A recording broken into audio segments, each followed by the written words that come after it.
Yes, can you hear me?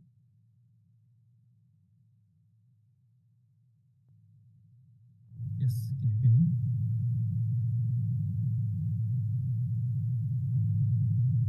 Yes, can you hear me? Yes, can you hear me? Better the sound on my side. Yes, can you hear me? Better the sound on my side. Sounds is yes, can you hear me? Can hear and see me? Better the sound on my side. Sounds is yes, can you hear me? Can hear and see me? Better the sound on my side. Sounds is yes, can you hear me? Can hear and see me? Better the sound on my side. Sounds is yes, can you hear me? Can hear and see me? Better the sound on my side. Sounds is yes, can you hear me? Can hear and see me? Keep talking. The sound on my side. Okay, so you can hear me. Yes, can you hear me? Can hear and see me? Keep talking. The sound on my side.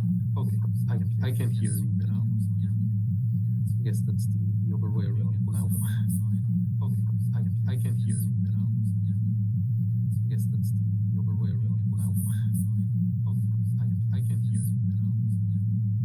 I guess that's the other way around now. Okay, I can hear you now. I guess that's the other way around now. Okay, I can hear you now. I guess that's the other way around now. Okay, I can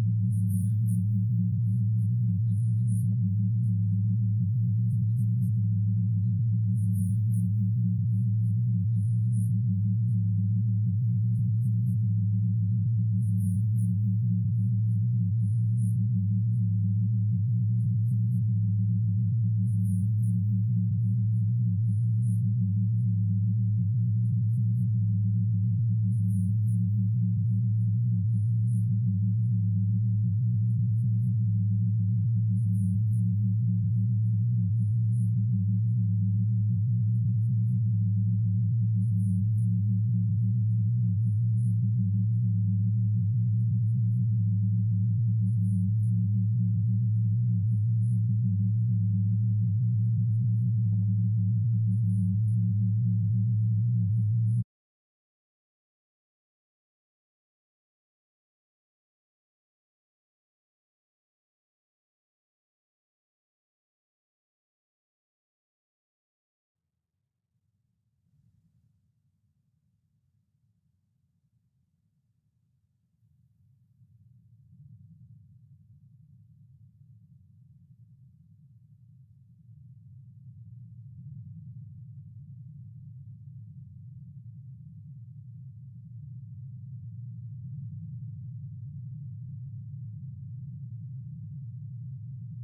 Yes, I have sound now.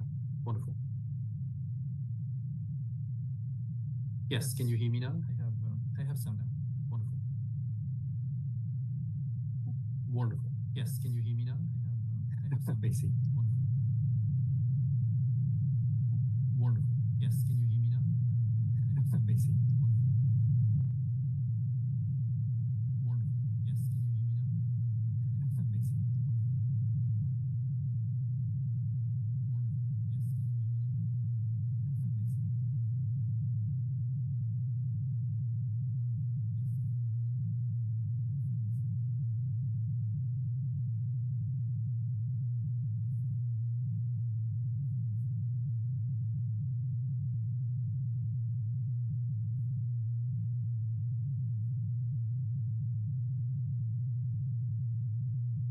Basic. One.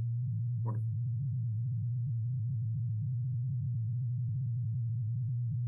One. Wonderful.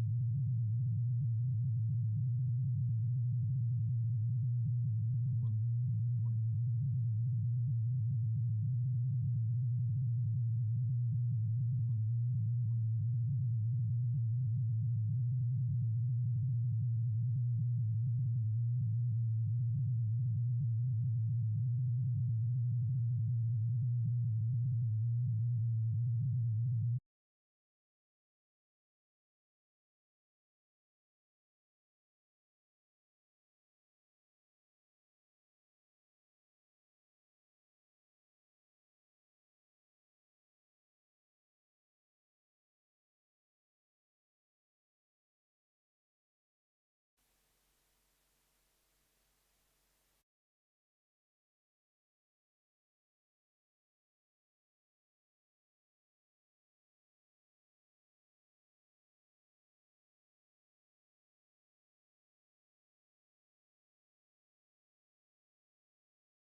Ladies and gentlemen, dear friends, I'm more than happy to welcome you in Warsaw on behalf of the Warsaw Bar Association. It is great to see again old friends and meet new guests that decided to come to our Modern Bar Association International Conference. The conference that has started 6 years ago with the idea to share knowledge and best practices on how different bar associations operate and achieve their goals, to explore the best practices of bar associations in different countries, their strengths, rising opportunities, and challenges. However, this 6th edition of the conference is very special. It was prophetic request and vision of the president of the Polish Bar Association to focus on legal tech issues this year. Indeed, this is a topic of great importance and growing popularity recently because of AI. That's why we partnered with the European Legal Tech Association and organized this event. Let me quote a remark of Michael Kirby, the Justice of the High Court of Australia, from his speech, The Future of Courts. Do they have one? Let's imagine a lawyer from Dickens' time, 150 years ago, walking into a modern Australian court on an ordinary day. He would see relatively few changes: some wigs and robes, some elevated bench and sitting times. Very similar basic procedures of calling evidence and presenting argument. Longer judgments, but still the same structure of facts, law, and conclusion. Contrast with the astonishment of a physician from a hospital from the middle of the 18th century, wandering into the electronic world of bleepers and monitors, of CAT scans, genomic tests, and automated diagnosis of a modern Australian hospital. We have made progress in the law and in the courts, but not as much as some other professions. Will it stay this way? And also other questions rise. Do we really need all this electronics in law? Are we actually ready for this, taking into account especially security issues? These and several more important questions will be addressed by our learned and experienced speakers. I hope this debate will contribute to the global debate on legal tech and to the development of legal profession. Every June, we celebrate anniversary of our bar association. This is an opportunity to organize a party and invite not only our members, but also our friends. So I invite you for Friday night for our party, and I will be happy to introduce you to our community of Warsaw lawyers. I hope that you will like also this part of your Warsaw stay. Please let me also acknowledge the people from our bar association who put a lot of work to arrange this, I hope, fantastic event. Agnieszka Wachowska, Tomasz Zalewski from the Committee for Legal Tech, who arranged the program of the conference and most of the speakers. And Magdalena Bartosiewicz, Mariusz Maciejewski from the Committee for International Relations and Human Rights, and other members of this committee who are in charge of, I would say, huge rest of things. Thanks to their work, we may enjoy the whole program, day and night. Now, I would like to invite our first speaker, Mr. Grégoire Millot, President of the European Legal Technology Association. Mr. Millot, the floor is yours.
why we need legal tech. However, in 1-2 minutes, we will come back to Mr. Gregoire Mio, and we will be able to hear his lecture. Thank you.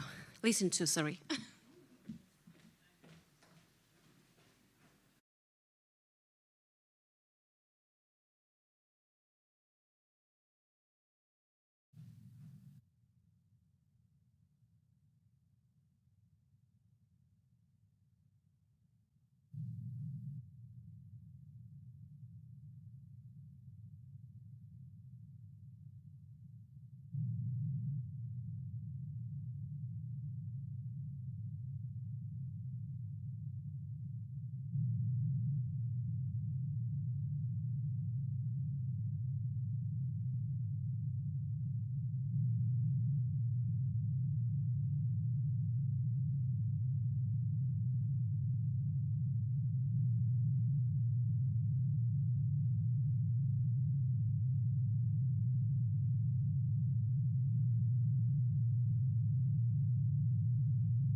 For these technical issues, always very complicated to join remotely, and to on this matter I must extend my most sincere apologies for not being with you this morning physically. But we are obviously extremely grateful and honored to take part in this wonderful presentation. So thank you very much again for having us and the opportunity to talk to you this morning. I believe it is a topic of utmost importance, and obviously a very sensitive one, as we've seen many evolutions in the past couple of months, obviously since the rise of generative AI capabilities and many different things. So I believe it was an important moment to discuss a bit more what legal technology really means, and as it is too often seen as sometimes more a legal threat than really a legal assistant or anything that could help. So a bit shedding some light and clarity over what we can reasonably expect. So thank you again to the Warsaw Bar Association for this great event, for joining forces with ELTA and having us this morning. A brief word maybe on ELTA before starting, and you'll hear some of us today, and I believe you'll even have the opportunity to meet with Mr. Barkan, our ambassador in Poland, who will be speaking later this morning. So again, ELTA is about connecting legal professionals and shedding really some light on what legal technology is providing, clarifying a bit more how is it working for all of us, and how should we approach legal technology, having also this capability to share experiences through events, through material, through surveys, and we'll be discussing a bit more about what we're conducting in terms of surveys, as well as the different initiatives that are taken by many different ambassadors. So we have a bit more than 40 ambassadors representing a bit more than 30 countries and organizations across Europe and a bit beyond the borders of Europe. A bit more than 300 organizations and many legal professionals being represented. Based on this wide network, we're obviously able to do many different things and to collect really this global view over what is happening, not only not only locally, and because also especially in continental Europe, we have this very local approach. I'm personally based in France, and we had the opportunity to co-host events with local bar associations. But there is obviously a very local way of approaching these evolutions to the market and for legal professionals. I'd like to start this presentation on the legal tech or legal threat with a quick reminder, and that's a quote from Bob Ambrogi that some of you may certainly know, legal journalist hosting and maintaining this blog called Low Sites. And he's been saying something to us was a bit more than a year and a half ago. With regards to tech adoption, there's no going back. The toothpaste is out of the tube, and no one should bother to try to squeeze it back in. I believe that it is a very interesting remark and thought on digital technology and all these digitization processes happening for legal professionals. So it's not even anymore when and how is it happening. It's just how do we want to implement and how do we want to address it. The legal market is rapidly evolving and has its own challenges beyond just technology. It is dealing with obviously a lot of pervasion, ongoing changes that continue at a very rapid pace across many different areas. Expectations also going up in legal departments, in law firms, elsewhere for improved productivity and services. Law firms investing more to improve legal service delivery. A continuous, obviously, performance challenge with gaps in expectations, priorities, and capabilities between law firms and corporate legal departments to inhibit top performance. Obviously, performance that is intrinsically linked to budget restrictions and constraints. Tech remains obviously a top performance driver in this environment. Digital transformation and technology are key drivers to improve performance, but adoption and impact surge and will continue to increase.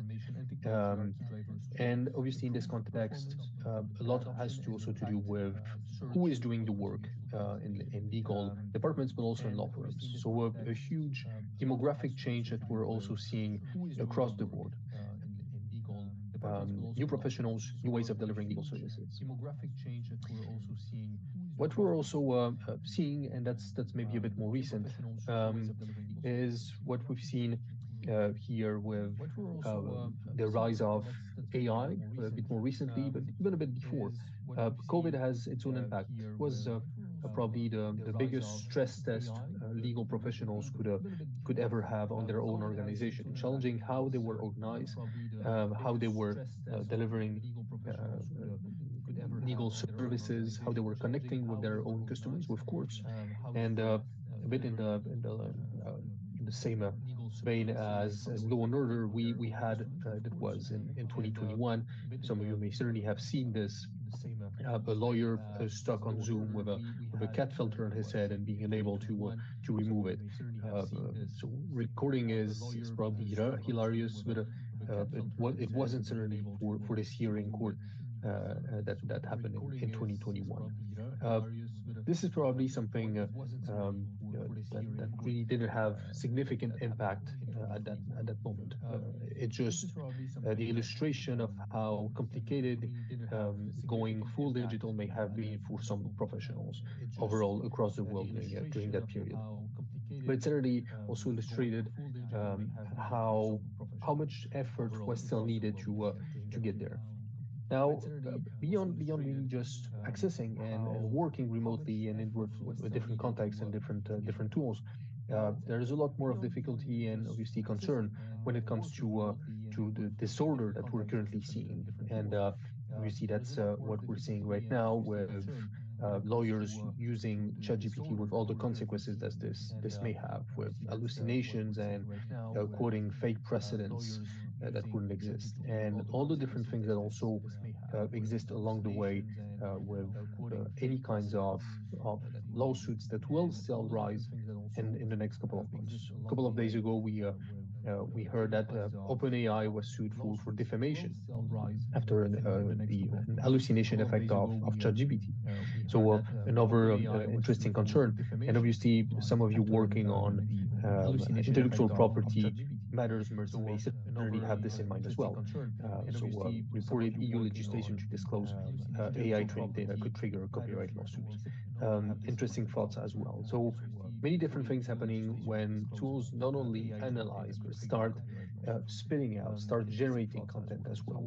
This is maybe a bit more of a concern at that moment to understand and to approach this in the right way.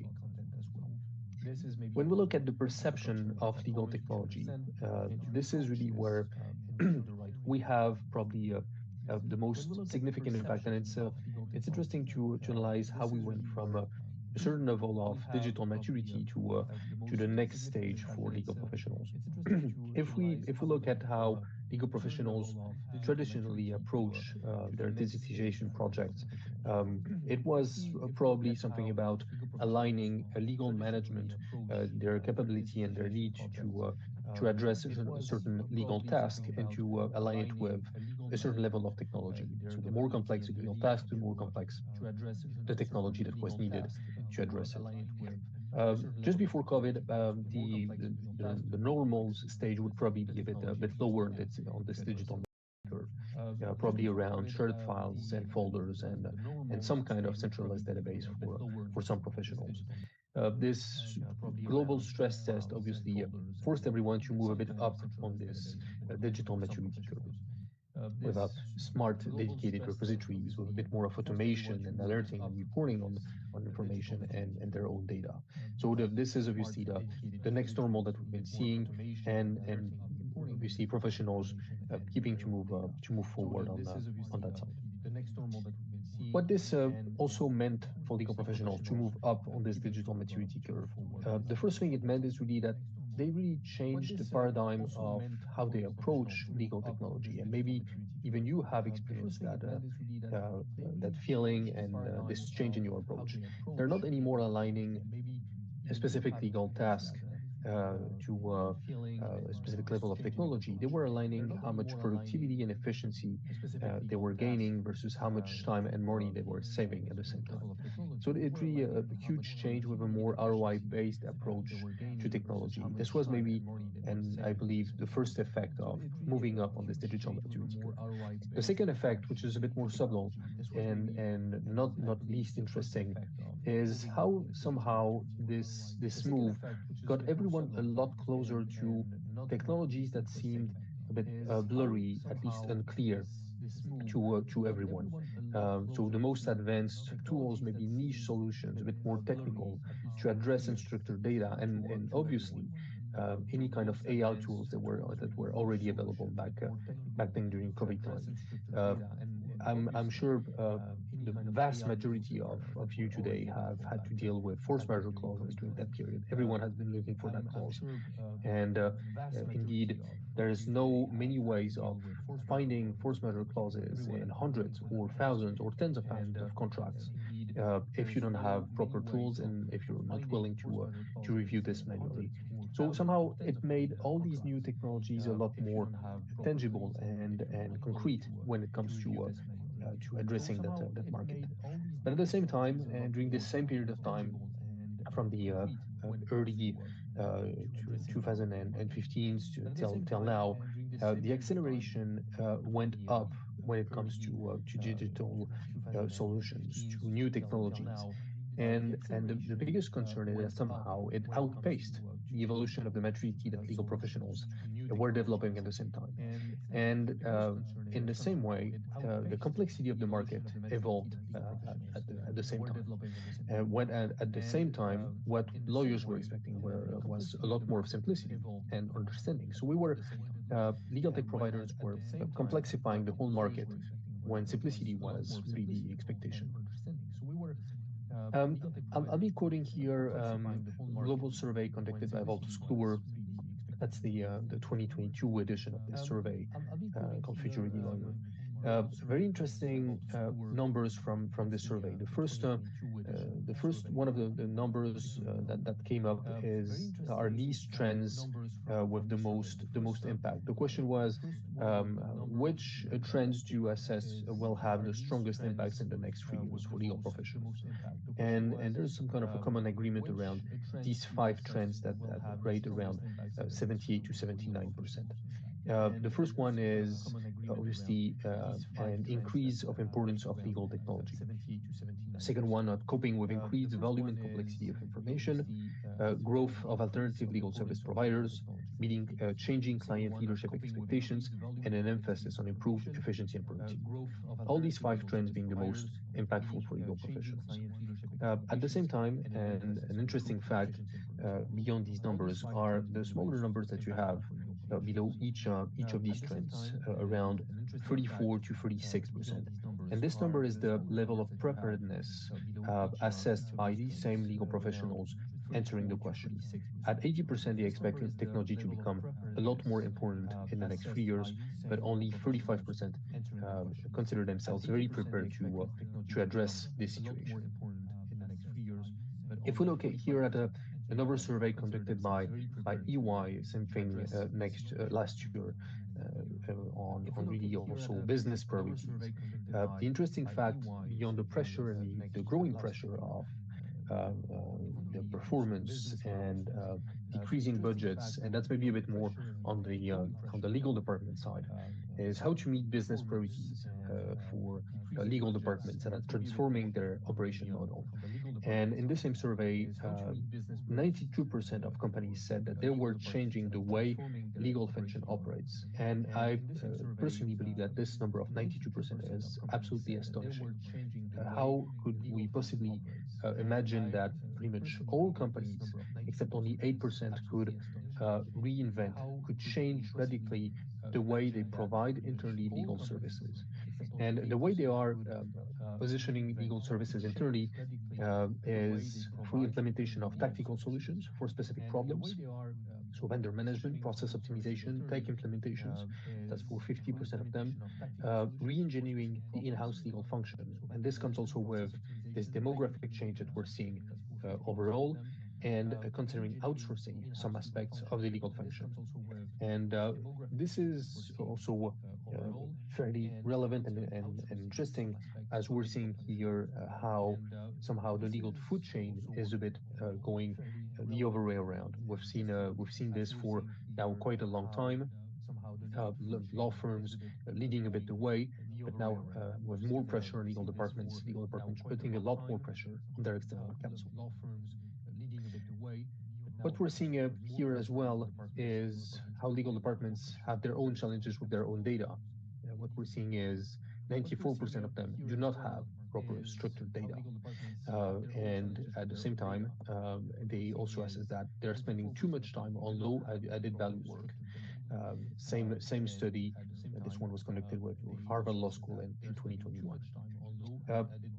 And what they're telling us is that legal departments are at the same time asking a lot more of their law firms, obviously in performance, and but also on how they're spending their own time, and so how well is spent the money that they're investing with external counsels.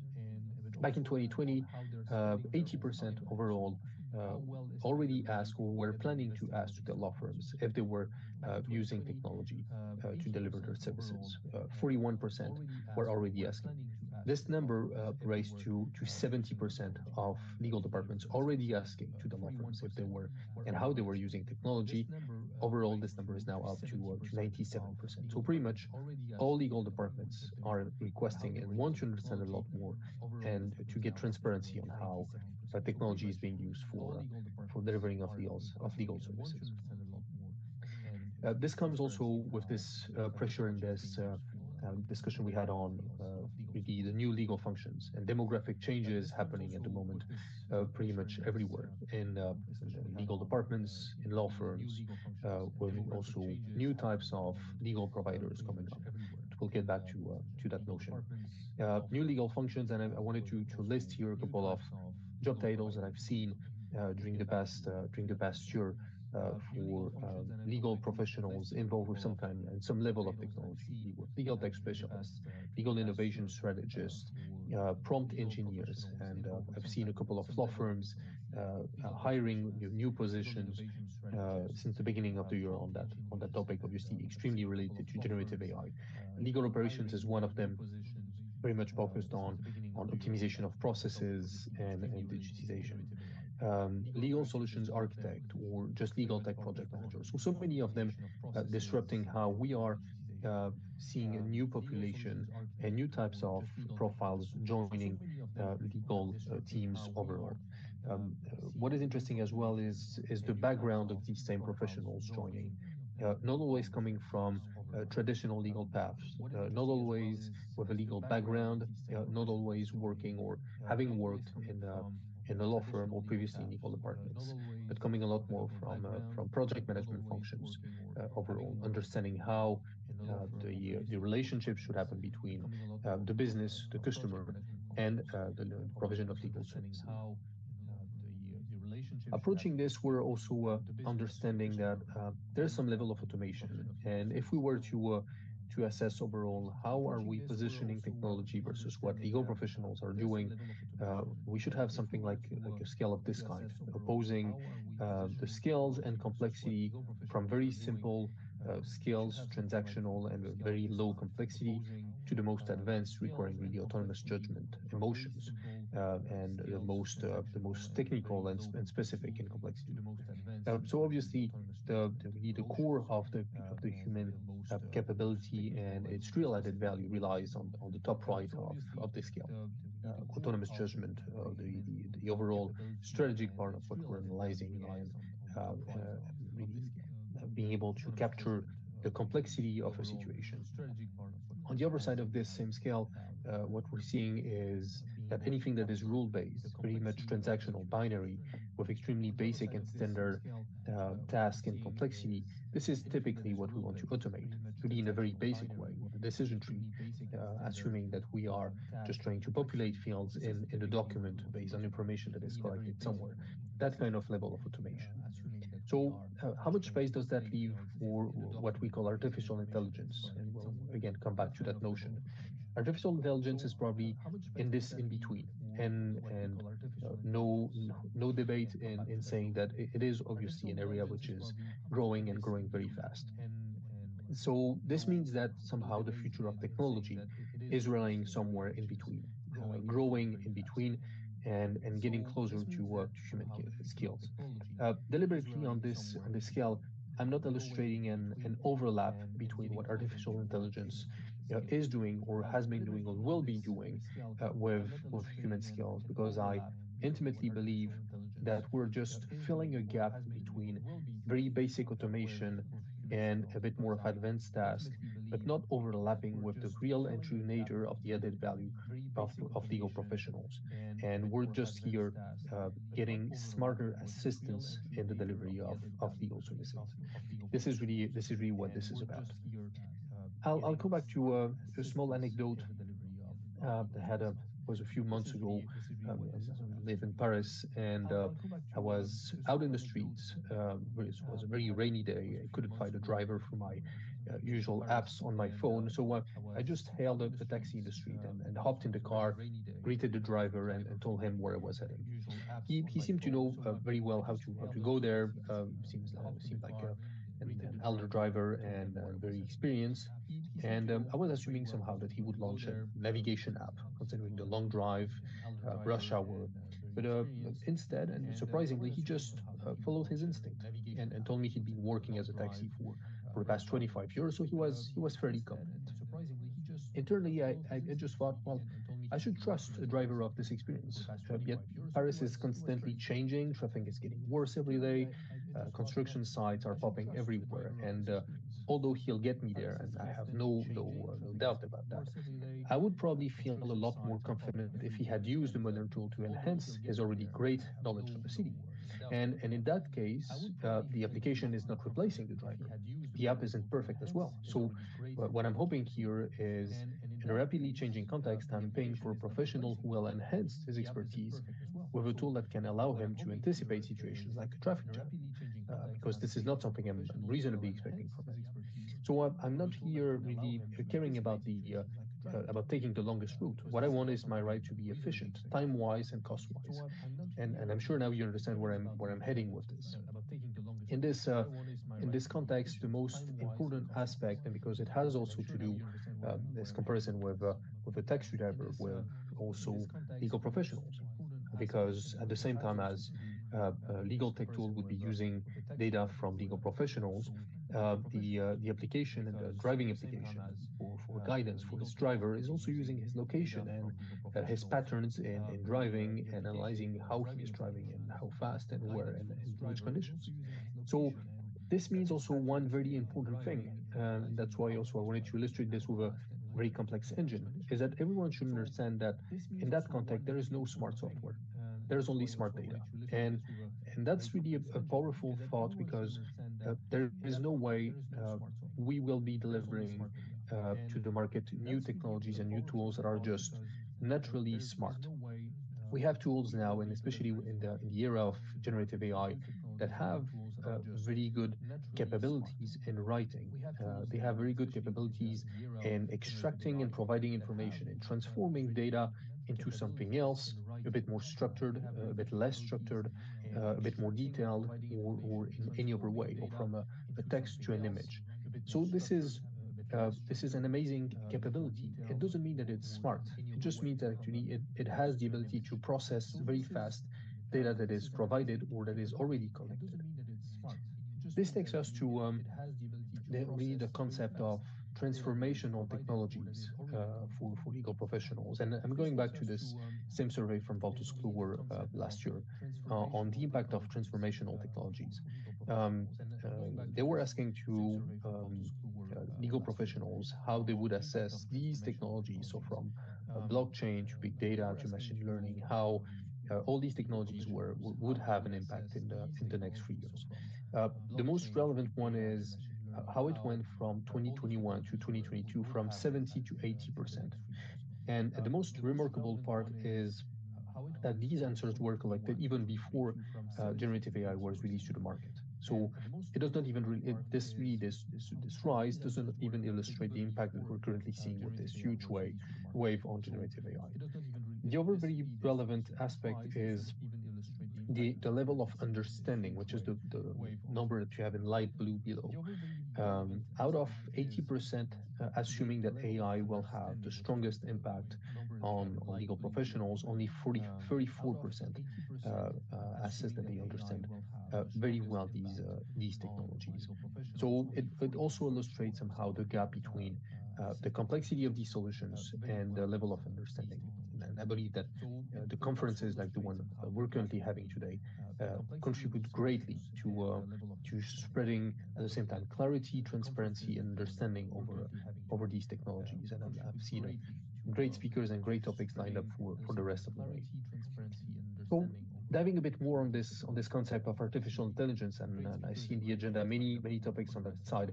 But the most important aspect on artificial intelligence and why is it so important for legal professionals is somehow the difficulty AI had to really have a breakthrough for legal professionals. AI is not a recent concept. It's been coined. The term has been coined in 1956, and many different evolutions had happened since then. And the first conference that ever happened between in this combination of law plus AI took place at the MIT, and it was already in 1986. It's a conference that still takes place, by the way, but this is not so a recent concept. But back then it was about decision trees. How could we combine and how could we execute a task based on specific rules? So obviously very complex decision trees, but it was still called AI back then. Now, obviously, legal professionals have this amazing ability to write sometime almost the same thing, but in very different ways. And this is where the subtlety and the complexity of having AI working efficiently on legal matters is making this also obviously very complex. But this is also why we had this was a really traditional case for AI engineers to be able to distinguish a Chihuahua head from a blueberry muffin. It seems like a joke, but it's been actually a very serious thing for quite some time for AI to identify different patterns that would help distinguishing both pictures. And in the exact same way, if some of you are corporate lawyers, you may understand this reference, but if I'm looking at tag along and drag along clauses in shareholder agreements, these clauses are drafted fairly similarly, but the consequences are very different. And in the exact same way, this is where we are heading with um, uh, really AI models with larger scopes of understanding and the ability to make really this subtle distinction between some causes of this kind. It doesn't mean that they understand everything, and because precisely they do not understand, but just collect information and provide the most probable answer to your question.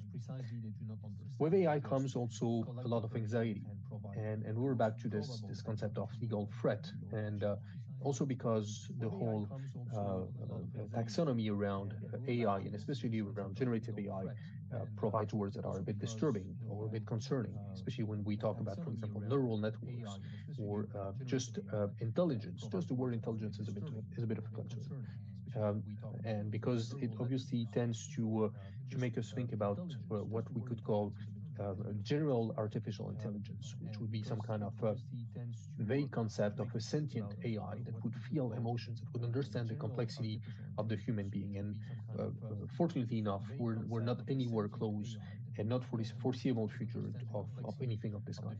What we're seeing right now is a representation of how a neural network from a human being with cells is currently working. But it is, again, a representation.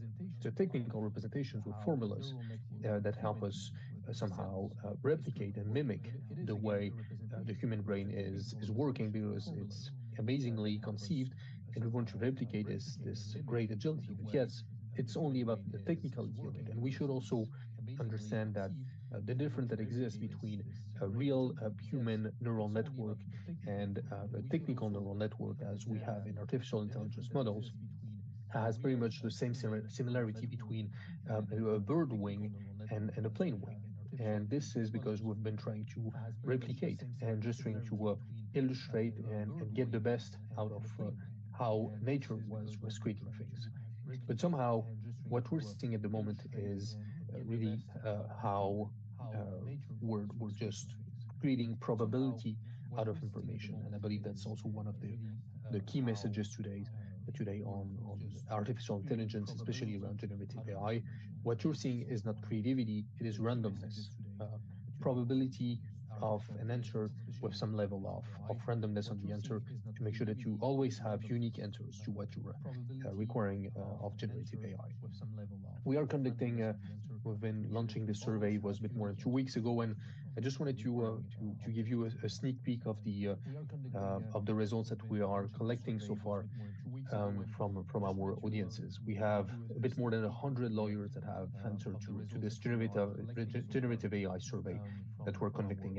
And two questions with answers that I wanted to illustrate to you. Out of these legal professionals entering the questions, and we have many different types of legal professionals, vast majority being from law firms and legal departments, some academics, public servants, but a vast majority from legal departments and law firms. Half of them, 50%, declared to use some generative AI tools, not specifically ChatGPT, but some others as well, at least on a weekly basis. 20% say it's already on a daily basis. So out of this, it's a vast majority that is using it very frequently. Another 20% on a monthly, but very few only seasonal and yearly. Obviously, the reasons and motives of using it are of many different kinds, and we'll share that in a final report that will be released in a couple of weeks. And many of these replies were around example generations, but a growing number is also providing that they're using it also to generate some kind of first level of first draft of legal information. That's also quite surprising. And to the question with regards to your profession, do you think generative AI might very well replace, threatens, is going to help, is barely going to help, or is completely irrelevant? I believe that there is a very reasonable approach to it, with 80% believing that it's going to significantly help. Not just a little bit, not threatening jobs, but really mostly going to provide this level of assistance that we may have needed.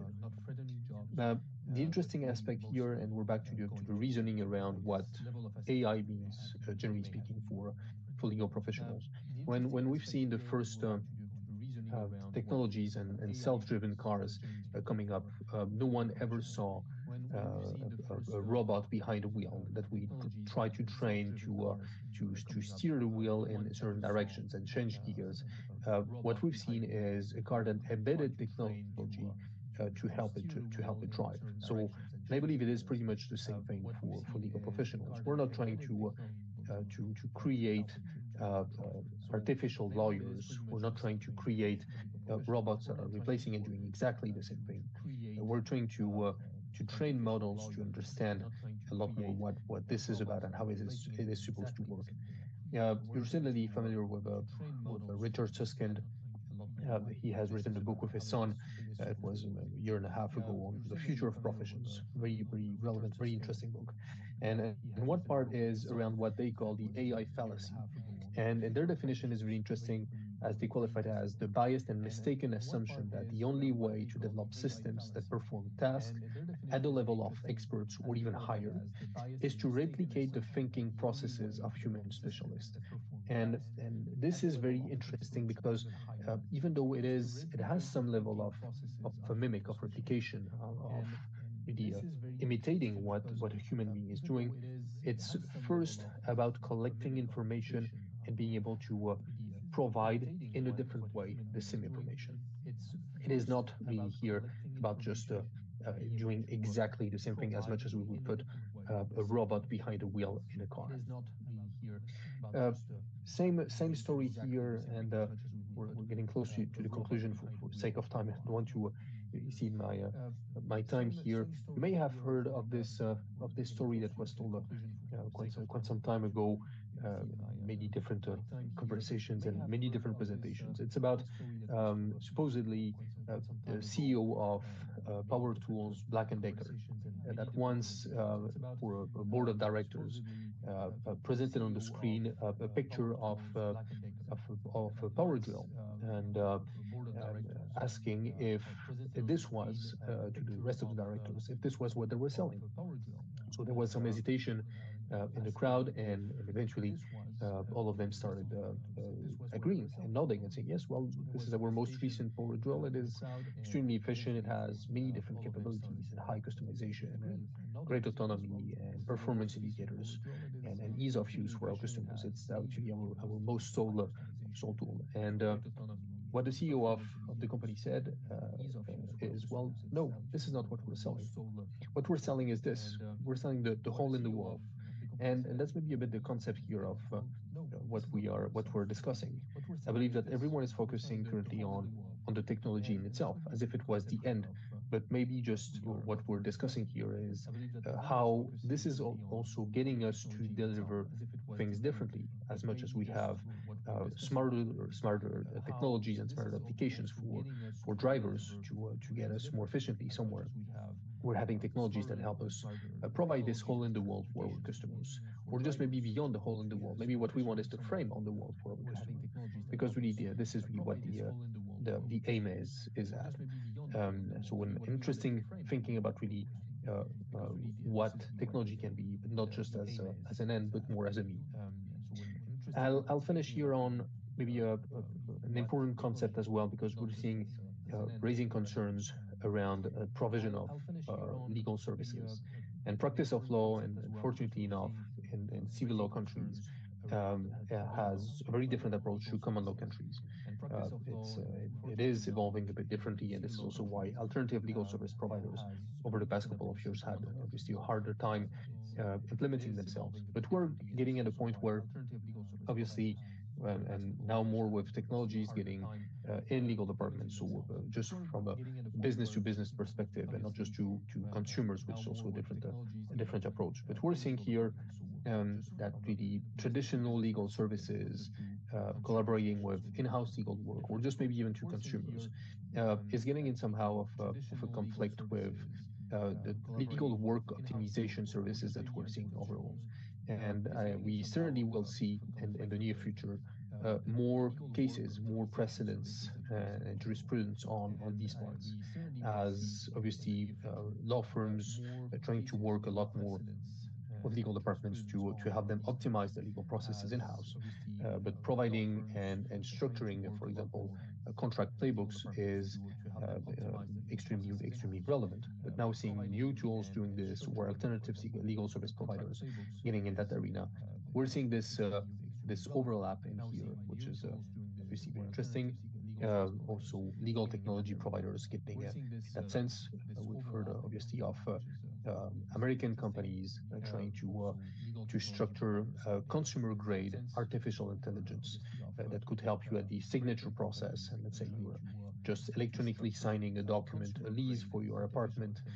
You're a non-legal professional, and during the signature process, you would just have on the screen some kind of a pop-in saying, "Well, this clause of your lease agreement is not exactly standard. And maybe you should be a bit worry of what this may entail." We see this is in conflict with our principles and the monopoly that exists on the practice of law in all civil law countries.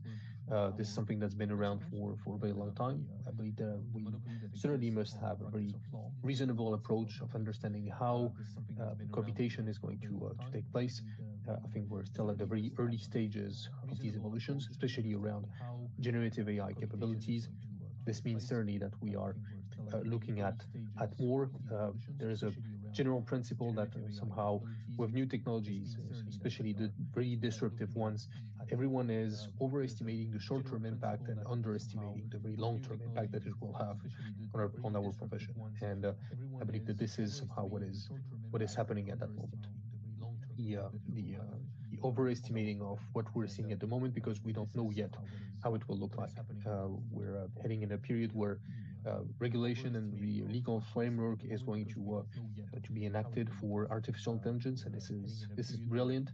But we're getting in an era also very interesting that is questioning the way we want to approach our data, not just through prompts and questions, but a bit beyond.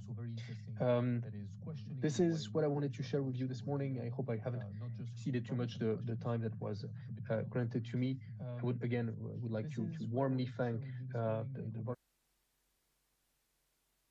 the great opportunity and wish to all of you a wonderful day.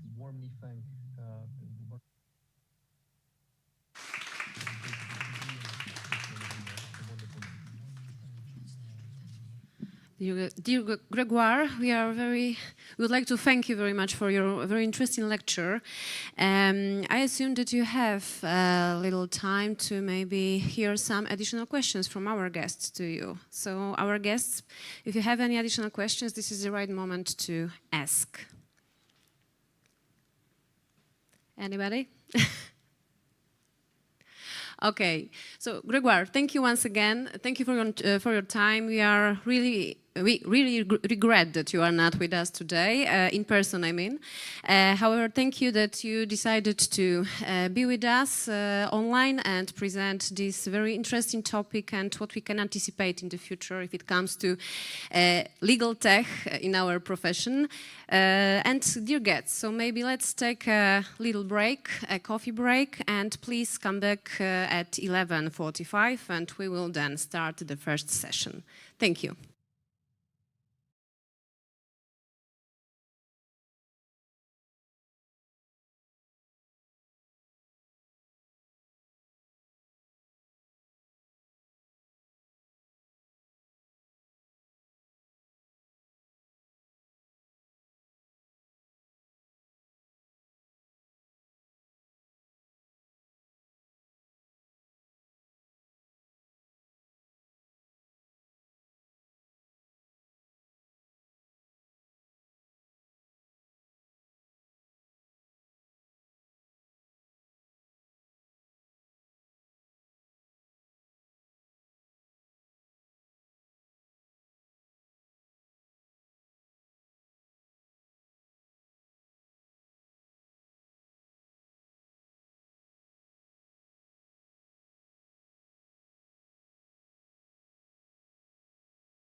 Hello. Can you hear us?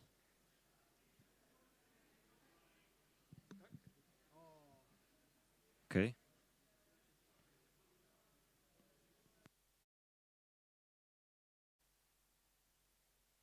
Test is okay, we can hear you. So if you can hear us, then everything should be fine without any other voices.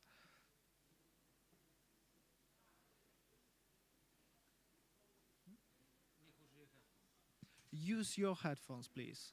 It's much more safe for the conference.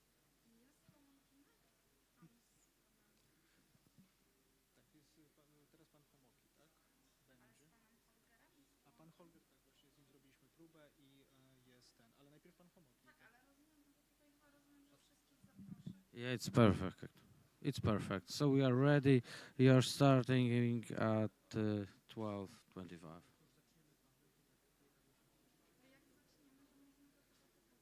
See you later. Bye.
not so high. Okay. Yeah, it's okay. Okay, welcome for short break. My name is Agnieszka Wachowska. I'm the president of LegalTech committee in our Warsaw Bar Association. And I would like to introduce a special guest for the first panel. The first panel, I think we're starting after this first presentation about threats and some hopes of legal tech and legal threats about AI, and now we continue this discussion about AI. So very hot topic. On the beginning, we will have a short 20 minutes presentation of our guest, and after that, I think a very interesting discussion with our guest and also with Tomasz Zaleski about this topic, this AI threats and some hopes in legal tech and using it by lawyers.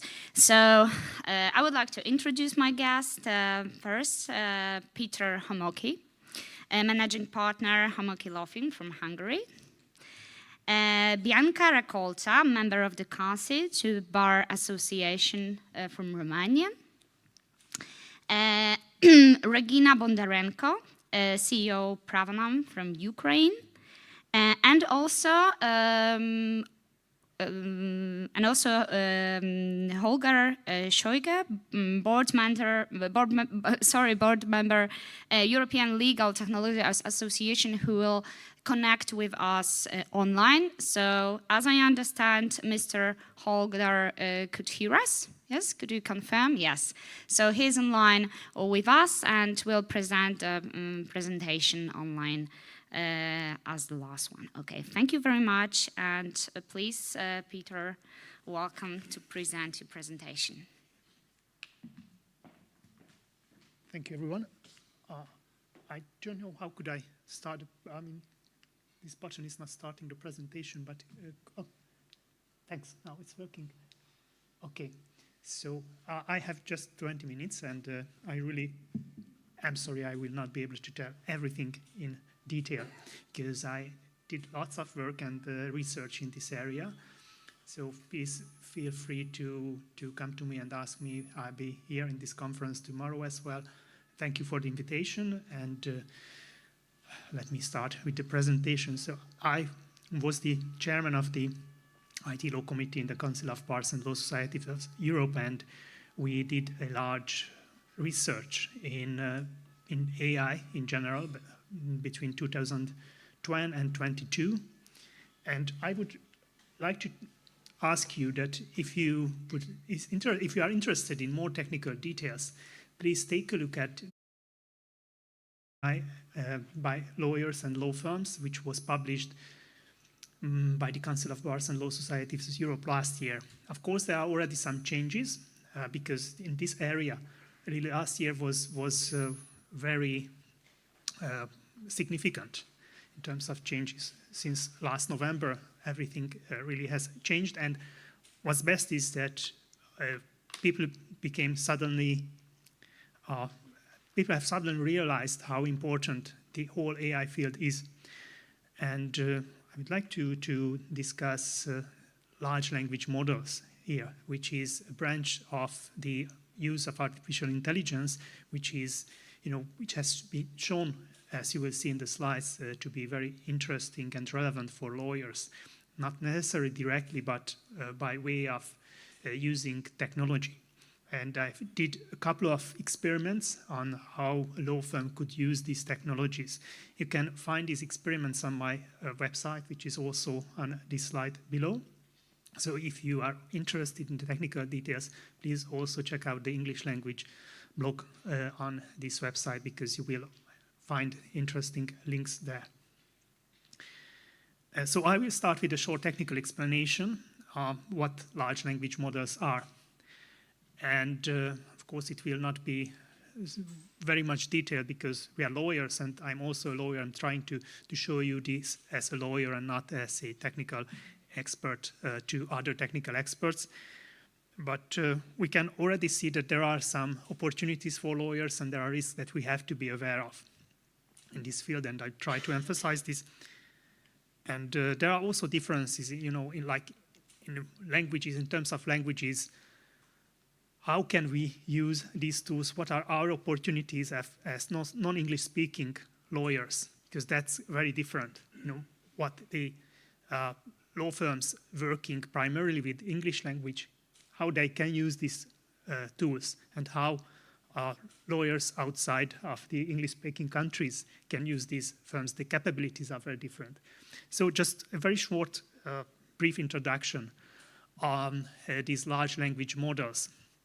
They have been introduced, these large language models, in a couple of years ago in terms of becoming very interesting, not necessarily in the field of law, but in general in the field of what's called natural language processing, which is the technical aspect of how you can use computers to help you in any language-related work. And of course, lawyers work with the language. So any advances, any significant advances in these fields will also affect our profession, but not necessarily directly.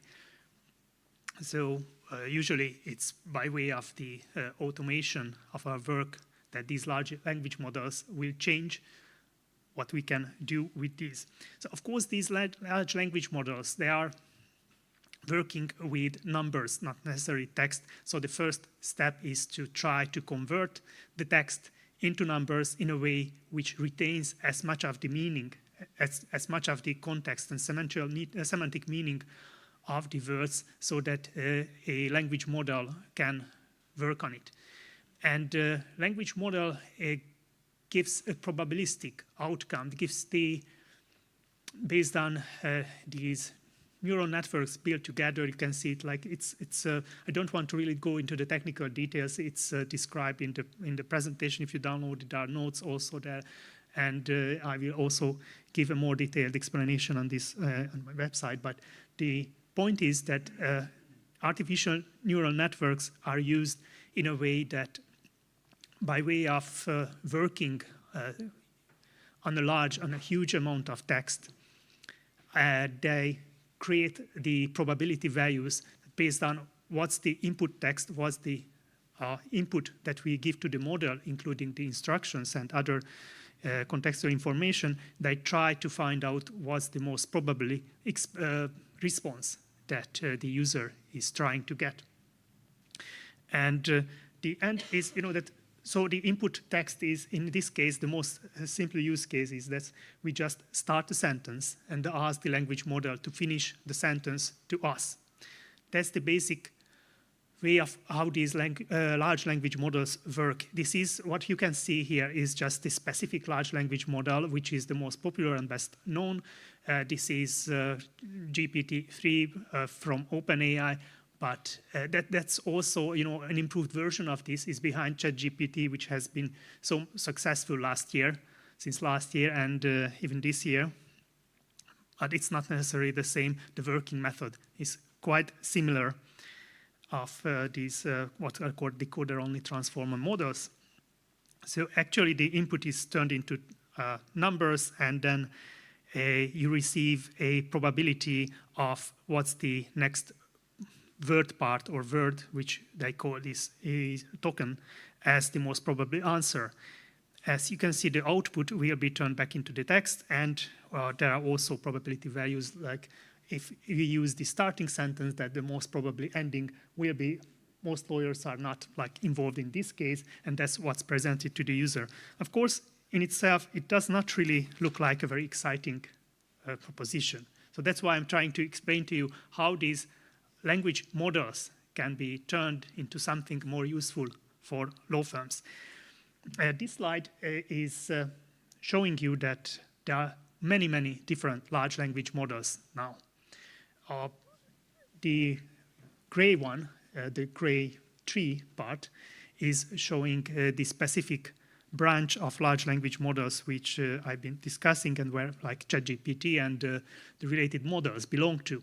This is the decoder-only transformer models, but there are also other models. So I'm just trying to tell you that it's not really, for lawyers, it's not really important what kind of model you are using as long as this is giving you reliable output. And there are many different language models that we'll be using as well. It really just depends on the task that you would like to use this model for.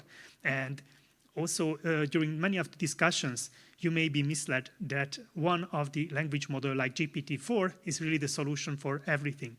And that's definitely not the case. So that's not like a single solution which solves all our problems, which is like a miracle. No, that really depends on what we would like to use the given language model for. And trying to get a bit closer to how we can use these. Why did these large language models become so exciting for everyone, including for lawyers who will be later on, using these tools? That's because they found out in 2018 that by increasing the size of the model in terms of the neural network connecting artificial neurons with each other, that increasing the size of this network, the number of connections, suddenly exciting new abilities emerge, new abilities which were not really planned for. Like they give you a better understanding of the text, if we may use this anthropomorphic sense. It's not a human, of course. It's not really working the same way as a human mind, but people always use these analogies because we can relate to it better. But so the point is that one of the new emergent abilities was that we could now describe this task in a versatile way. Like in the input text to the large language model, it's not just we ask the language model, how could you finish that sentence? What do you think the next word would be? No, it became possible that in the input text, you describe it a text, just like you would give a task to a person. Now you can give this task, phrase it in a human way, in natural language, and then it can give you surprisingly good results. And that's why people started to see it as something similar to a human, because it can give you so precise results. And it's also interesting that it's really not exactly known why is it able to do this. So that's not like just for lawyers. It's not like surprising for the lawyers. It's also surprising for those machine learning specialists who are designing these tools. So this is called the prompt-based task. You can describe your task in the prompt, in the input to the large language model, and it will give you surprisingly good results, including it seems to attain a certain logic reasoning capabilities, which so far we have thought it's just something that humans can do. And the next one was, the next step was that they fine-tuned these models. This is a way of changing the model a bit in a way that it can respond to instructions in a better way compared to without this fine-tuning, how they are able to do it. So they were fine-tuning the instruction-taking capabilities of the models. And the last step was that they made this available for the large public, and that was the real exciting moment of ChatGPT. Because before that, we had these capabilities. So if you were like testing these models as technical people, as developers, you already knew that in 2021 and early 22, that these capabilities are there. But what made really a big difference for the company OpenAI, who started this ChatGPT, was that they made this available to the public. And that's why many people suddenly saw why it is so exciting to have these emergent abilities. So it was no longer just something exciting for the specialists working as developers in this field. It became suddenly available for the large public. And that's why we are discussing these large language models here, because they are really interesting how they do. And now for the opportunities, the lawyers. Of course, most of these opportunities are not really directly interesting. They are rather helping us how we can automate our task as lawyers. And of course, there are many tasks in the field of law which is not really easy to automate. But we can see that the problems, the barriers to these automations are now lowered. They are not really as big problems as before. So I will give you some examples, more specific examples, but the closest effect of these large language models is that lawyers can find those specialists a lot easier who can work with these models. It's not like lawyers will be programming themselves in the short term, because these are very technical subjects. But it's not like you need the most expensive machine learning specialist in the country to do anything meaningful, just to do your own experiments. I'm really a lawyer, not a programmer, I'm just amateur programmer, but I could also already use these large language models because it's much easier to do than before, than like 2 or 3 years ago. These large language models are now so capable that with the help of consultants only and not like developers, you can make use of these models in some way. They are just experiments currently, so it's a research. But you can already see the results. It's quite easy to show the results and why these things are interesting.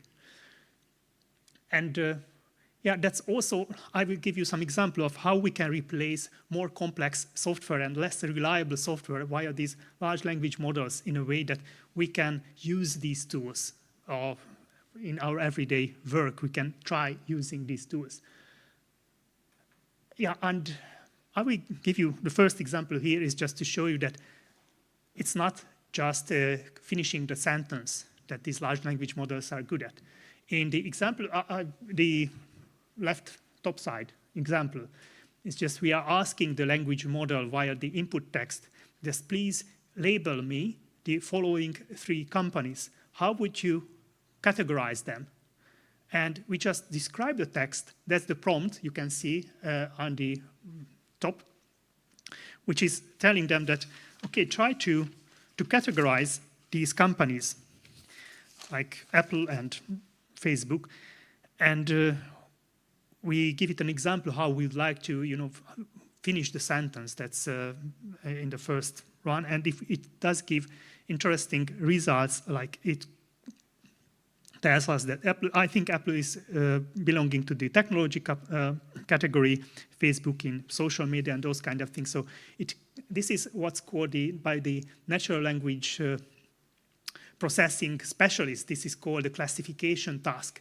We ask the language model of a categorization task. We ask them to tell me in which categories do these companies belong to. And of course, we can also use this for not just categorizing companies, but for really anything which you can put into the input text.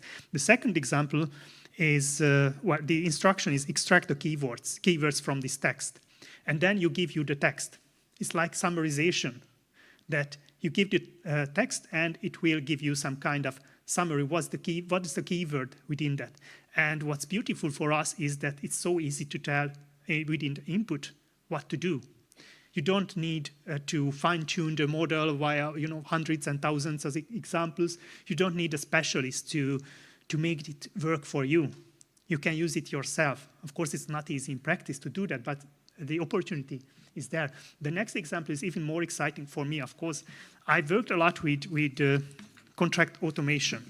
And I'm sure many lawyers have heard about document automation when, if your work is related to creating a large number of contracts, which are mostly similar. Everybody really wants to automate this, even lawyers, even if you are paid by the hours.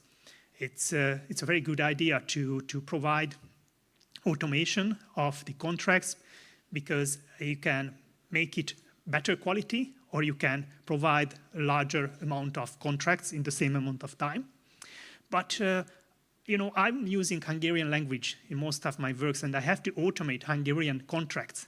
And you have the same problem, I think, with the Polish language. It's not really well supported by these tools. So even if English contract automation software can provide you with many of the tasks that lets you create a text in the contract automation, a template, in a way that you don't have to deal with the fine details of your language. It's very easy to do in English. You can also do it in some like French language, because it's supported, or Spanish is supported by lots of firms who are selling these contract automation tools to lawyers.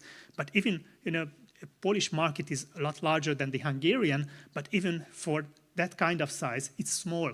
So you can't really very easily find a legal tech company who is specializing in the Polish language.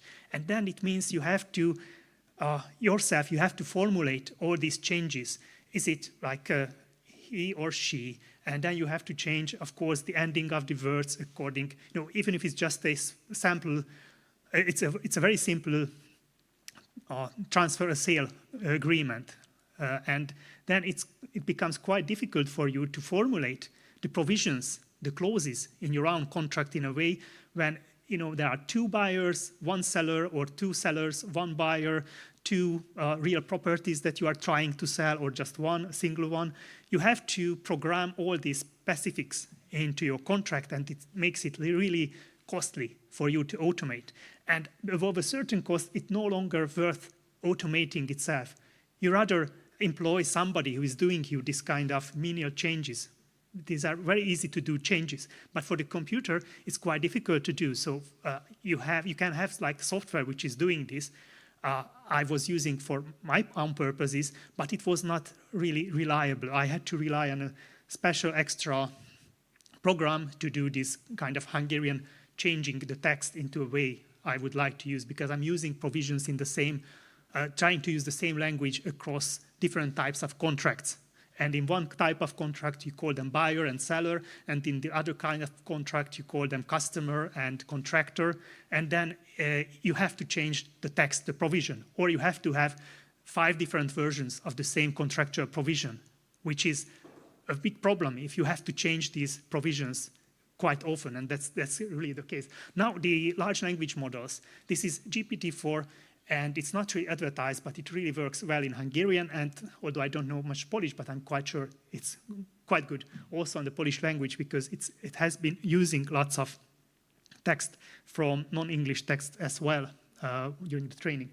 And you can see that I'm using a kind of mix of Latin grammar and English language instructions. And then I give the Hungarian language text here. So, okay. We have the system prompt, which is telling what to do. And then in the Hungarian user prompt, I'm telling the program, how to change the original provision. The original provision is something which I could put into a closed repository in the closed bank, which I'm reusing again and again. And it really gives perfect results in Hungarian, changing the number of the subjects and the number of the object of the sentence. And it uses the quite difficult grammar properly. And that makes it possible for me to use this large language model instead of using different complex software which are working unreliably. So that's also the capability of the large language model. It can also help you, of course, in other layers, like not only the closed level, but that's still subject to research, so there is no real good solution for that. But you can use it also in analyzing your contracts, your own contracts in your own language. Now, this is another interesting area of use, which is called open book question answering. You can ask a ChatGPT even now about certain bodies of law. Even I'm sure that it gives you an answer if you ask it about Polish Civil Code and Civil Procedure Code. It does give an answer in Hungarian regarding the Hungarian Civil Code and Civil Procedure Code.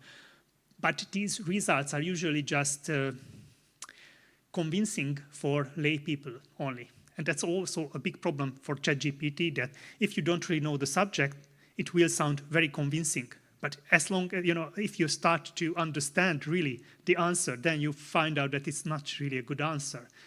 And I did some kind of experiment with it. So with ChatGPT, I asked it 10 standard questions, like a lawyer would ask, or not really what a client would ask, but a lawyer would be asking, if he needs some kind of reference to the Civil Code and Civil Procedure Code in Hungary. And even GPT-4, which is the best performing, best capable model, I was receiving answers that were only like 33% correct.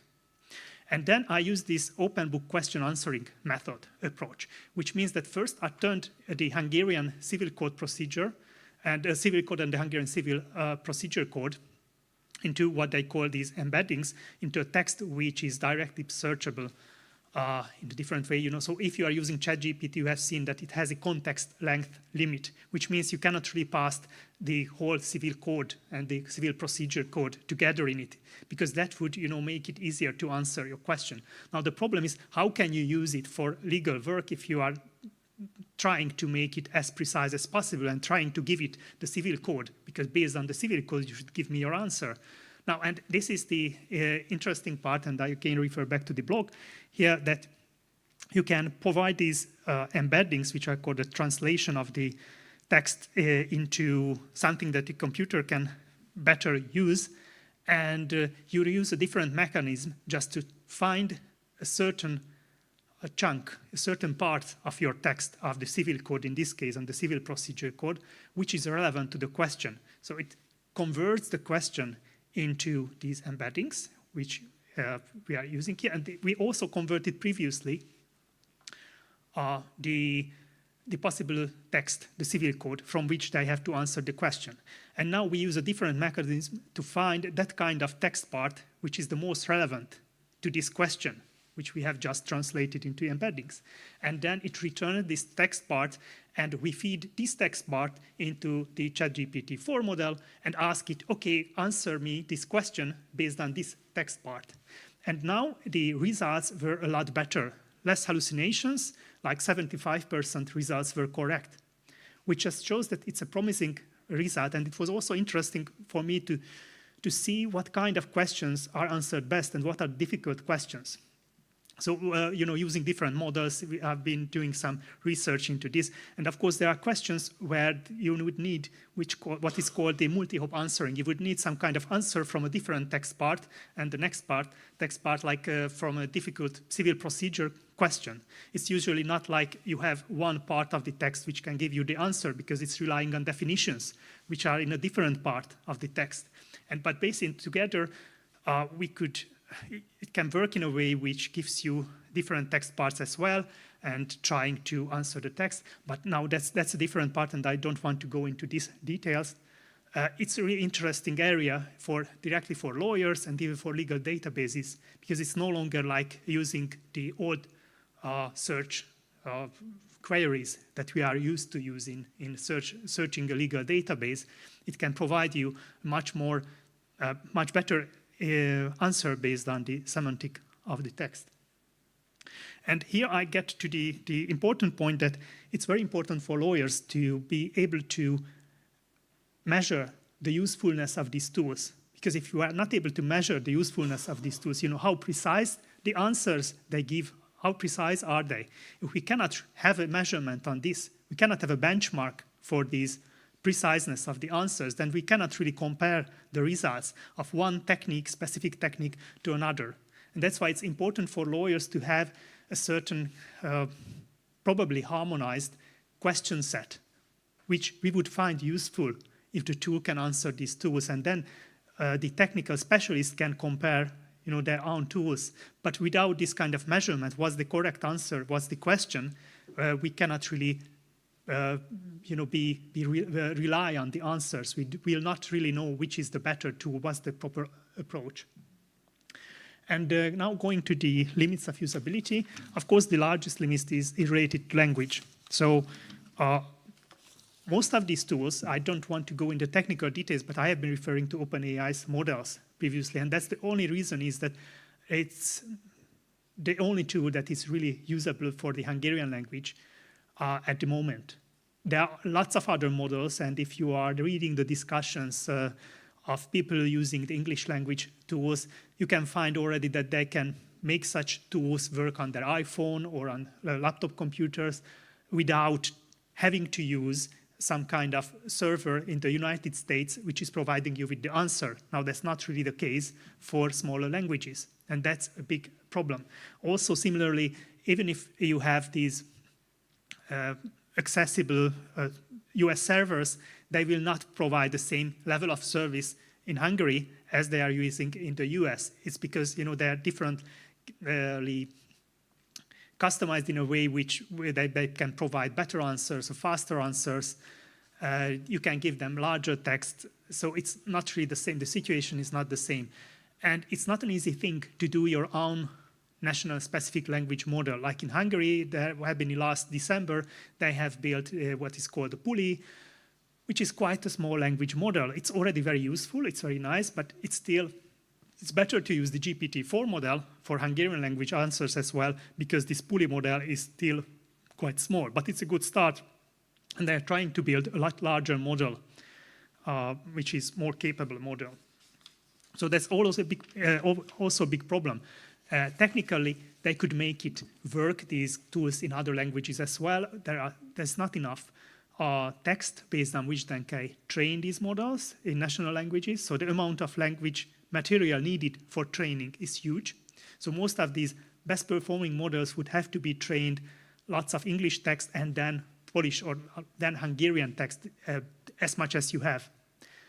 I don't want to go into technical details, but it's also quite relevant that you don't have sufficient number of good quality text in national languages. Now, it's also important that you will see lots of offers by legal tech companies or other technical providers which are trying to sell you large language models via which is telling you that this is the best possible model. Now, this is like revolutionary because it is using GPT-4, and that's really exciting, and it has excellent capabilities. Now, you have to be aware of the problem of I said that it's not as easy as to say that you are using just one model, a single model. You have to be aware of the different tasks might need different models. You have to measure which model works how well. And it's also nice to see that some of these providers are trying to sell you GPT-4 in a way that, okay, we can change these input of this model and change it to another input of another model or the same model and ask a different task, and then you will have like a contract review process, analysis of contract, like a due diligence process. Now the problem is that they always tell you that you have to have a human in the loop who will review the results. Now the problem is the same as with Tesla, the self-driving, full self-driving. You know, it sounds it's full self-driving, but if you take a look at the manual, it will tell you that even in full self-driving mode, you have to keep your hands on the wheel. And that's not what you would call really full self-driving. Now, the same is the problem with large language models. They are nice tools. It's very good to experiment with them, but they are not as reliable as to be able to use it. And if you have to put a human in the loop, you know, who will review every input of the language model, then you have a problem of, you know, how to use it really. You go back to the same place as needing someone, a human, even if just an administrative support, who will review the text. So that's something that you have to be aware. These models make huge errors, and they are not really reliable at this moment. So just don't expect them to give you a good answer, you know, just to give you a ballpark figure without any benchmarks. You can expect that the more specific you go with your question, like in ChatGPT, try this out, the more specific your question will be, the more problematic your answer that you get will become. And even if like 20% of the answers you get could be incorrect if you use this. So to be aware of using ChatGPT, because that's easily available, but that's not necessarily meaning that's the best tool. Just for finishing, some short summary of how the market is currently working. In the first one, you can see that there are lots of companies trying to make a living out of the field of the artificial intelligence. There are the companies producing the chips, selling the hardware. There are companies like the second one from top to bottom, who are the commercial providers of the large language models like OpenAIs. There are companies relying on these models, and there are also these open source consultants, open source language models. Actually, the lawyers are at the bottom, so they are just customers. The money back here, and it's not an easy position. But we can already see here that even if it's quite easy to see that lawyers who will be able to use large language models definitely will have an advantage over lawyers who will not be using large language models. But the big question is, how will this end in the longer run? Because once the tool is available, it's really technology is available for lawyers, for direct use. It's really available for all the lawyers. So it's hard to differentiate yourself. After this initial, whoever moves first have some kind of advantage. Now, okay, what's after this? Everyone has been using these tools. Is it possible for law firms to have a consistent and permanent advantage compared to the others? And the problem is that for small firms, it's not really possible to have this differentiation in the long run.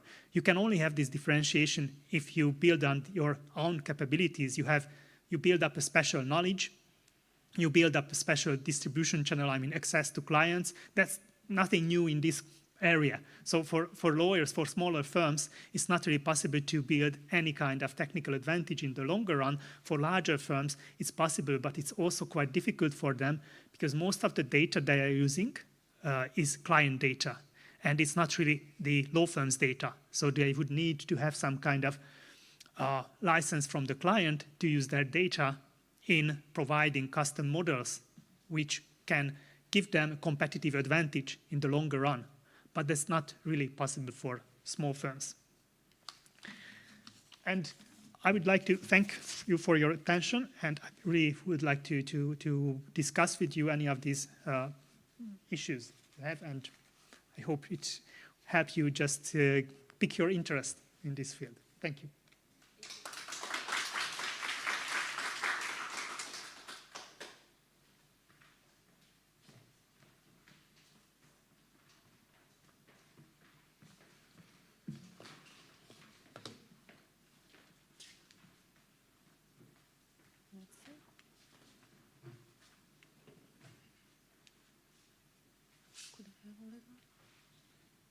Okay. Ladies and gentlemen, my name is Bianca Racolța.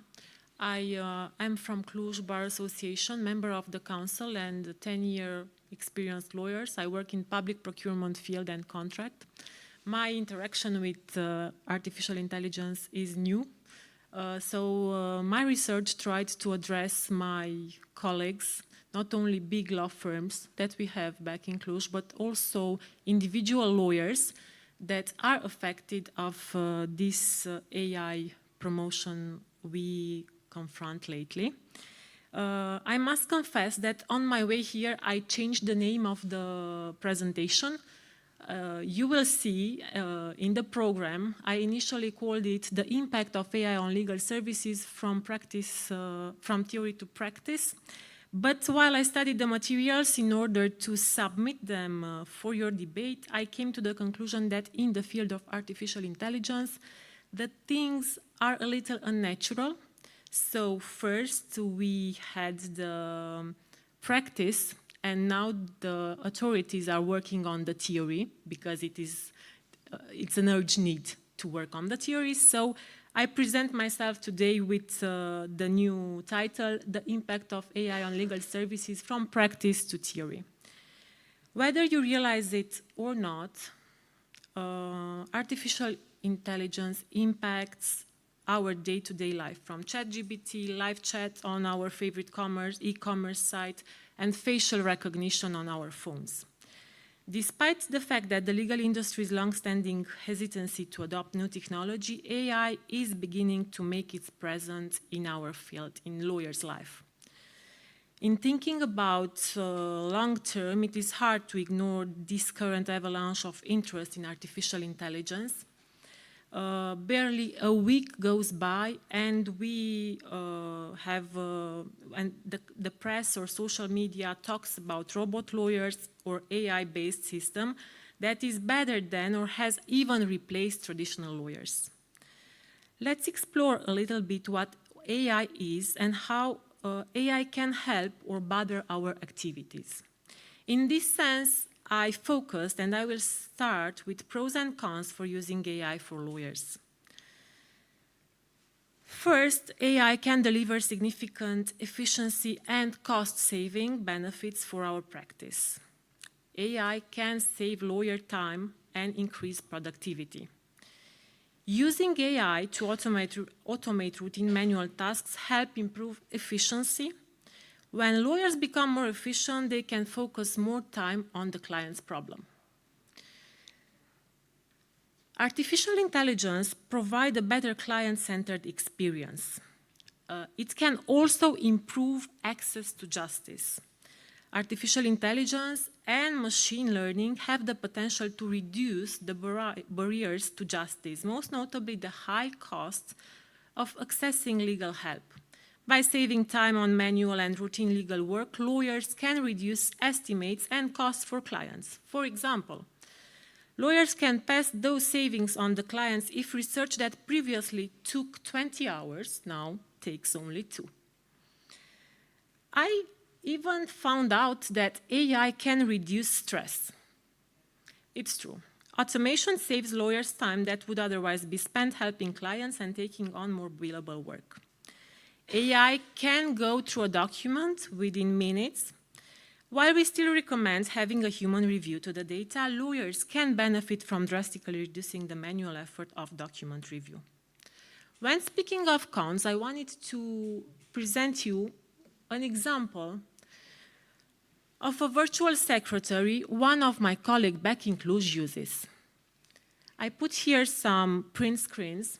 So my colleague, who is individual lawyer, he does not work in a big law company, invested in a virtual secretary which answers now to the general answers from the client and who helps even concluding contracts. You have here the legal secretary of my colleague speaks English, and in her interaction with one client, he presents and he answers very briefly to the client's answers. This is a good example of how artificial intelligence can be used even in a small law office. Of course, there are also challenges. AI presents that legal professionals should be aware of this. It's important for lawyers to understand their ethical obligation when using artificial intelligence. What is the main disadvantage of AI in law? Well, one of the main disadvantages is the potential for bias. AI systems are only as good as the data they are trained on. And if the data is biased, the results of the research may be as well. This could lead, of course, to inaccurate results in our work. Then we should keep in mind ethical consideration when using artificial intelligence. These issues are especially important as there is no common sense or ethical override. Unlike a human, the algorithm has no higher level assessment of whether what it is doing is obviously wrong or not. Another problem with artificial intelligence is related to legal liability. Who is responsible if something goes wrong? The lawyer or the tool used, and therefore the vendor of the tool, for example? The meteoric rise of ChatGPT is shaking up multiple industries, including law, as one of a famous attorney recently found out. The first speaker today told you about the New York lawyer who used and presented some fake cases sources from GPT in front of the court. This is another con for using AI without a limit. The use of AI in criminal law is especially problematic due to the potential consequences of making liberty-depriving decisions based on an algorithm. When speaking of liberty and people freedom, it's hard to trust in an algorithm, I'd say. It's harder than when speaking of business. One of the significant disadvantages of AI is also replacing manual works. And we have a Deloitte study which shows that about 100,000 legal-related jobs can be automated by 2036. This is a dangerous topic, I would say. And another cause for anxiety is the vulnerability to cyber threats. Going back to my title, let's see what means AI in our practice. Which are its tools? ChatGPT and robot lawyers are both generative AI tools. There is no doubt that ChatGPT or other similar functions presents opportunities for lawyers. ChatGPT faces also additional hurdles in the legal sphere, like my colleague already told you. The language barrier, for example. Artificial intelligence has recently made inroads into legal profession through use of technologies such as predictive coding and contract analysis tools. These have helped to automate a number of routine and relatively straightforward tasks through robot lawyers. To ensure adequate protection of citizens against the risk resulting from the misuses of AI, we need an effective legislation. And that's why I've started with the practice and then the theory. Generative AI tools such as ChatGPT are currently in the spotlight. Several countries around the world are debating whether these systems should be regulated and how. China already put forward a specific regulatory proposal which is likely to be adopted by the end of this year. Other regulatory proposals are under construction in Australia, Canada, and EU, as you already know.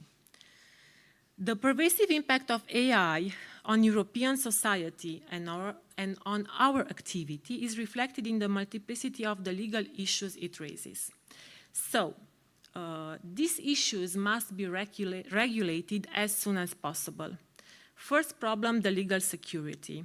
One aspect that must be soon and urgently legislated. Second, it raises questions about human responsibility. How should moral responsibility be assigned and shared? Who is responsible for adverse outcomes? Third, the emergence of autonomous systems raises questions about governance, regulations, design, development. Another question is how should institutions and laws be redesigned to serve the interests of individuals and society and to ensure the safety of the society in relation to the AI.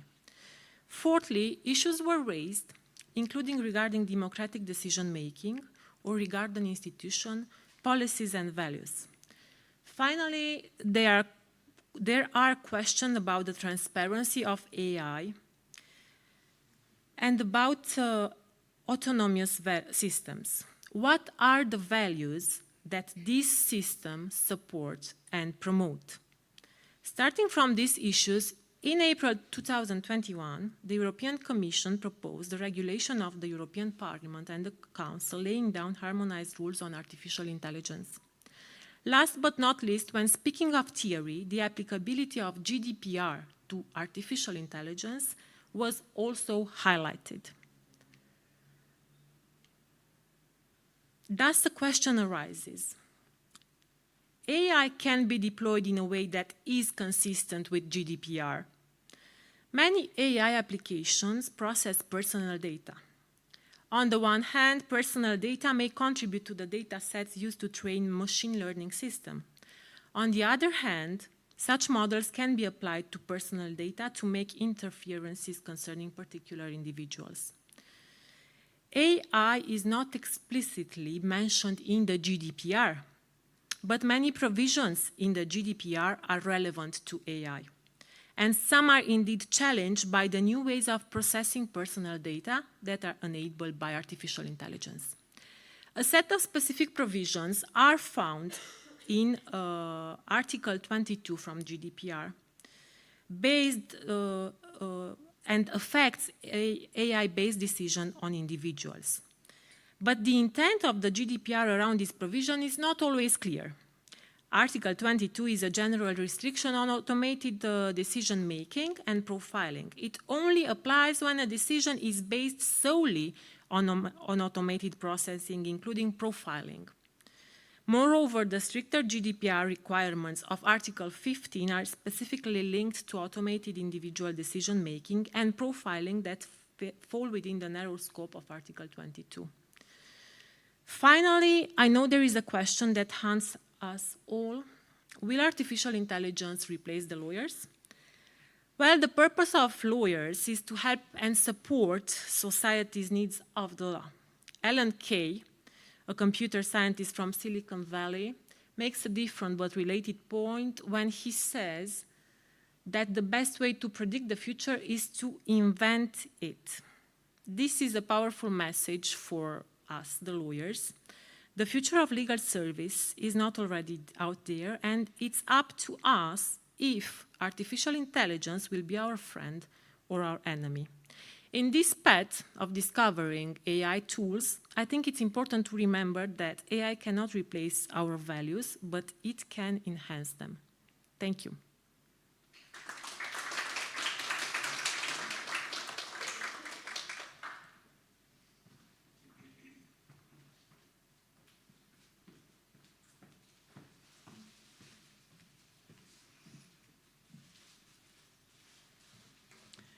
I hope you keep the question for the end, because I already have a lot of questions to our speakers, so probably we can also add some moment, yeah, for your questions too, because I think it's a lot of topics to discuss. Can I please see my presentation? It will be easier to speak with that.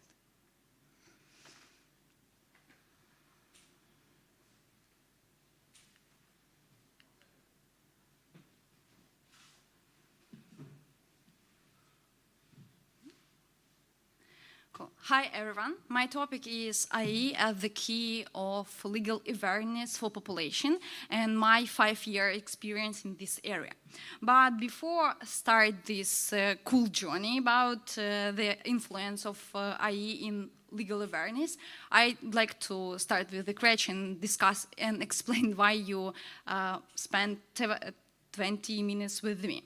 So first of all, I'm CEO. My name is Bondarenko Virginia, and I'm CEO and founder of LegalTech product, Pravoman. It's totally digital AI system that helps in legal cases and also provide generation documents.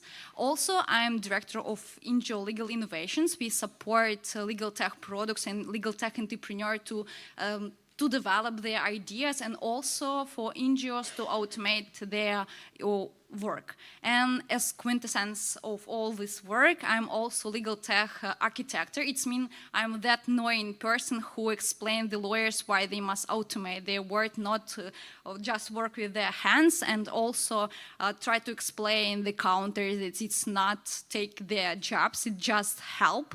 So yes, let's start from the beginning, from the theory, why I think legal tech must make more steps in legal awareness and how it can help us lawyers.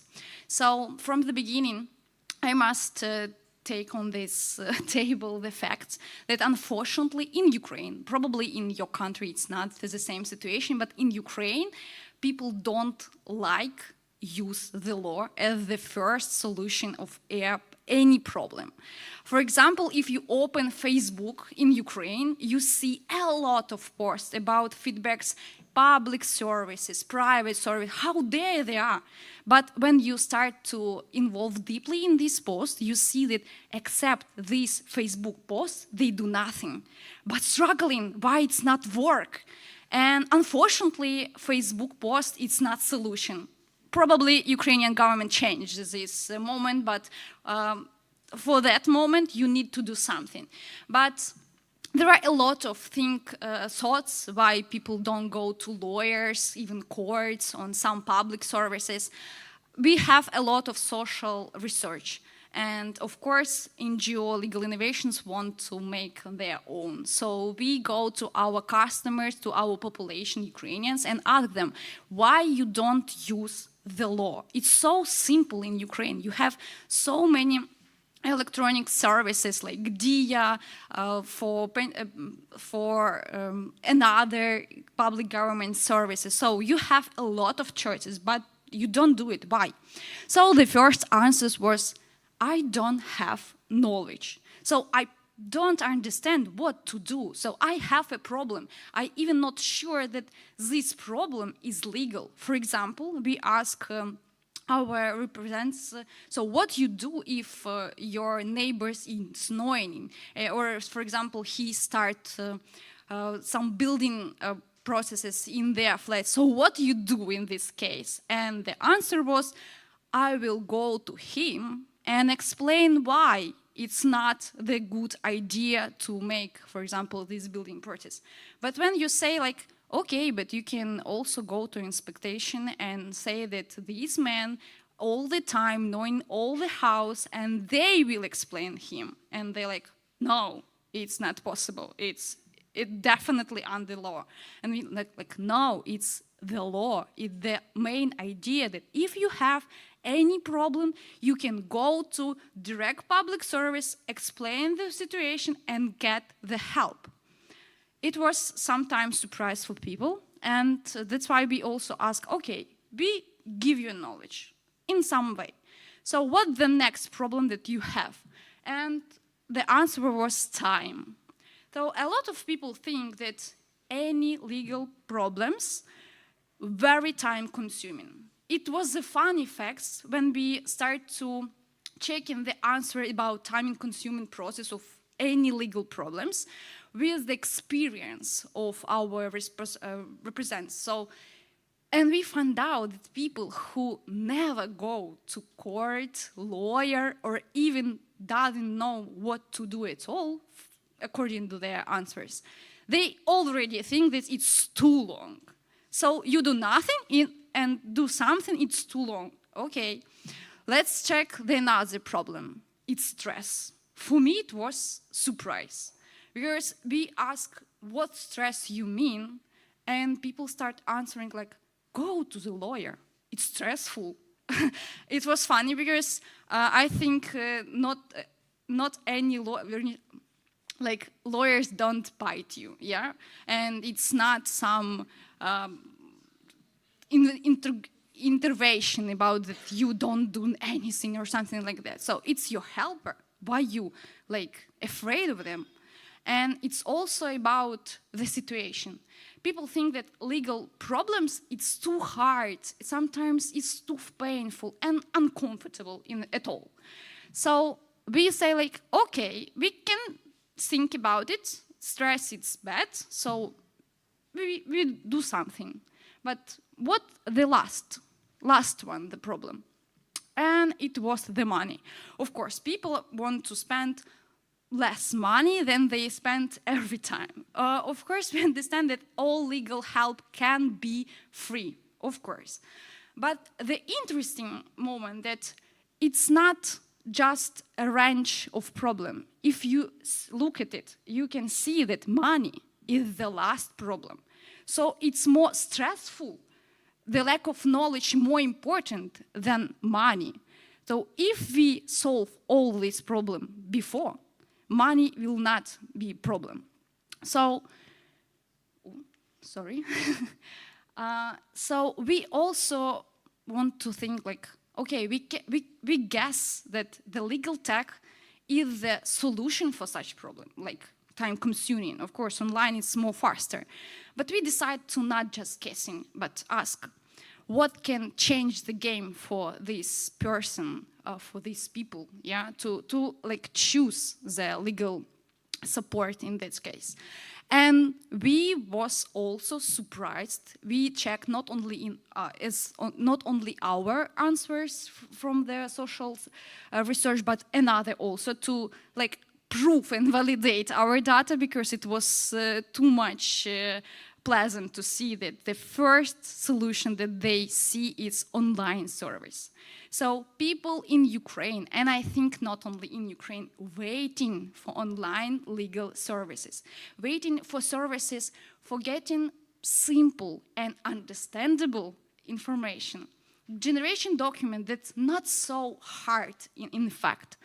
So the second one, it was the speed of service. So if you like create the solution that give me opportunity to understand that this process will be more or less time consuming, yeah? Maybe not 10 minutes, 1 minute. I don't know what is time consuming according to the theory of Ukrainians, but of course, if you give the guarantee that this process will be more easier for me, maybe I spend less time than I'm thought even, it will be the reason why I go to you and get this legal support.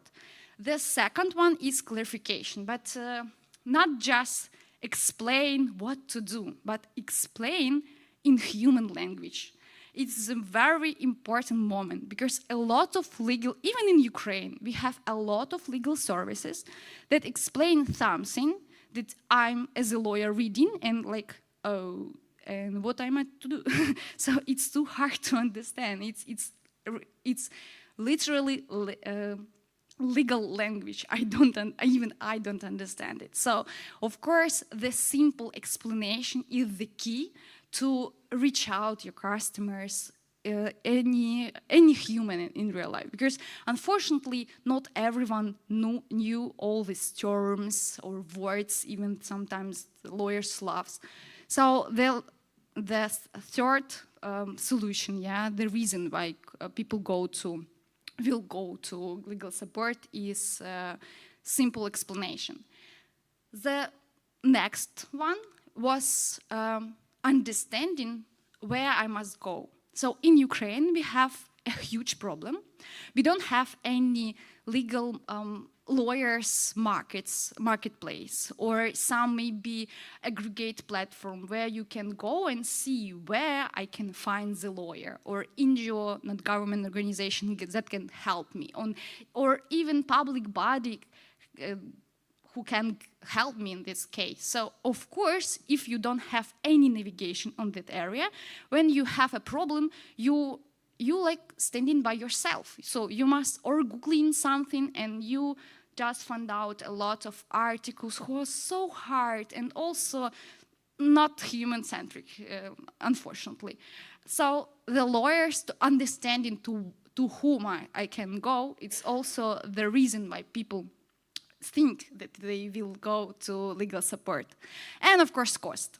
But again, it's not the random line. It's line from 7 to 1 point of importance of the reason. So the first is online. The last is money. So it's not only about costs. It's also about my time, my understanding, and also just information that I could understand. So it's not just the theory. In Ukraine, we really see increase of online numbers. During the 2023, we see that our online customers, number of online customers increased to 40 in average, to 40, from 40 to 50%. And I must confess you that we don't invest our money now in Ukraine in marketing because we have a lot of donations. If you can like save money for marketing, please donate it to our army.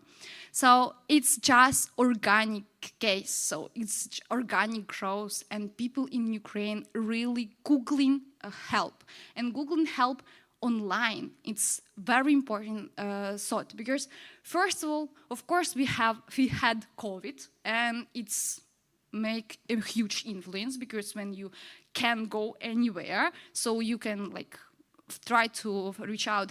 In other case, a lot of Ukrainian law firms, for example, launch like Zoom calls with your lawyer, or Google Meet, like let's Google meeting with your lawyer. And now, of course, we also have a lot of electronic services like chatbots, online generation documents, also platform for chatting with your lawyers, and a lot of other web chat with human, without human, and etc., etc. So what the experience of problem, why I'm standing here and try to convince you that LegalTech and IE is so important. First of all, I must say that it's hard to say that we are famous in Ukraine. I don't know any famous lawyer in Ukraine, if it's not a parliament member. But I think we have a success case. we launched in 2018, so we have 5 years of experience, and now we launch more than 1 million consultations. It means that we provide help for 1 million, more than 1 million times. Of course, I will explain after that the topic of our consultation, and sometimes it will be explanation for such huge number. But also we help more than 150,000 people. So it's people who even one time use us. Of course, we have this differentiation between users because we have, for example, web chat, and we have Telegram, Viber, and Facebook chatbots, and also we have own applications. So let's clarify. Let's clarify the idea. Pravoman, it's AI assistant for small businesses and also a population that gives give advice in typical cases like rent, like organization business, registration business, changes to tax system. So it's very simple, small cases, but in the fact, it's the main painful for our population. Because with such small problem like renting, you don't go to the lawyer if it's not something big. So this chatbot, we had the brand idea that it's a lawyer in your pocket. Because when you don't know something about small thing like medicine services, can I get it free or I must pay it in any case? So you can like take your phone, just found the consultation and get the answer. That's why this huge number. And also because we have web chat, we can give advice, but we can reach out back to our customers. So that's why we have 1,050 users who use us one time. But in the same time, 48% of our users stay with us in constant basis. So it means this person use us more than 2 times in months. Must say that when I'm starting this product, I wasn't sure that someone will be use legal bot more than 1 even time in a quarter. Because I don't know such active person who every time start to fight for their rights. But in fact, I was surprised because we have a lot of people who use in constant based. So why they use it? Because first of all, Pravoman analyze the request. So it's AI system. We use also language analysis, and we provide help as the chatting with our customer. So the first step, we recognize the request. It means that we checked the most important facts like what the area of problem, what the subject of the problem, who involved in this process, to clarify the problem. Because we have a database with our consultations that also include all these facts, and our chat, our AI model, try to figure out what the problem is and just find it in our database. After that, of course, sometimes people don't understand the problem.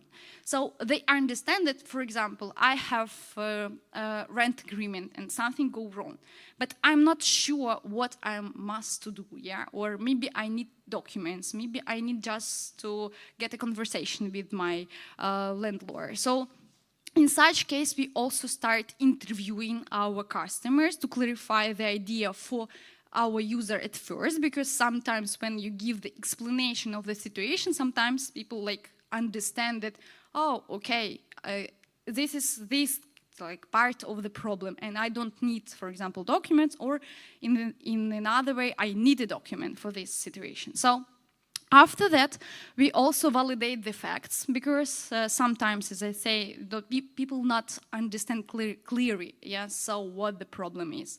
Also, we start using data from registers, from government registers to, for example, validate the facts. The main cases, it's tax systems. For example, we can analyze registration status of contractors, or our competitors, or our customer, for example, for small business. Also, we check tax status for our customers if they want to change the tax system, or for example, they create a new document and they not sure can they work with this particular firm because we have a lot of limits in some tax system. So we clarify the idea that you business in that tax of status, your customer or client or whatever, also fit to your system, and after that give the consultation. Also sometimes it's just for user experience case. For example, we can use data from GT to not ask fill the fields like words or the address of the building, or for example your name, full name, and etc. etc. Also, we generate documents. Must say that a lot of people think that it's some magic and we do something like, I don't know, like something magical. But in fact, it's templates that fills by answering the questions. Of course, it's not always like put this put these words in this field, of course not. Sometimes it just clarifies the idea that, for example, you business in that tax system, and after that we start to combine the part of the documents. It's like construction, legal, something like that. And after that we create document ready for signature. So why we succeed in this area? I like to joke that we find out how to juggle. Because first of all, we understood that people sometimes need the information. And also we make it so simple that sometimes we analyze activity of our users and we see that one or like 10, I think 10 users use us almost every day. And it was for me like, oh guys, what are you doing? Because it's so interesting why you use LegalTech bots every day. And we go to them and ask, like you're so cool, why you use us every day? Maybe you can help us to improve our program or whatever. And the first answer still my heart. The guy said that it's so calm. The reading the legal advice from parliament calmed me down, because it's so cool to understand what to do in advance if something happens. So the guy, just before going to sleep, not searching in Instagram, Facebook, whatever, he like, I will discover today constitution law. Okay, it was interesting, and after that we decide like, okay, we have a gift for you. You have a whole life subscription for all topics in Ukraine. Please feedback us about any SNL that you want to know. It's a cool idea, and thank you for using us. The second case, it was less than every day, but I think almost in 2 or 3 days. And we also ask, why are you using us? It was funny, but it's also a man. And he answered, you know, I so love to debate, and bravo man is always on my side. And it was sometimes funny to understand that people really don't know law so good, and they use such even tools just to even impress, okay, impress his friend, but it means that this topic is interesting, even because it's law, it's not the funniest thing in the world. Of course, we have more something interesting, like, for example, about Angelina Jolie or Brad Pitt, whatever. But when people finding the legal advice interesting, it means that there are lack of knowledge that they can cover in another way. So using AI, using like such instruments can also help to teach people how to use the law in interesting way, not just articles.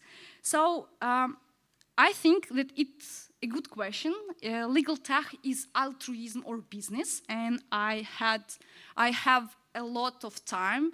When I was asked by that from our LegalTech entrepreneurs, and I will answer honest. Before we start ProMan, I thought that it will be all totally altruistic story, and we will invest in teaching our clients, and we also like just launching a white label service for another products. It will, and ProMan will be just a flagman product as marketing. But in fact, we find out that after consultation, the possibility of selling documents that are charged increase. Because before consultation, that's totally free. Humans don't understand that it's necessary for him to have, to have these documents. And it's mean that when we speak about legal services, every time you must understand that every time when you reach out with your client, you must teach him. And I think you also understand it when you give the advice person to person. So of course you like teach, explain, and it's also about LegalTech. If you want to make your product totally chargeable without any free functions, you must understand the niche. So the human, the customer who goes to you must definitely understand the value of your product. If not, please add something free. It's okay also. So what I'm selling here, yeah, of course I can say that ProMan is the best solution in the world. Of course it is, but I'm not so egocentric. And I try to explain you that you can find in your own experience some small keys, some small cases, typical cases, very predictable cases that you can automate. It's not necessary must be huge solution with IE, with some bitcoins or etc., etc. So it can be just simple case when you generate, even with templates, the document that really help your customer. You can create the simple and understandable consultation, and you can create the service with your heart, because, for example, we really have a lot of function that already launched in DIA, for example, but people go to us because they literally comment about these functions, go to ProMan, it's really on normal language, write it. So it means that sometimes when you just use simple words, it's better, and you can even charge such services. Of course, ProMan sells white label services, but not only ProMan can make it. You can see and you can find lots of IE system, IE platforms that already can help you with generation documents. For example, like Copy IE, Pipe Technology can help you in providing chains of completing documents. Also, LangChain, for example, it's combination between automated consultation and development solution. They can, with ChatGPT model, can use for example, analyzing document, even fill the documents based on your data, and also can help to analyze the documents. And also, we have a lot of automation for automation consultation services, for example, like with IE, when you train, just recognize the topic of your consultation, and after that, for example, chat start from that point the consultation, and you can provide the more easier way consultation, so more user-friendly. If you're interested in this case, in such solution, you can scan QR code and see a lot of IE solutions for such cases. But to the end, to finish my propaganda LegalTech speech, I want to say that don't be afraid, be too simple. Because a lot of LegalTech entrepreneurs think that I can create something great. It will not ChatGPT for lawyers. But you are not competitors to ChatGPT. You competitors to nothing. If you, my lovely rule that I use in our LegalTech Academy, if you can create Google Forms with if-else line and its help, it's a brilliant idea. Find out how to charge it. Because the main idea of legal tech, get advice, not be so technical cool. So be more simple. If you know the solution with CRM system that automates, for example, documents, and you can add QR code to your website, use it. It's okay. You are also legal tech, so just do it.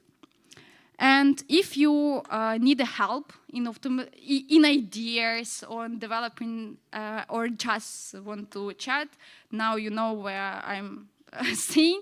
So let's keep in contact. And I hope you have a lot of questions to my colleagues and to me. Thank you.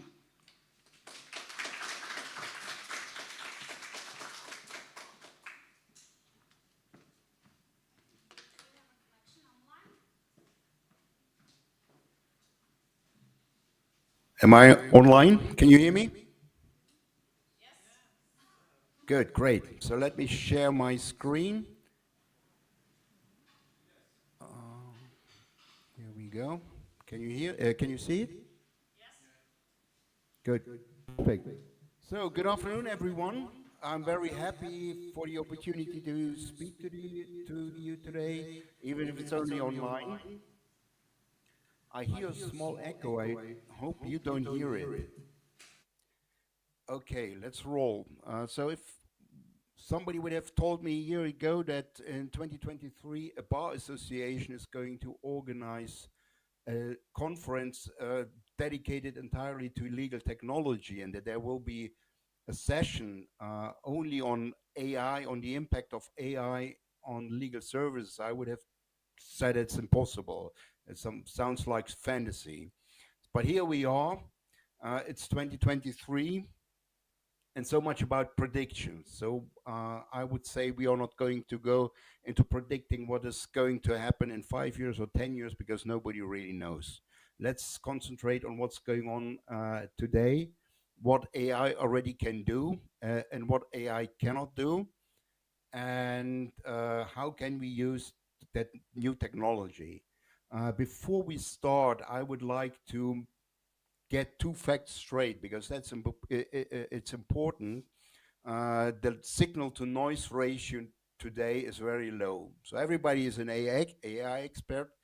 Everybody is using the new technology, new generative AI tools for the weirdest, wildest reasons, for passing the bar exam, or for representing a client in court and so on.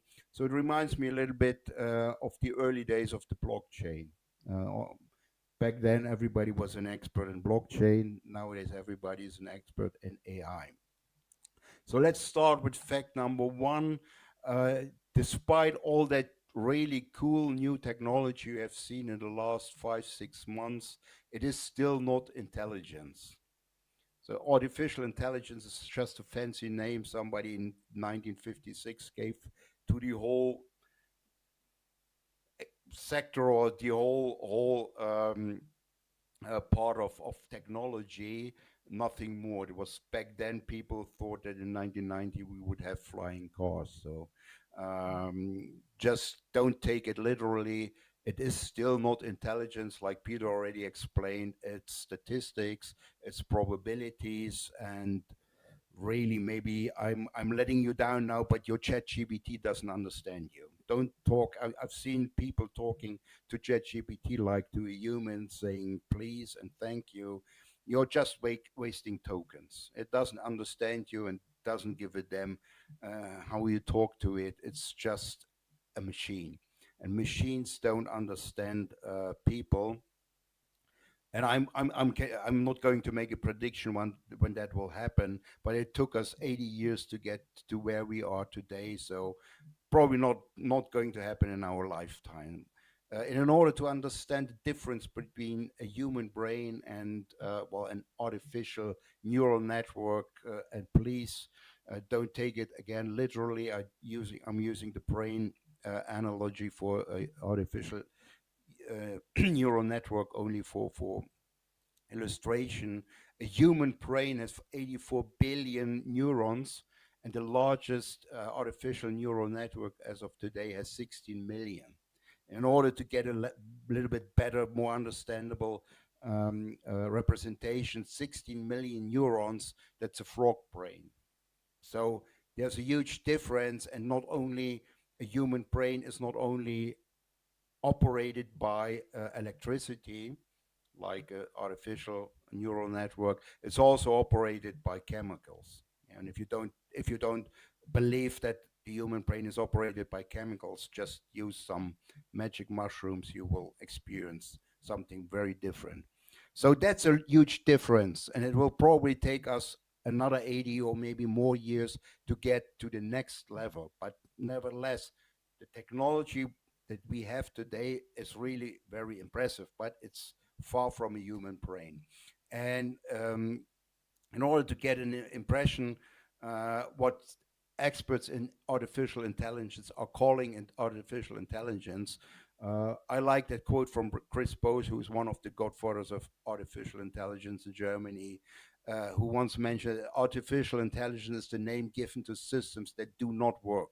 Systems that do work have real names such as computer vision or natural language processing. So just always take it with a grain of salt. Artificial intelligence is just a name. And the second fact, it is not new. So if you came late to the party, if you think that artificial intelligence in the legal domain started to be used in, I don't know, December 2022, when ChatGPT came on the market, or maybe 5 to 6 to 7 years ago in the last decade. It's much older. So the first article was written about the use of artificial intelligence in the legal domain was written in the Stanford Law Review in 1970. So it's quite old. And the first systems or the first implementations of artificial intelligence started to come up in the 1980s. So the first iteration of artificial intelligence in the legal domain have been expert systems, like in every other domain, in the medical domain, and so on, expert systems, and they're still working today. So expert systems are still a valid technology. One of the first expert systems in the legal domain was the latent damage project, launched in 1986 by a fellow you probably have heard about, Richard Susskind. So Richard is already working on artificial intelligence in the legal domain for almost 40 years. So you get an impression how long it is that people, experts, are working or using artificial intelligence in the legal domain. So the next step was we had a long period where you only had expert systems because there was of the limitations of the models and the limitations of the technology, something called the AI winter, if you're interested in the term. So starting in 2010, something about 2010, you had the next iteration, natural language processing with systems like Kira System or LawGeeks, contract analytics, just finding information tokens in large amounts of textual information, classification, and so on. So that has been the second iteration of AI, implementation of AI in the legal domain by analyzing textual information. And the next step was a development of natural language processing, because large language models are part of natural language processing from 2018, where the first large language models came onto the market, which is a preferred model nowadays in natural language processing. And you see it, well, probably the best representation is GPT or ChatGPT or BART, and all those models which came up in the last 5, 6, 7 months. One of example is Casetext Co-Counsel, which was trained on legal data. So it's not the large language model like ChatGPT or BART, which have been trained on generally accessible information, or what we are calling the internet, but it has been trained on legal data. So everything I said before, that it's not new and that it's not intelligence, doesn't mean that artificial intelligence doesn't have and will not have a huge impact on the economy and on the legal service market specifically, it's the other way around. It already has a huge impact on the economy. So you see this prediction of PwC, and mind you, this prediction has been made before generative AI came to the market. So it's probably even more. But back in, if I'm not mistaken, 2019, PwC predicted that until 2030, artificial intelligence will contribute another 15.7 trillion US dollars to worldwide GDP. So that's around 20%, a 20% growth in global GDP by artificial intelligence alone. And there are some experts nowadays that are already predicting a growth, a tripling of the legal service market. So from 1 trillion US dollars per year to 3 trillion. Sounds a little bit exaggerated, but you never know if you take into mind that only 15% of the population at the moment are using legal services, paid legal services. And if AI, I will talk about it a little bit later, if AI can increase the number of people which are using legal services, nothing is impossible. So you never know. So let's go into the ways artificial intelligence is already impacting and can even more impacting the legal domain, the work of lawyers. First, which is coming to mind is, of course, efficiency. There's, of course, an efficiency issue in corporate legal departments. They're always looking for more efficient ways to to do their work, to bring more efficiencies to their efficiency to their workflow. I'm not as positive as Bianca for law firms. Law firms, of course, have efficiency problems, and AI can, of course, dramatically increase the efficiency of the work of law firms. I'm not as positive about the notion that they will pass those efficiency gains or the decrease in the value or the price of legal services to their customers, but we will never see. There might be pressure. So if you're looking at efficiency in the legal domain, probably everybody of you has seen that report by Goldman Sachs that up to 44% of legal work could be taken over by AI. You always have to take it a little more. If you haven't read it, there's a link on the slide. You can download and read it. It's an interesting read. You always have to take it with a grain of salt because this report has been compiled by bankers. And if you look at it, the sector which is least impacted by AI is the banking or finance sector. So probably if lawyers would have come up with that report, the legal domain would be least impacted by AI. But 44% sounds not too fantastic. And of course, every lawyer was asking themselves, yeah, what will happen to my job? And of course, again, I'm not going to make any predictions, but I would say lawyers are safe for the next 100 years. Because if you're looking at the relation between billable and non-billable work, and that's the efficiency problem even law firms have. You might not want to cut the hours you spend on legal tasks by half because you want to bill as much hours as possible to your client. But there's one limitation: every day has only 24 hours. So, and I've seen lawyers invoicing more than 24 hours per day, but they are the exception. So if you're looking at billable versus non-billable work, you see a lot of work that lawyers and that amount of work that lawyers cannot bill to their clients is increasing. So customers are less and less inclined to pay for legal research, for email management, classification and filing, for time entry and so on. So if you can get rid of that amount and delegate it to AI, then you have more time to bill. You can bill. So if you look at even more clearer picture you get if you look at the perception between administrators and timekeepers. Timekeepers are the lawyers who are really doing the work. So if you look at that picture, you see that's more than 70% of lawyers spend more than 20% of their time on non-billable work. So that's quite a lot of time lawyers are spending on non-billable work. So if you can cut that down by delegating that work to AI, then you have more time to spend on billable work. That's quite an easy conclusion. Of course, it's always the problem to find that new work, but again, the legal domain or legal work is becoming more and more complex. Just three letters ESG will provide lawyers with a lot of work and a lot of billable hours for the upcoming, I don't know, decades. Work is becoming more and more complex, more and more difficult. So lawyers will be probably busy for the foreseeable future. So of course you have to come up with and you have to upskill. You have to know what you're doing.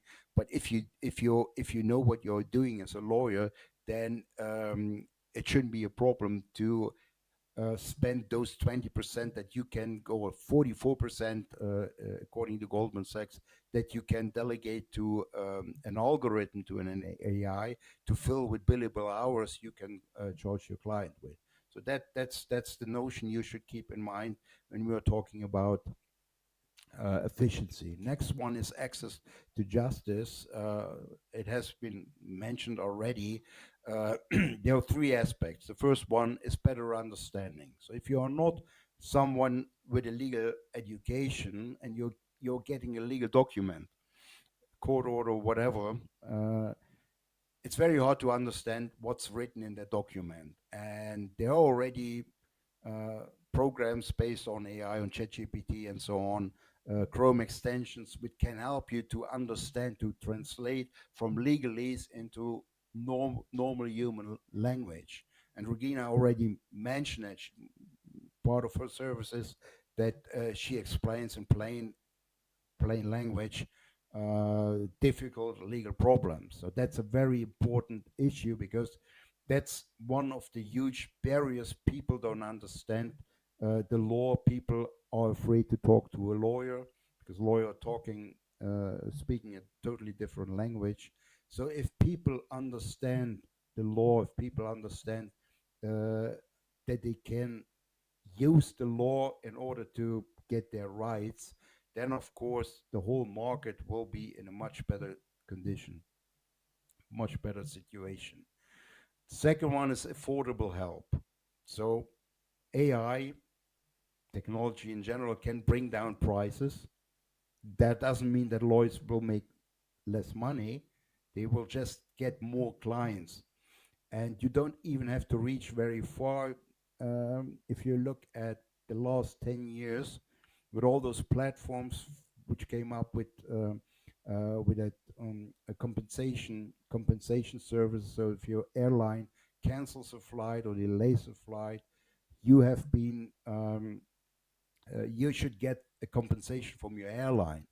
And the regulation resulted in all those platforms, but nobody was using that, because in order to get, I don't know, on average 250 euros back from your airline, you have to spend 500 euros on your lawyer. So that's nonsense. Nobody's doing that. So when the platforms came up and said, okay, you don't risk anything.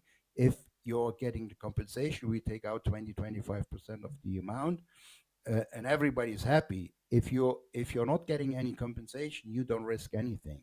And that you can scale that to a lot of legal problems.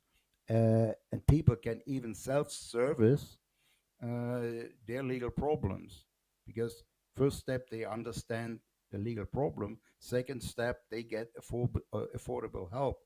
Not every document has to be generated by a lawyer, and AI can do that as good or even better, and most of the time even cheaper than a human lawyer. So that's the second step. And another very important issue or problem, or a possible solution for the general public, is to get faster decisions, court decisions. So if you have read the latest book by Richard Susskind on online courts, there's a huge problem in a lot of jurisdictions, like in Brazil, You have more than 100 million court cases which haven't seen a decision yet.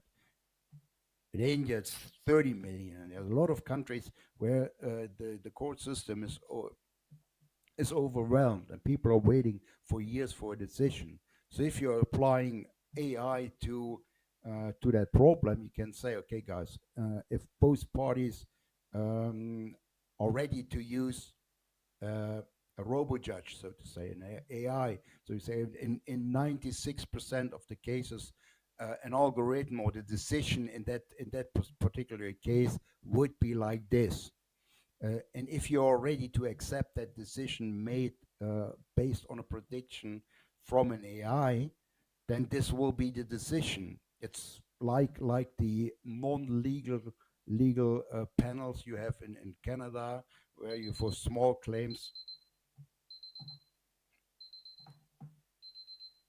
In small claims, wait a second.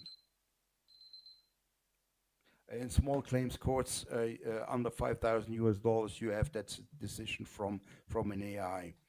The third one is talent management. You have that problem that, like it or not, the Gen Z will enter the legal market today, and they have a totally different approach to work and to life.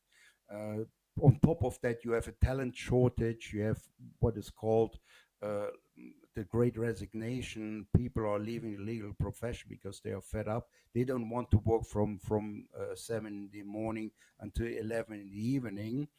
So you have a talent shortage. All that can be solved by AI, by giving some part of the legal work to an algorithm and freeing people, make it possible that a lawyer can leave the firm or the legal department at 5 o'clock, not at 11 o'clock. And one aspect is also training. So you spend a lot of time of partners, senior associates for training first-year associates. That can be taken over totally, entirely by AI courses and adopting and so on. So training is a very, very good field for AI. And last but not least, tech implementation. A lot of the barriers for tech implementation in the legal domain is that people are just not ready to do the work you have to do in order to implement technology. Like for knowledge management systems, you have to put in the knowledge you generate in a law firm, in a legal department, into a system. If you have AI monitoring that knowledge generation, it can automatically be input into a knowledge management system. Same with data population. If you're using a legal CRM, you have to put the data into the CRM system. If you have an AI monitoring the legal work, the workflow, then it could be populated by that data automatically. And you have a lot of point solutions in legal tech still, unfortunately, which are not compatible with each other. So there's no real data exchange between point solutions and legal tech. If you apply on that robotic process automation, like some universal AI API using AI, then you can stitch together a lot of point solutions and get a much better process automation than you have with point solutions. So those are the four areas where AI really at the moment already can impact the practice of laws, legal services, and even will contribute more in the upcoming future. Thank you very much, and open to questions like everybody else.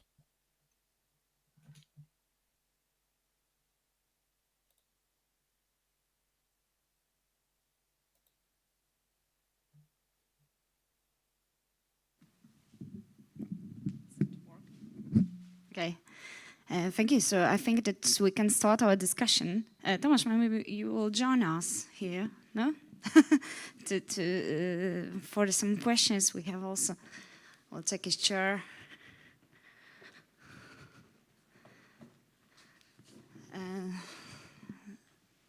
So the question for Holger, do you see us or not? Yes, I do. Yes, I yes, do. you do. Perfect. Okay. So I think that was a very interesting to hear all those sessions and your presentation. I think that one thing is common. If I understand, if you could just give the short answer for the question, that all of you are optimistic because about the lawyers and the AI, and they do not replace the AI do not replace the humans, at least in 100 years, if I understand. Yes, do you agree? Like all of you are so optimistic? Is this working? Yes. Okay, so I'm not optimistic. I wanted to emphasize this. I'm not optimistic. I'm neutral, and I emphasize the urgent need of legislation in this field of AI. So no, I'm not nor optimistic nor pessimistic. I'm neutral.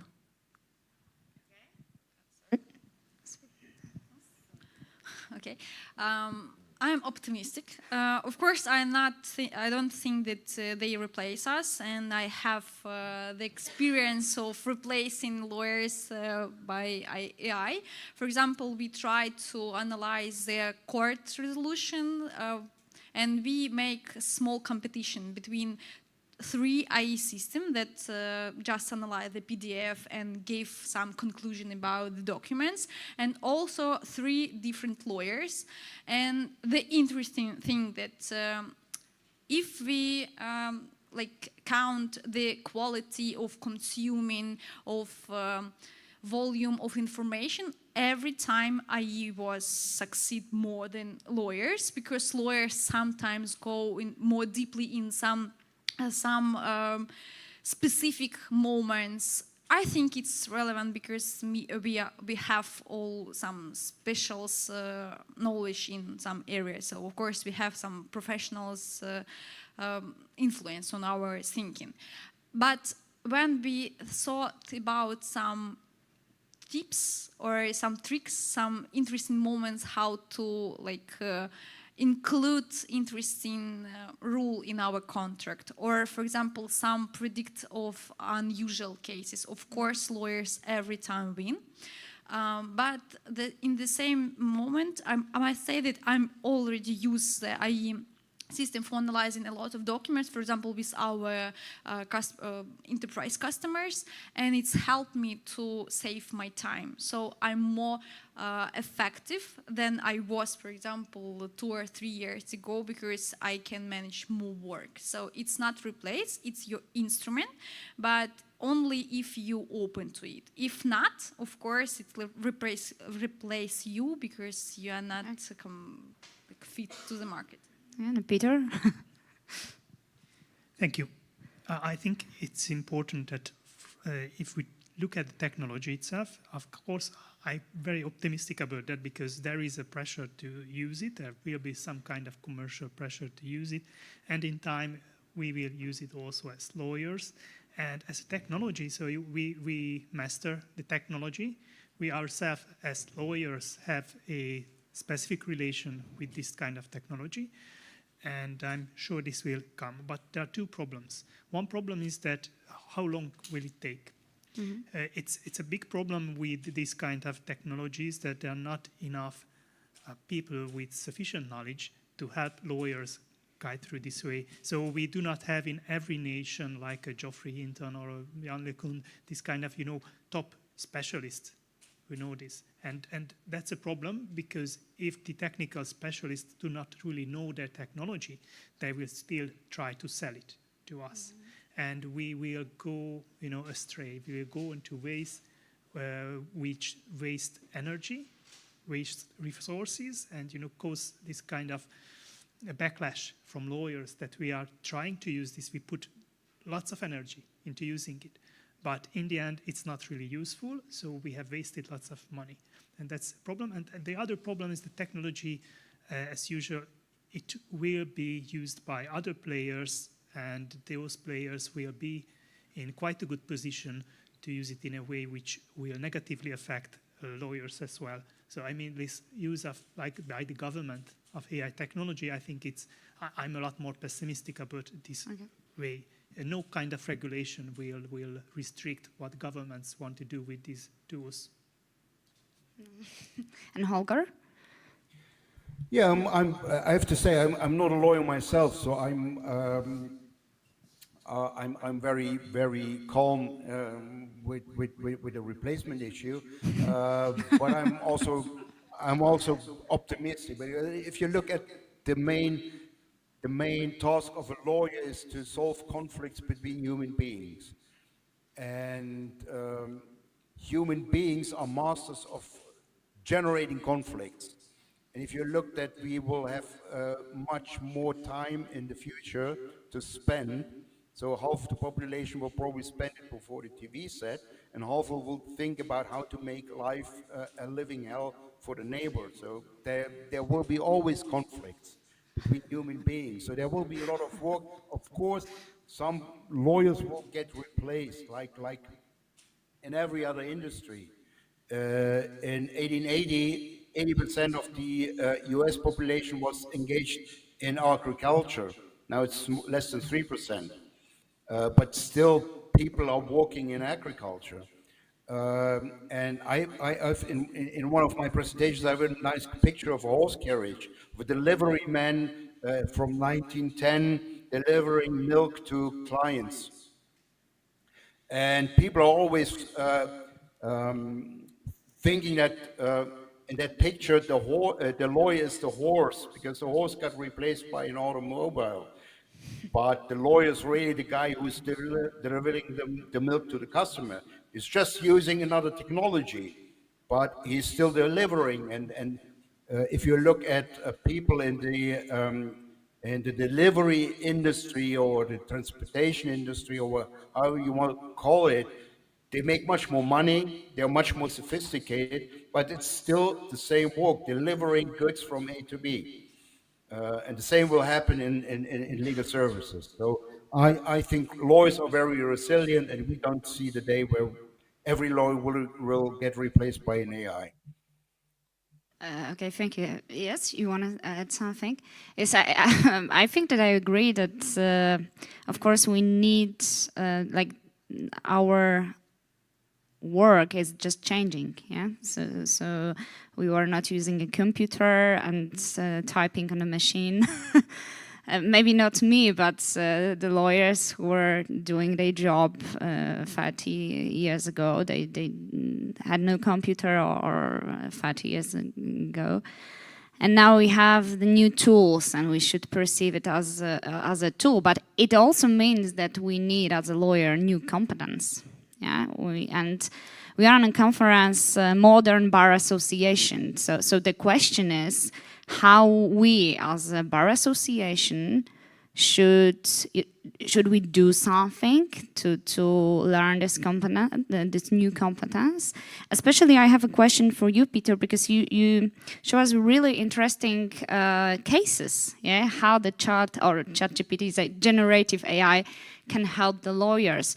Do you think that we should teach somehow the lawyers how to use it, and do you see some threats? Because I think that lots of lawyers think that it's just this AI gives the answers for the questions. They do not treat it as a tool, but as something that generates automatic answer for the question. Yeah, I think we definitely, as bars, do need to have trainings. The main reason is that we have to make lawyers understand this technology better, because what's the most important thing is to remain in the saddle, you know, to be the one who is driving. And it's not like we have to give over this. It's nice technology. We are not really technical people. And it's not a good thing to hand this over those kind of intermediaries who have a better reach towards, like, clients, because they have a better technical knowledge. No, lawyers will have to acquire that kind of necessary knowledge, which makes them able to steer this technology in a way which we can still use in a way which is to our advantage as lawyers, to retain our values as a profession. That's not something that we can avoid, we can skip. I'm not saying that we have to teach lawyers, in the details, many details of artificial neural networks and what the different architectures are. So it's not like what I've been giving presentations, it's not like we have to go into these details, but we have to get that kind of knowledge into the head of lawyers, which will help them to evaluate the products in a way where they can use it in the way which lawyers want to use this. So do you think that we should have the special trainings for the lawyers? Yes. So those kind of trainings, which that are not just like 20-30 minutes presentations, but like hours, which would give them a glimpse into the technology, so that they can remain confident. They can ask the proper questions from the technology providers, or they can evaluate the offerings of the providers, because it's a problem that even the providers do not necessarily understand the technology in a way. So we have to guide them what's important for us. How can we make sure that we are using reliable technology in a way that's reliable? That's something which will need time and effort from the bars. How does it look in your countries, in Hungary or Romania and Ukraine? Do the lawyers are willing to use these tools? Do you see that they are, or just threatened by? So could you share this with us? Well, as for Hungary, I think we are really at very early stage.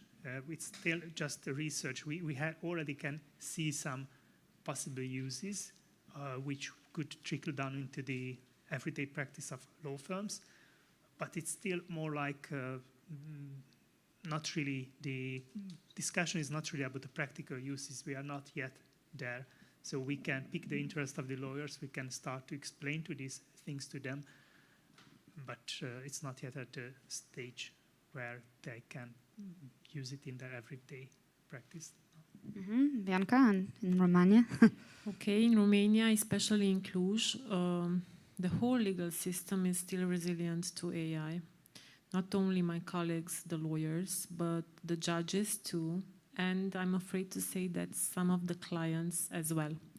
Especially because clients are afraid of lack of confidentiality.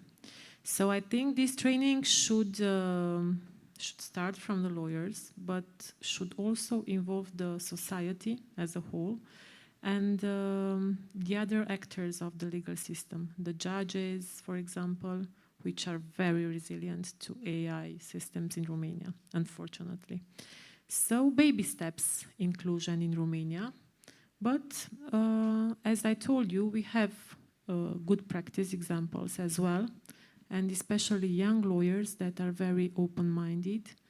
And I think we are going to get there.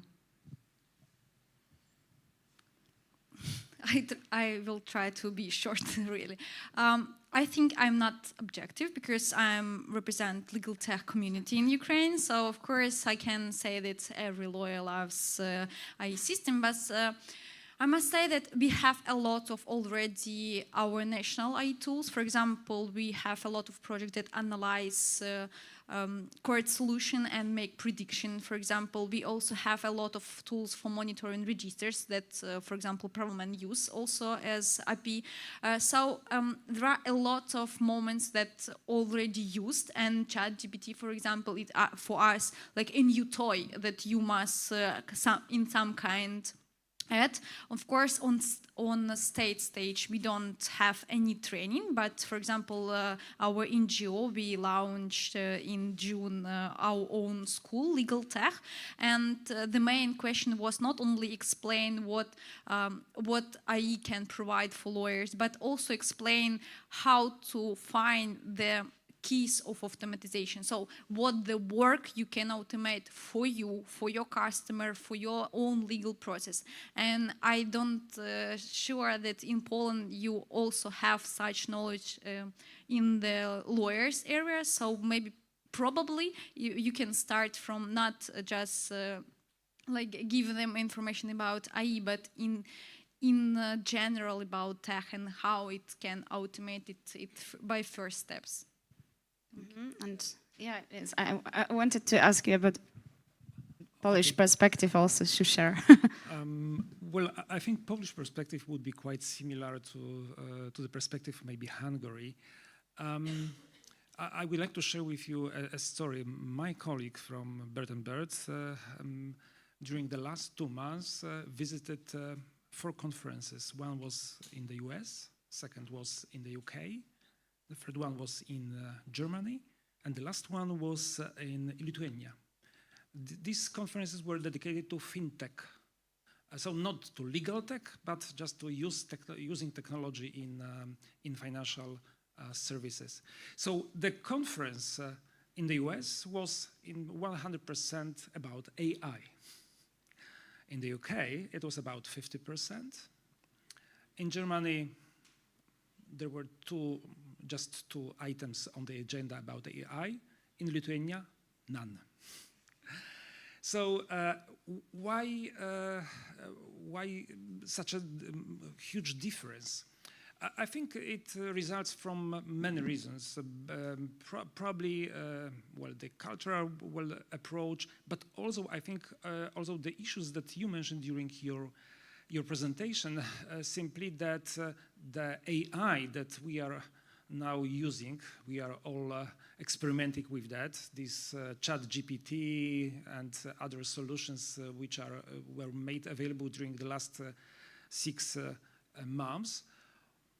They were trained mainly on English language. So if you try to test these systems on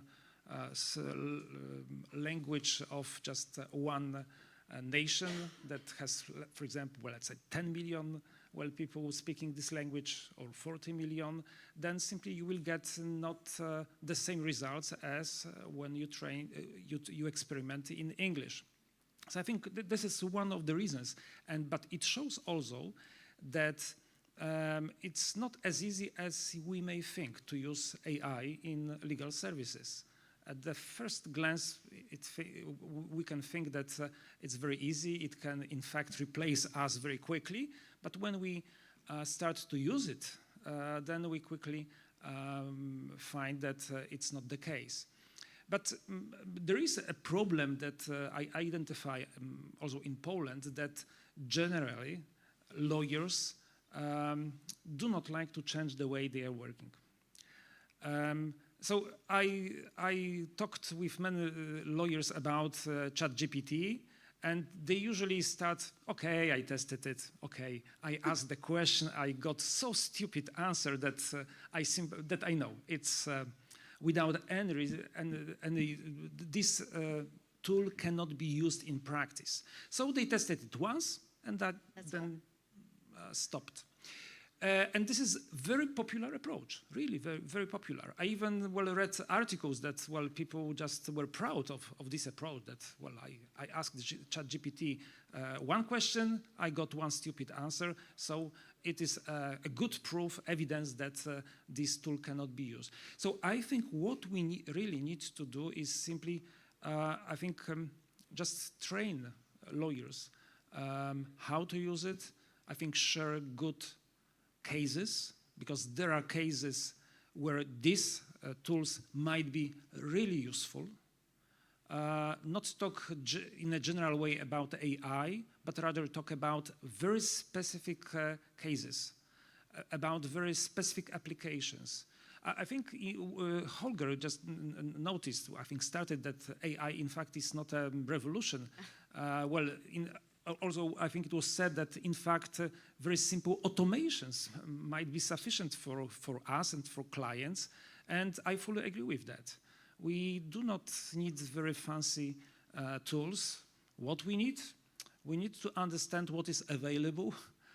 So when we see a case, when we talk to a client, we can identify that, oh, this is the case where I can use, for example, Google Forms. Or I can use ChatGPT, and I know what might be the consequences of using these tools. So I think simply that we are living in a very exciting times, in a good sense.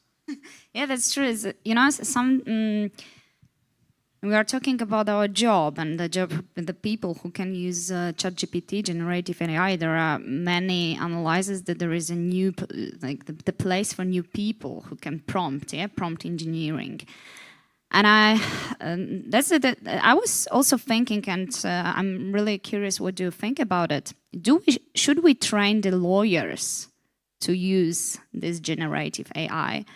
Or maybe the market will go that way, that we will have a specialist or legal tech companies that provide for the lawyers, you know, some IT tools that enhance their job, and they learn how to use it. Because as Tomasz said, that our lawyer society is very traditional.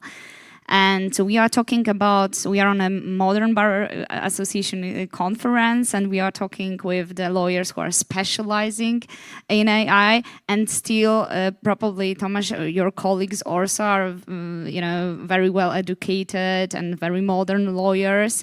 And still, they are not so keen to use these tools like every day. So, and when we are thinking about all the lawyers, probably much more traditional, I was just thinking, is it a good idea to learn the lawyers, or is it just, you know, the market, the IT companies will do it, the good like solutions for them? What do you think? Yeah. Thank you, thank you. Well, I do believe strongly that we have to make sure that lawyers remain in charge, and that the only way to reach it is to teach lawyers about this kind of technology. So and lawyers will be reluctant to do this. So definitely it's something which will be a pain for lawyers. You know, it's a new area. But the problem is that if we let this kind of initiative over to specialists, you know, where we ask the specialists, okay, here is my problem. I don't really understand this problem. How could we use it? I just ask you, give me ideas. They will definitely have a different approach. I'm not saying that they want to cheat, you know, they want to say things which are untrue. No, it's just the problem is that you cannot really provide your own priorities if you do not have a certain level of understanding. So we have to find the level of understanding which is still comfortable for lawyers, and this really requires time. So it is something that I'm sure it's not yet invented. There is no solution to it, but you need lawyers who can trust, so the other lawyers can trust these kind of lawyers who will be able to, to explain to them what would be interesting. That's important, because otherwise we will not be able to remain in charge as lawyers. So I also think that lawyers must be in charge, but I think and must have control on this learning process of using AI systems. But I think third parties have an essential role as well. Without them, we are limited, I think, and is exactly this limitation that stops us to understand the efficiency of these AI tools. So I think a balance is needed. Lawyers must know that they are still in control, but they need a little bit of help from third parties. That's my opinion. For me, it's very funny to hear that someone special person for GPT prompts, and it's first time it feels like fraud to sell the prompts. But in fact, we have in Ukraine a lot of dictionary of prompts that sells, and they are successful. And in my experience, I made one post in Facebook about how the structure of prompt, so how to ask. And for me, it was like a fraud, because I'm selling something so simple. So how to explain the human, how to build the questions. If you're a lawyer, you must know it. But in fact, the influence of this case was so huge that even one organization asked me to create for them like dictionary of such prompts. And for me it was like, please ask the ChatGPT with this prompt to make it, because it's something silly. So I think it's more about explain of understanding how it's work. Because when we was children, people like mom and dad, in how ways explain us how to like make a question, yeah? So it's the something that you must understand and build in yourself. But of course, there will be lots of like IT products that sells and generation prompts and etc. etc. Of course, it will be, but I think the main idea of any association to build this new generation of people who start thinking, not do just like they want or just do before. So, Holger, what do you think? Is the role for the lawyers or role for the specialists? Yeah, I totally agree with the notion. I think it's stupid to pay somebody $350,000 US dollars per year for so-called prompt engineering. I hope that will be a very short phase, because it sounds like paying somebody a huge amount of money 20 years ago for using Google. So that will, potentially it will be part of the skill set of everybody just to use that. And of course, the interfaces will be easier for professionals to use AI tools. So that will be probably a very short period. I hope that in a year there will be not a job description like prompt engineer. And I would say, Regina, use that, sell your dictionary of prompts for $5,000 each, as long as you can, because people are, especially lawyers, who are not able to formulate a question to an AI. They are in the wrong profession. So, but I think it will be part of the skill set of a legal professional to use those tools, but to some extent, and there will be always people at the intersection of law and technology which can help, so that you already see that you have a lot of new professions on that intersection in the legal profession. That is good, because not everybody who has visited law school wants to become a lawyer in a law firm or a legal department. Now we have a much more broader options for that. So I would like just to make one comment or two comments. First, I think ChatGPT might be very scary for lawyers. Why?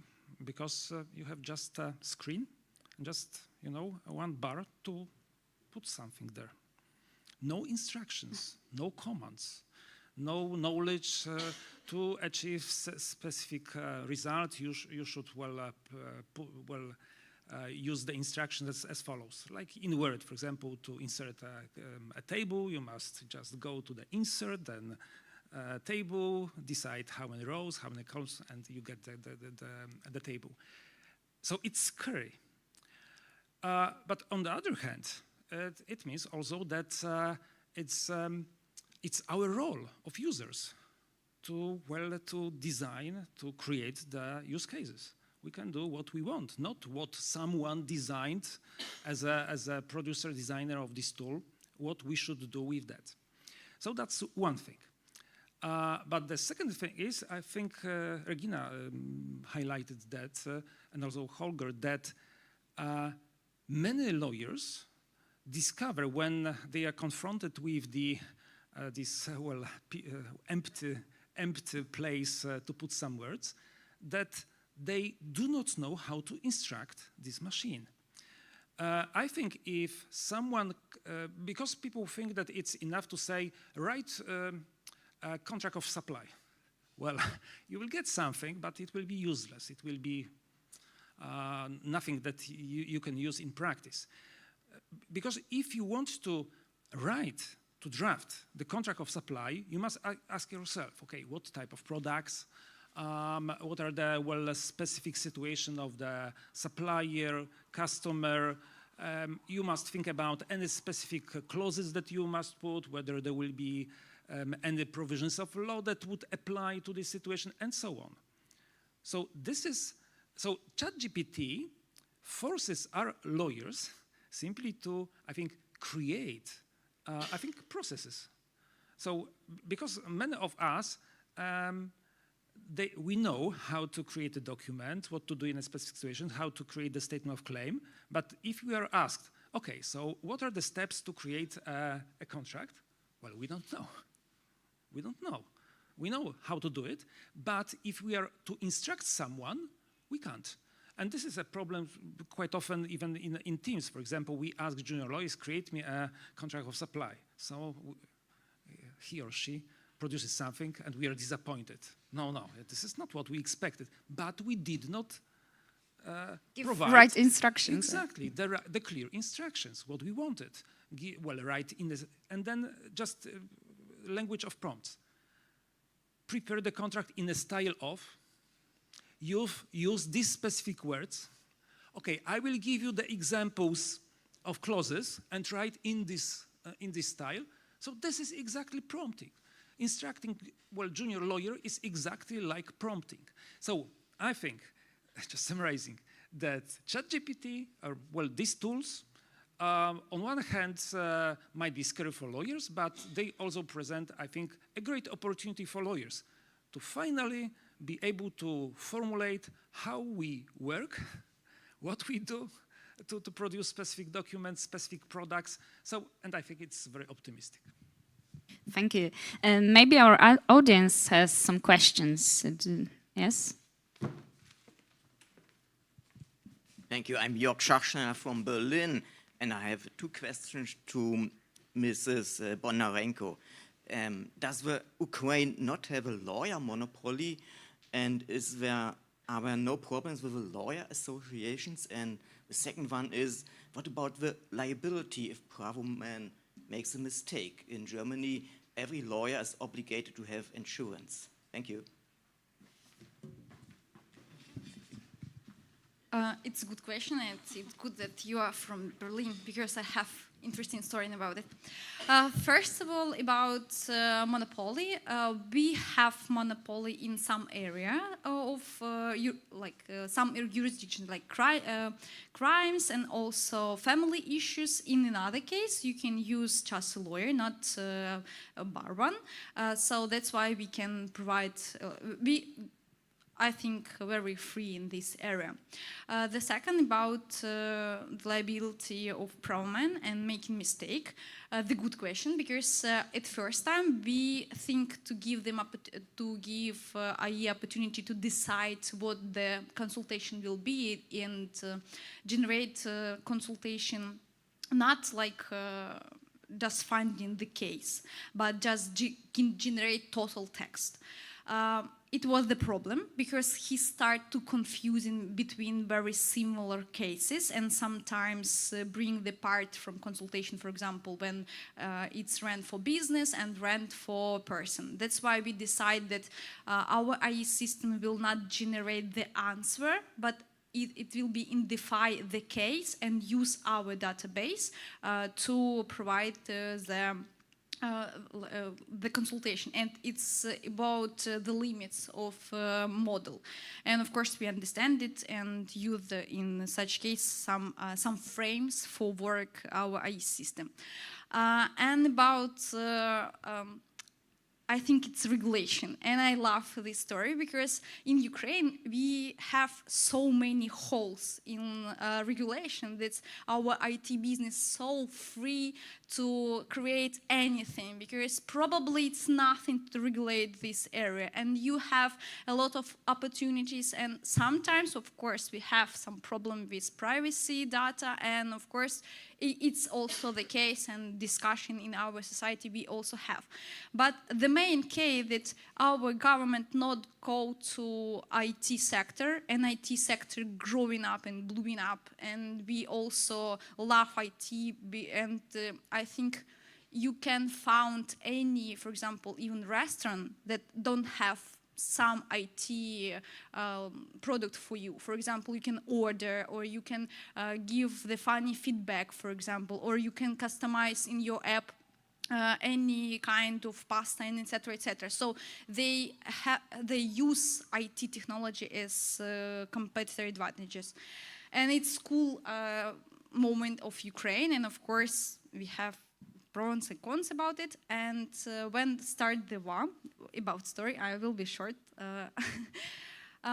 When full-scale war started, we as a product decided to help refugees, Ukrainian refugees, because a lot of people start to message to our support, customer support, asking questions that unfortunately we can't answer, and it's broken our hearts, and that's why we start to collaborate with non-profit organizations from other countries, and one of the countries was Germany, Berlin, and we also ask for help to automate and collect the data for future consultation, and we suggest or provide and propose to also launch our web chat on our partner site to make more easier to get this consultation, because we understand their idea and how our Ukrainians will thought, and these digital tools will be exactly the solution. We, I think, discussed it 3 months because we don't have any documents about all steps of consultations. We don't have the agreements with customers, that customer understand that IE system provide the help, but whatever it's not doing, but whatever you must have it. Also, we create the map of our processing data. So in the last days after this discussion, I started to think what I'm doing. I'm doing LegalTech product or preparing all documents for that. So that's the question about regulation. Sometimes regulation it's not the solutions. It's sometimes a lot of problems. And in Ukraine, I like to say that Ukraine full of opportunities. And it's so good that our governments share my ideas and ideas of our IT sectors. That's why I'm here. We have such many users and etc. I hope I answer your questions. Yes. Yeah, when we are talking, yes, I know that we have one more question, just a shorter comment, because when we are talking about the AI and regulation, it started, yeah, the Parliament, EU Parliament yesterday passed the version, accept the version, maybe not the pass, accept the Parliament version of AI Act. So I think that we will probably in next few years we will have much more regulated market of AI. Till now, it's not so much regulated in the EU. So we can say that it's quite freely that the only barrier is data processing, and that's the real problem. Okay, we have one more question. Thank you. Good afternoon. Good afternoon, everybody. I would just like to ask something about something that is happening in Portugal. I'm the president of the Lisbon Bar Association, and now we are having a war with the government about our statute. They are trying to take some acts from our competence to other people. And considering this, we have a main competitor, which is Dr. Google. Because in Portugal, people only go to the lawyers as a last resort. So how do you think we can defend ourselves against ChatGPT, Dr. Google, and still be lawyers and keep our jobs? Because this is the main issue, because people in Portugal, for instance, they only go to a lawyer when they receive something from the court, for instance. And they say, I hope I don't return here till I die. So that's what they say when they go to our office. They are not used to go to lawyers' offices. So they always say this, because the first thing they do is go to Google and see the answer. They always do this. Only when they don't agree with the answer or they think it's not what they want or what they expect, they come to lawyers. So this is one question. How can we win this war, or are we destined to lose it? And the other one is, what's the values, what's the paper of the ethics in ChatGPT, for instance?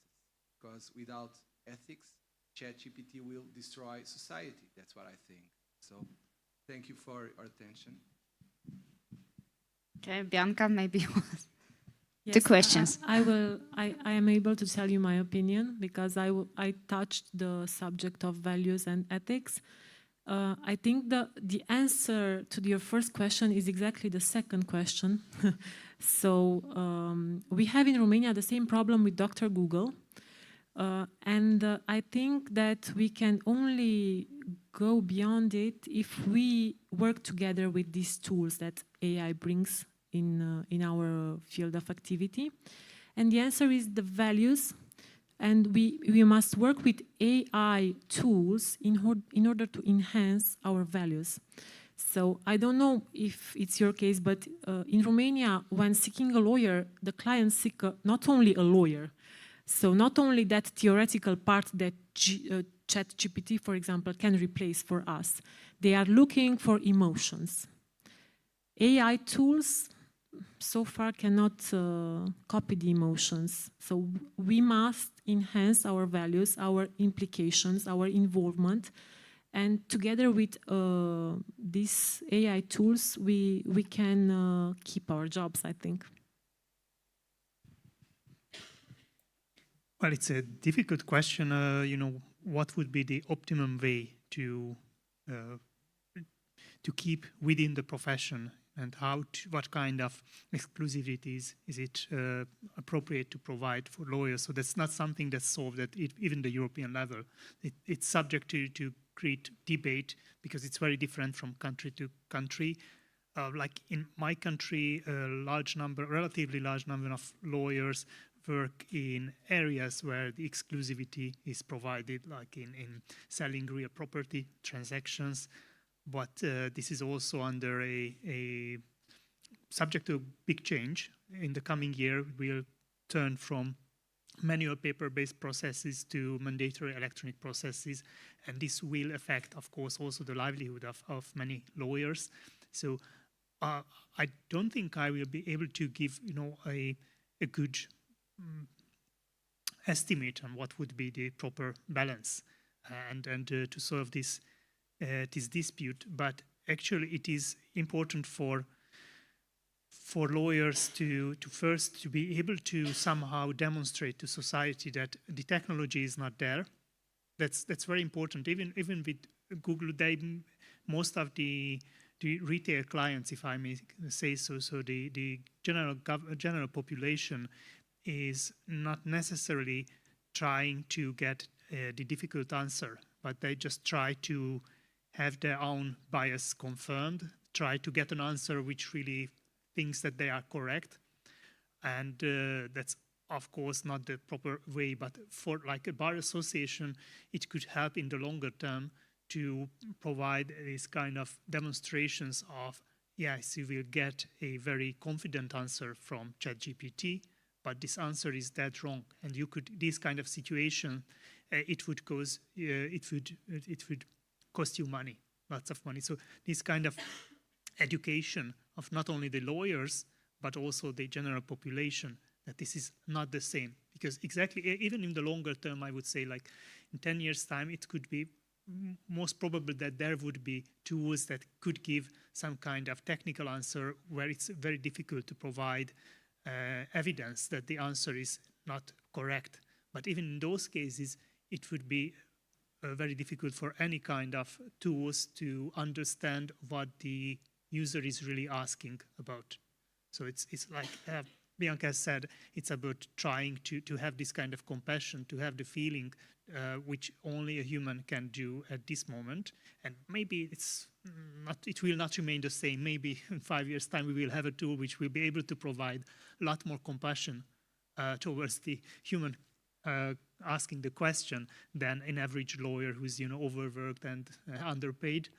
But that's not the current situation. Is definitely not this. I would not be afraid of Dr. Google. I'm using Google in my legal research, and I think it's a very good tool, but only because I can very easily judge myself whether the source I found is of a good quality or a very poor quality. When I am sick, I'm just putting that the symptoms of my sickness to Google, and I see results. One telling is that it's nothing important. Two, you will die within 3 months. So, and I'm because I don't have the knowledge necessary, I can't judge the results. So, anyway, I will go to the doctor.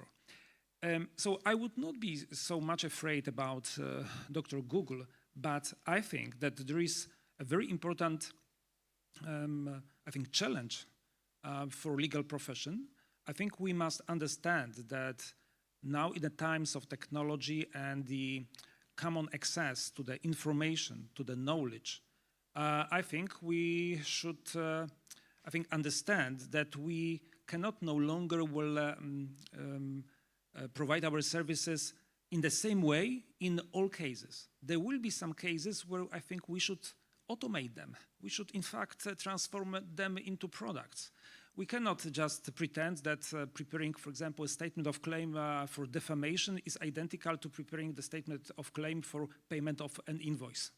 Because, well, the payment, the statement of creation, the statement of claim for payment of an invoice might be automated very easily, while the statement of claim for defamation would require some individual assessment of the facts. So I think that we should not be afraid of just automating those situations where we can automate, where we can just transform them into products, because I think it will free our time for more complicated cases. And as regards ethics, I think that ChatGPT, other systems are just tools. I think our ethical responsibility is that we should know how to use them. If we don't know how to use them, we shouldn't use them at all. The problem is that there will be, I think, a moment in time that we will have to use them somehow, otherwise we'll be out of the business. For example, if you have, in many countries there will be electronic deliveries, e-deliveries systems. So, for example, and as attorneys, we must have email address where, for example, courts may send us official deliveries. So it means, in Poland, in fact, it will be in December this year that it will be the obligation to have such an email inbox. It means that we must know how to operate such system, and we should know what are the consequences of improper use of the system, because the consequences might be quite severe for us and for the client as well, because the time limits may pass and so on.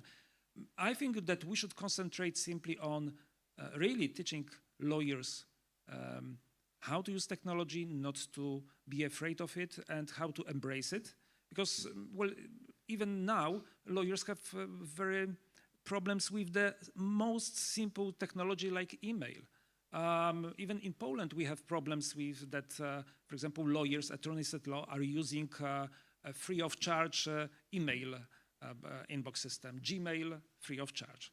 And they are not aware of the fact that by using it, they accept that Google is processing the information that are in all the emails. It means that, unfortunately, they are not practicing the profession in an ethical way, because they are in breach of the confidentiality principle.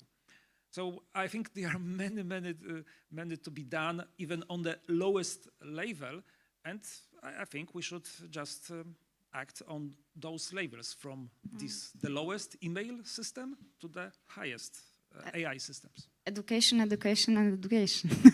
I have one funny story about the Google and the clients, because I gained one client from Google. So, like, because of the answer that Google gives the clients, because the clients came to me and told me I was searching my case in Google and I wanted to find an answer.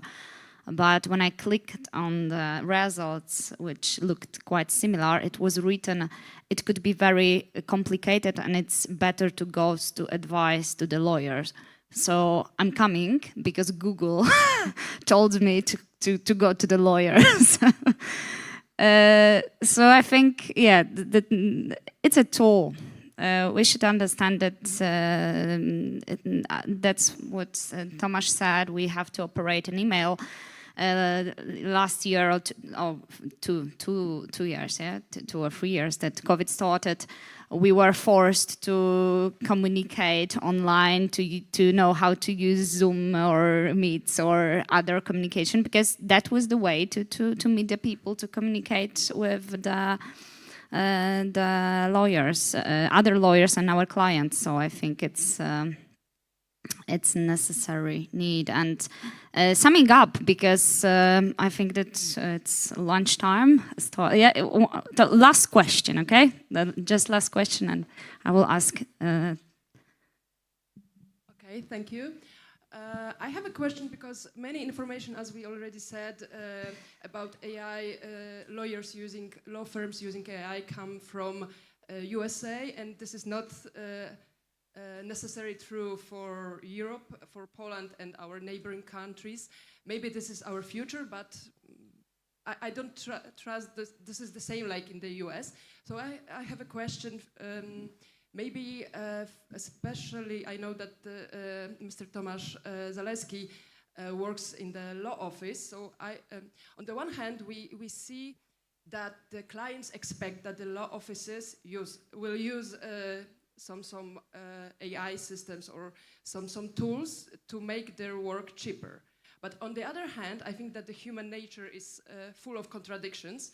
So I could expect that, on the other hand, the clients value more human advice than automated. And they, on the one hand, may ask that the law firm should have tools, but on the other hand, expect that in my case, there should be personal advice only, not some automated. So do you have experience how the clients approach using automation? This is one thing.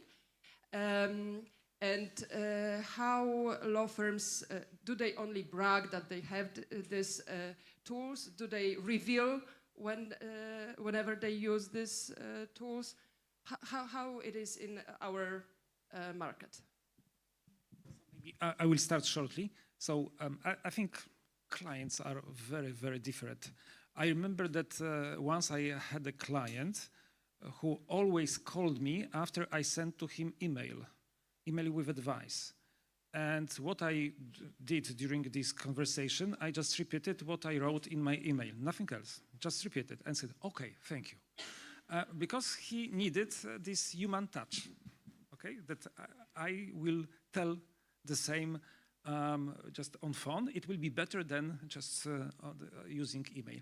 And exactly the same is with I think, other ways of delivering legal advice. Some clients will be very satisfied with automatic results, some will not. We definitely will need a human touch. As regards the implementation of LegalTech, I think it's many law firms are just using as a promotional tool. So they say, we have just implemented AI system. The reality is that maybe 5% of lawyers are using. Lawyers are struggling to find even good cases to use these systems. Many really clients do not care whether the lawyers are using any technology or not. But I think it's really important simply to invest at least in just teaching or just in another way, giving lawyers the information that may assess the situation where they can use technology. So for example, as regards ChatGPT, what we are doing in Bert and Bert, I think I can share it with you. So we have an instance on Microsoft Azure. So this is the private instance of ChatGPT. So we can just, without any problems, upload any confidential data, any personal data, because it's just ours. It is not well shared with anyone, and we can experiment. There will be, I think, in 2 weeks, there will be a ChatGPT hackathon just within the firm. So it will be just a challenge for lawyers just to try to find good cases, how to explore this tool. And then we are going to implement the best solutions across the firm. And there are, for example, in our Warsaw office, every 2 weeks there is a meeting. We called it AI Warsaw Space. And this is a meeting during which we discuss and the current issues related with AI, because we want that all our lawyers in our office, relevant whether they practice employment law, commercial law, or tax law, they are AI experts. And this is our objective. Thank you. I also have to highlight that clients are very different, and if a client really wants to guide the lawyer how to do the work, there are also these kind of clients. So like large companies with legal department, specialist people knowing very well their own branch of law. They were of course lawyers, so they may have been attorneys at law previously, and for them, if they want to know how we provide the service, it is an advantage if we can show them, demonstrate them that there is a specific knowledge, specific experience and skill using these tools. If they want to, look behind the curtain, look under the hood, how the engine is running, it is really a good differentiation between law firms, even between the largest law firms. But on the other hand, if a client is really just interested in the results, they will not necessarily ask these specifics, how do you achieve the end? But tools, if used properly, they can help the work of the lawyer in a way of providing more consistent advice, higher quality advice. Even if it's not really a saving in time, they can still be useful and still be useful in terms of providing the same level of advice or even better advice compared to the other, because we free the lawyers from the menial part of the work, or we can ensure that they can involve junior people and while retaining the necessary level of supervision. If you use the tools properly, you can both solve both kind of cases, both kind of approaches. It can help you with the part is that, of course, if the client wants to look under the hood, and I can tell them that, okay, we have this kind of tool, this frees up in this kind of work, but you still have to pay us by the hour, because there could be an approach that the law firm is trying to pass on the costs of implementing these tools to one client or the other. But then you may have to be sincere about this with the client. If they are just providing you, okay, this is the value of the advice that you are giving me, I'm paying you for this kind of fixed amount of money, then of course it's my job to try to save as much as possible in terms of time. So I think it really depends on the client. Professional clients from larger firms, they are more inclined to be interested in how we provide this advice. And non-professional clients or clients who have like a different approach to the problem, they will probably not be interested in this one. But in any way, you have to factor in these kind of tools. So these kind of tools do cost money. The experimentations do cost money, and they bring value to the clients. And you have to be aware of this when you are trying to figure out how to sell your legal services in both cases. So very short, I also think that we must adapt to the client's needs. So if we choose to use these tools, then we should respect the client's decision if he wants us to use them or not. Given the fact that I still have clients that refuse to communicate via email, this is an important notice. So not many cases, but we still have clients that refuse to communicate via email, and we still have clients that after every email call us for the explanation of the email, which means reading the email from my head. So I think it's about respecting our clients' choice. I will be short. I think it's not a problem because you can give options. For example, our clients who use a generation consultation sometimes or document, they really packed their work in the product, so they just sell the totally generated documents or consultation, etc. And if you need the lawyer, it's another price, and please choose what you want. If you want fast, okay, you can make it even online, or you will sit in near me and I will generate for you documents. If you want to spend time with me and see my blue or brown eyes, it's okay. This fix, for example, price for hours, and it's all. So it's not a problem, it's the case how you monetize the fear or adventures in these cases. So to summing up, just one short advice or recommendation for Bar Association, what the Bar Association can do to help the lawyers associated to be the modern, if we are talking about AI. Okay, so maybe we'll start with Holger this time. Yeah, well, probably just one very short remark to the last question. Probably I never will get invited to any bar association conference again. But let me remind you, people are not looking for a lawyer. People are looking for a solution to a legal problem. And they really don't care if it's Google, if it's a chatbot, if it's a human lawyer. But it depends on the situation. So just be better than Google and the chatbot. Really add that emotional touch everybody was talking about, and then you will be fine.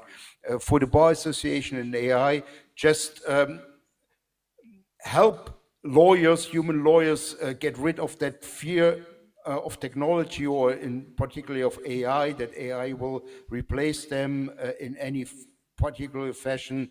It's not true. It's not going to happen. So the less tension there is among human lawyers about AI, the better. Just that's what you can do, really. Ease that fear, that tension that AI will replace a lawyer. It's nonsense. It doesn't help. Tomasz? Simply not to be passive, just be active. Share the information about the technology, including AI. Not to be too excited, but also not to be too afraid. Simply share the information, I think, and the lawyers will know what to do with that. Thank you. I think it's educate lawyers and be practical in this kind of education. Show them, demonstrations, give them demonstration, show them the tools that they can use in their own practice, make it closer to their everyday life.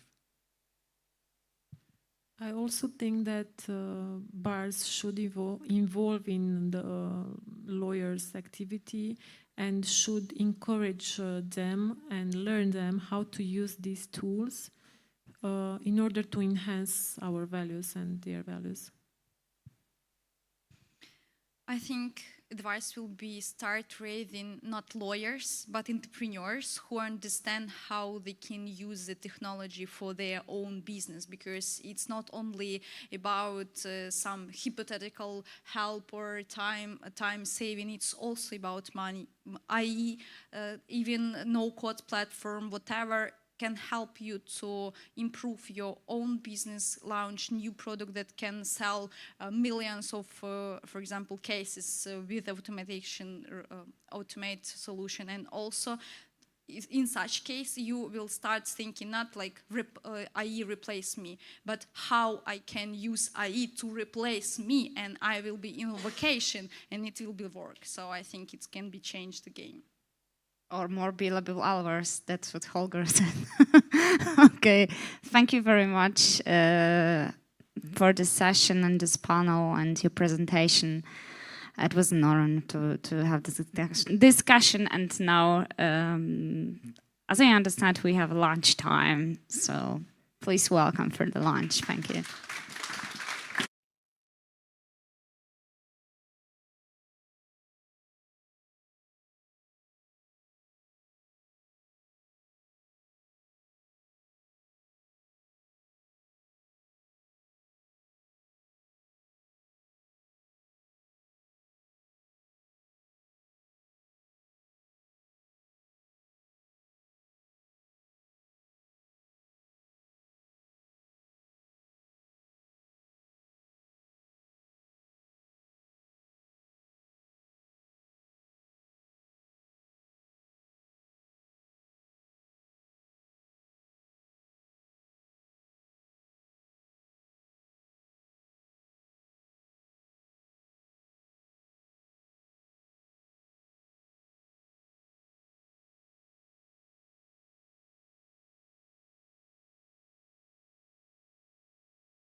Hello. Oh, hello.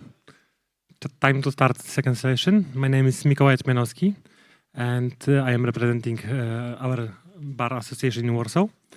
I am also involved in LegalTech community in Poland, and I have a privilege to run this session as on behalf of organization. And I would like to invite Marco Cicerina and Jörg Schachschneider. I'm sorry for that. I learned before that I forget, of course. And we'll listen about legal tech in Italy and some legal tech in Germany, and then we'll run a Q&A session with two panelists. So Marco, please come in. Sorry for how many 20 minutes? 20?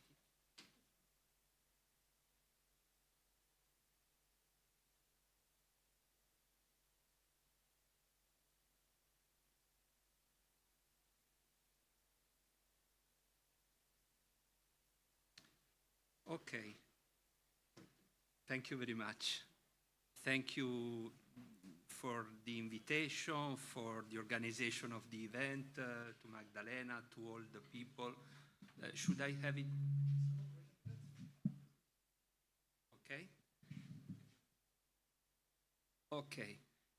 And it's a pleasure for me to be here. I will give a different angle to the issue of legal tech. I will come out from the issue of AI, and I will look. I will give you the perspective of what a bar association can do, and actually does. Torino's bar association in legal tech. What are the challenges? Okay, I will try to use this. Okay, this is the summary of what I will talk about. I will tell you what Torino's Turin Bar Association is. I will give you some details. Then I will give you my view, our view of the challenges we are facing. I will not say today, but in the last decades with legal technologies. And what we do, what Torino's Bar Association is doing, what we plan to do, and so Torino, Turin Bar Association. There are more than 6,000 members, so it's not the biggest bar association in Italy, but it's, well, one of the biggest, I would say. The Bar Association Council is made of 25 people. I'm honored to be one of the 25 members of the Council of the Torino's Bar Association. The territory, just to give you an idea about what we are talking about, the Torino's province is made of more than 2 millions of people. So we are in the northwest, and this is historically one of the most industrialized parts of Italy. And that's the Mole Antonelliana, the symbol of Torino. If you will come to Torino, I will take you where I took this picture. And it's a very nice place. And okay, you can see it's a very big building. Imagine this was done in the 90s, so 19th century, in 1800. Okay, so why do we care about legal tech? Because one of the goals, according to the regulation of the legal profession, one of the goals of the bar association is to raise culture and professionality of the members. So we do this also about legal tech. The challenges.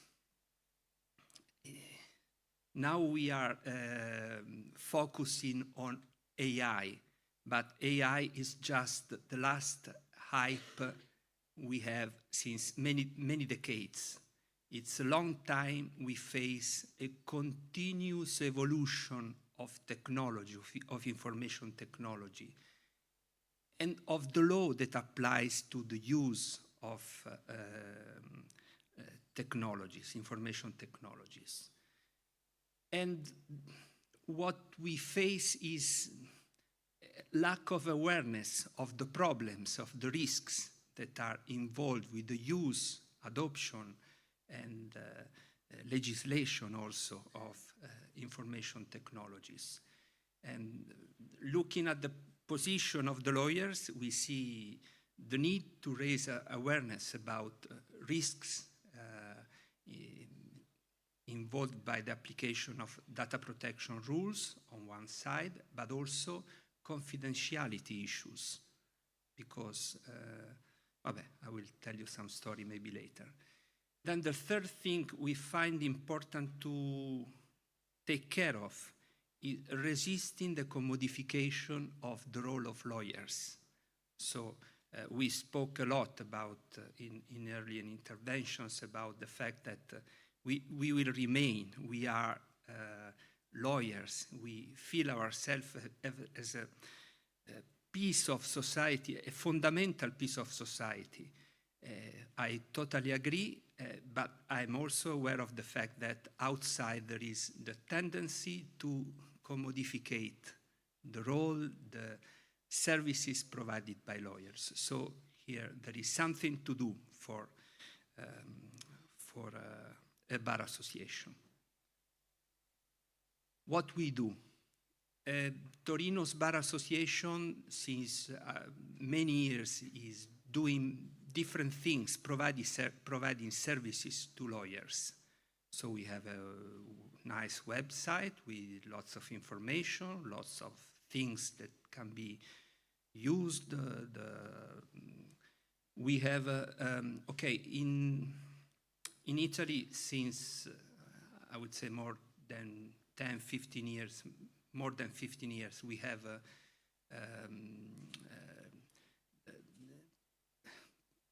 processo civile telematico, civil telematic process. So, and there was, since many years, the possibility for bar association to become providers of access points to the civil process, telematic process. So Milano, Torino, and other bar associations decided to do this, and we, Torino's Bar Association, since many years, provides an access point to the punto d'accesso, to the civil telematic process. Then we have a tool,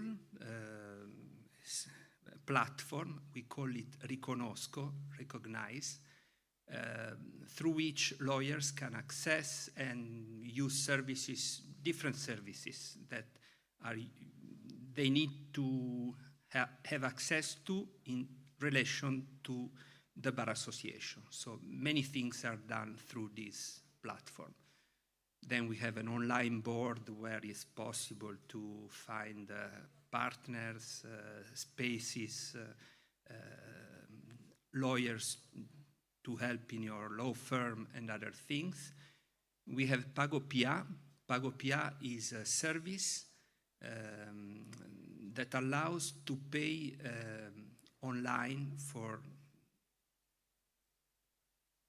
things to pay to the bar association, money to pay to the bar association. We have a Telegram channel where we provide information useful for you lawyers.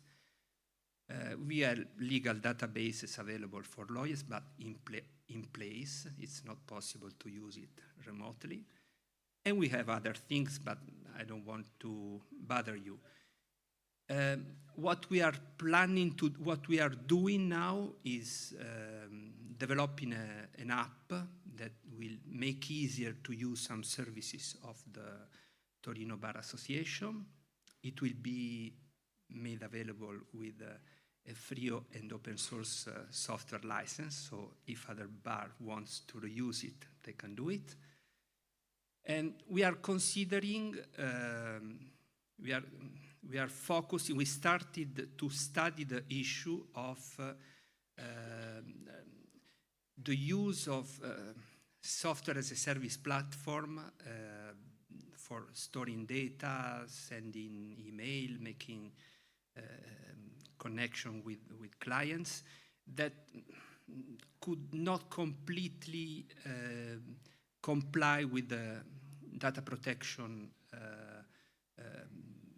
obligation and confidentiality obligation. So an idea that is being considered is to make available for lawyers, for Torino's lawyers, a platform that fully complies with these duties and foster protection of privacy and confidentiality by lawyers, because we had many experiences of use of emails that should not be used, use of platform that should not be used. I guess the same problem is everywhere, because there are lawyers that care about this and lawyers that maybe don't know enough and make mistakes. Training activities.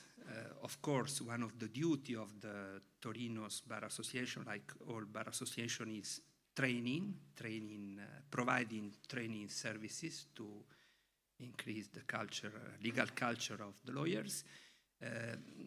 Looking at the legal tech perspective, we have on one side put in place technologies to provide, especially during the COVID experience, we had to continue providing training. So we set a platform to provide training remotely from online.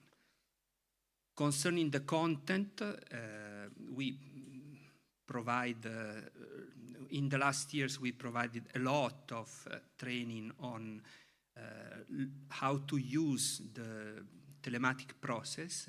The first telematic process in Italy was the civil one. Now we have also administrative, tax, criminal.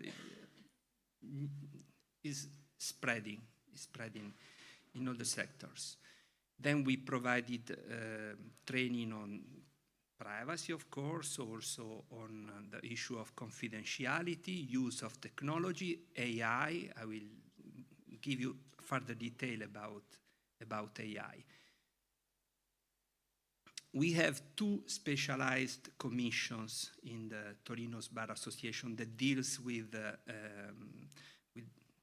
legal tech. One informatics commission that has many years, so it has a long story. Then last year we set, following the mediatic hype, an AI commission. And we started to study, it's been very active because it has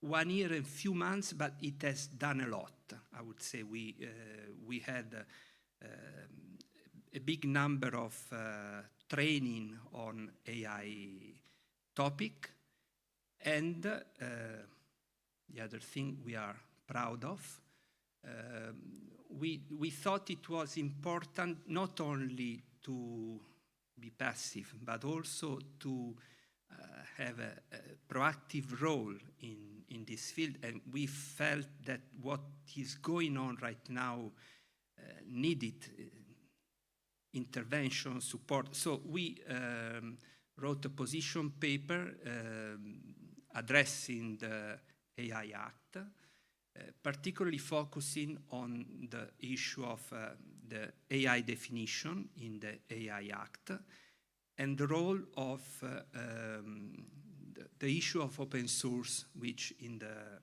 proposal from the Commission was not addressed, and we are very happy that in the last version that was approved finally yesterday, I guess, or yesterday or 2 days ago, I'm not sure now. But the Parliament, the issue is addressed, and now we will see how the AI Act will further develop in the trialogue phase, and we hope that will improve further. So we think that it's important to support this process. Now, I don't enter into the issue if having an AI Act is a good idea or not. Now, the fact is that it's being developed, it's being approved, and so it's important to enter into the process and support having the best result as possible, because I don't want to enter into political, geopolitical issue, economical, about how good or bad is the idea of having the AI Act or the characteristics. That's another conference. We can have it another time. Okay, so why we are working, dealing, focusing, putting energy on the issue of legal tech? Because we think that it's important to promote technologies that empower individual lawyers, but also the community of lawyers. And to achieve this, an active role of bar association is fundamental. And of course, we think that lawyers, the community of lawyers, has the possibility of becoming more knowledgeable and more aware of the issue of legal tech, of technology, more precisely. They are in a position to work for reaffirming the central role of human rights and human dignity in the development of technologies, because technology is not neutral, technology is designed, and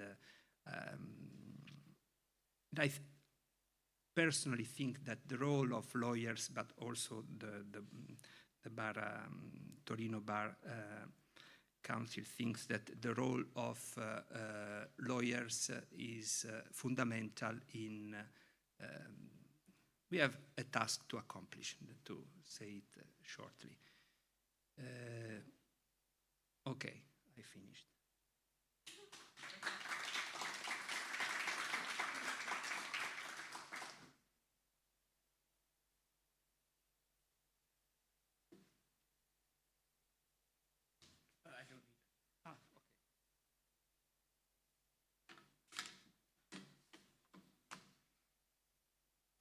Yeah, Sani Kolici, Pani I Panovi. Okay, my Polish is even much worse than my English. I wanted to say, dear colleagues, ladies and gentlemen, I hope it was understandable. Sani Kolici, Pani I Panovi, is that correct? Okay, thank you. I used the translation tool from the internet. On behalf of the Berlin Bar Association, I thank you very much for the kind invitation. Many thanks also for the fact that you were still able to take the late acceptance into account. Thank you. I would like to talk about legal tech business models in Germany and the lawyer monopoly. Legal tech, a big topic for all lawyers, including in Germany. The starting point was that legal services should only be provided by lawyers. And yes, thank you. And this is, should I start again? Okay. This is probably the case all over Europe, because we have undergone a very long and intensive training and passed many exams. In Germany, however, we have a small loophole for debt collection services, for encashment services. These can also be provided by non-lawyers. And this is where legal tech companies have set up their shops. The first were the companies that are probably known throughout Europe, which assert claims for compensation for flight delays against the airlines, such as flight right or EU claim.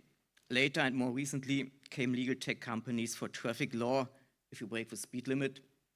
I know Germany is the only country in the world which has no general speed limit on the highways, but this only affects on 3% of all highways, so you are able to limit it with speed. Other areas for legal tech companies in Germany are tenancy law, the diesel scandal, buyback of life insurance policies, increase of health insurance contributions, bank fees, severance payments in labor law in case of dismissals, and so on. So we have many, many areas where legal tech companies take their place. The scheme is always the same. An input mask with always continuing branches and questions. Was it a single booking? Who made the flight, etc. Sorts the cases and sometimes carries out an automatic check of the claims. And that is already legal tech. Among other things, the existence of a legal protection insurance is also asked for. Then the contact details and finished is the data record. And this data record is either possessed itself or also sold to cooperative lawyers. In my view, is this inadmissible.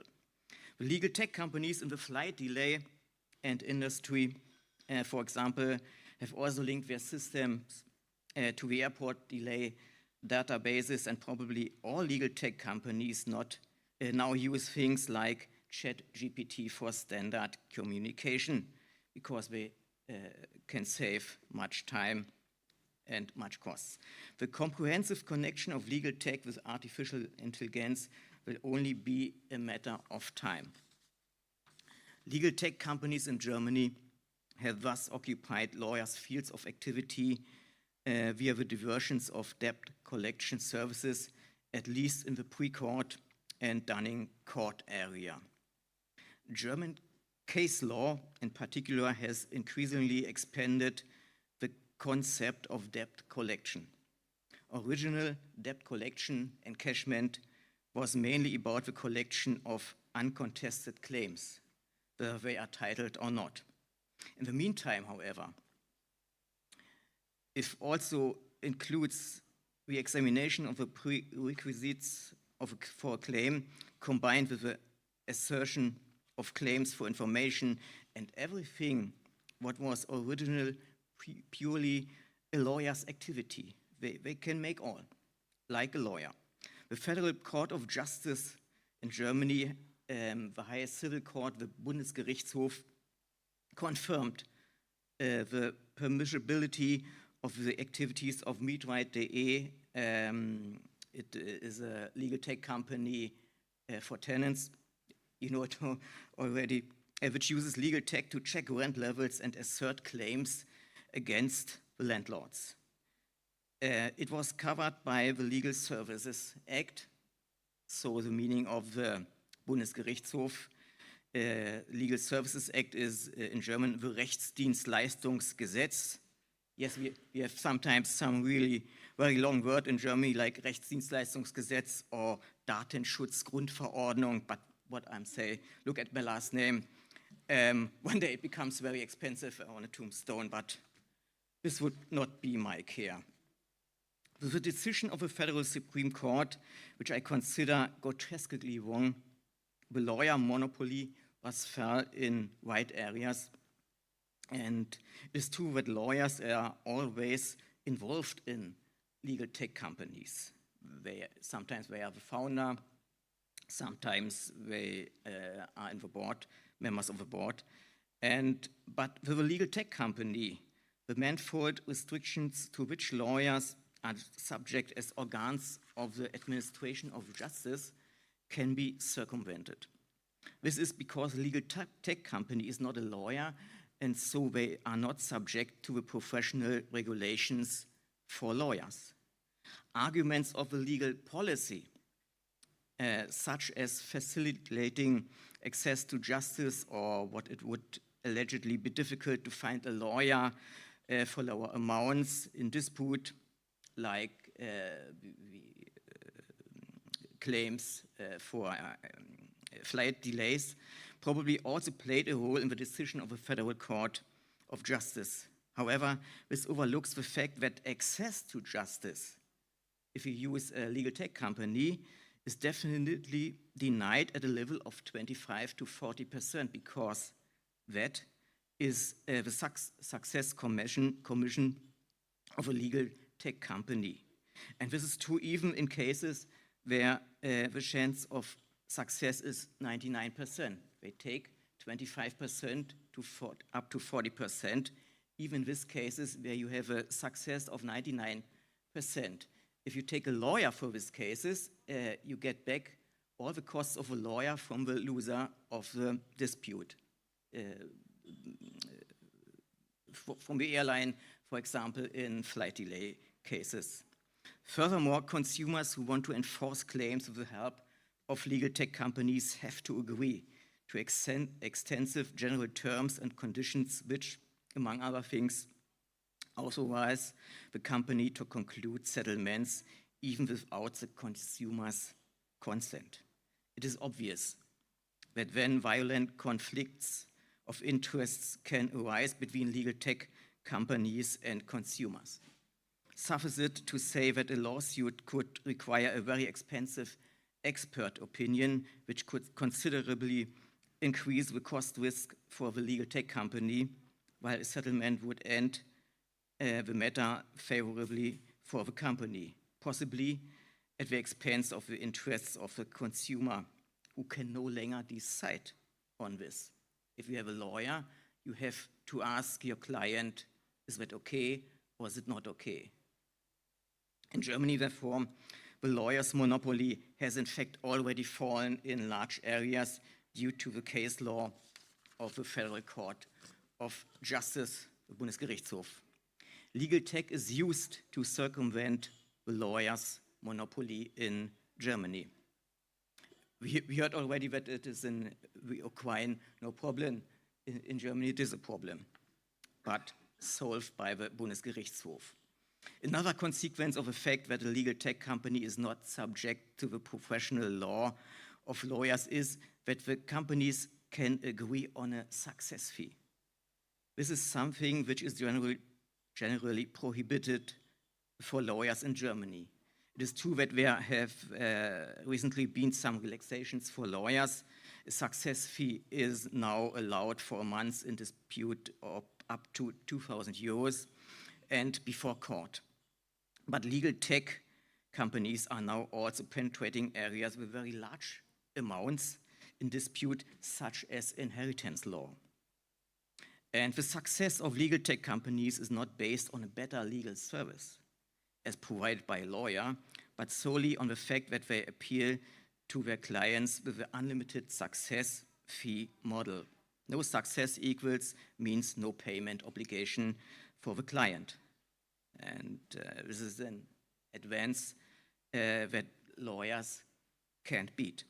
The fact that clients pay with risk relief with a share in their claim of 25 up to 40% is something they accept, even cases where the chances of success are 99%, like in the cases of flight delays.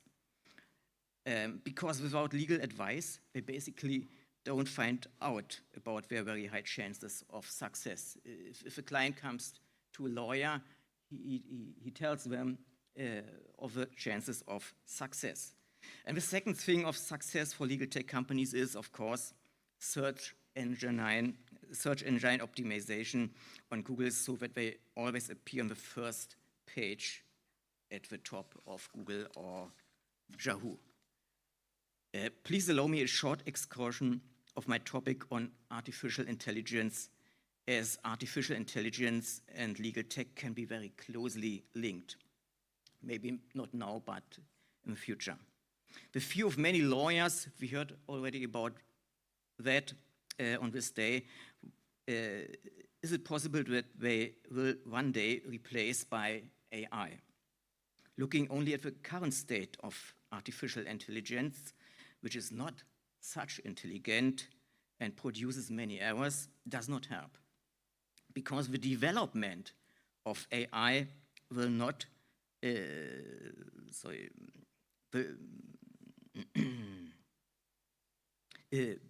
because the development of artificial intelligence is exponential.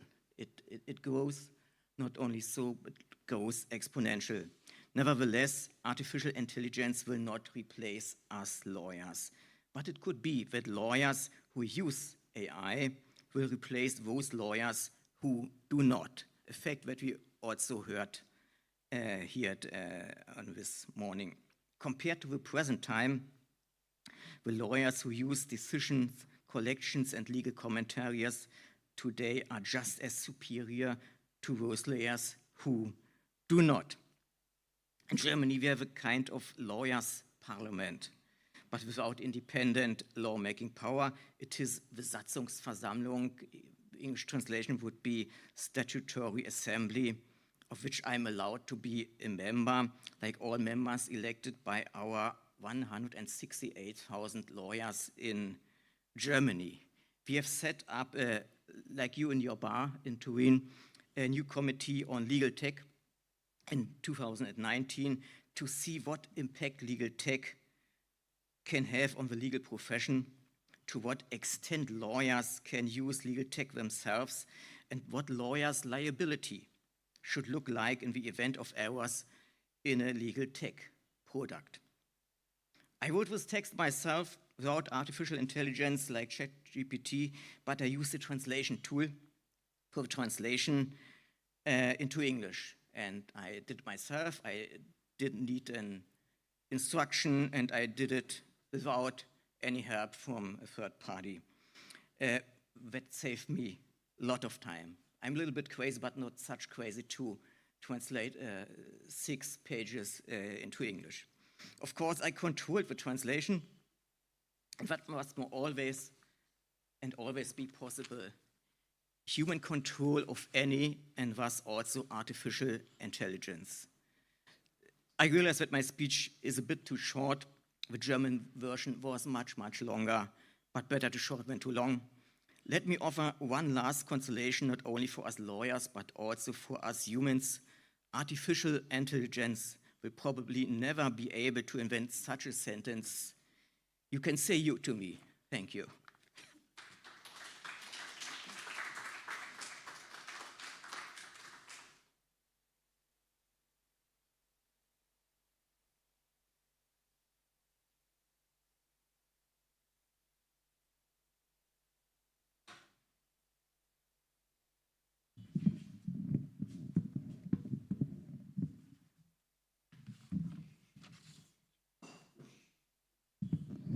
Okay.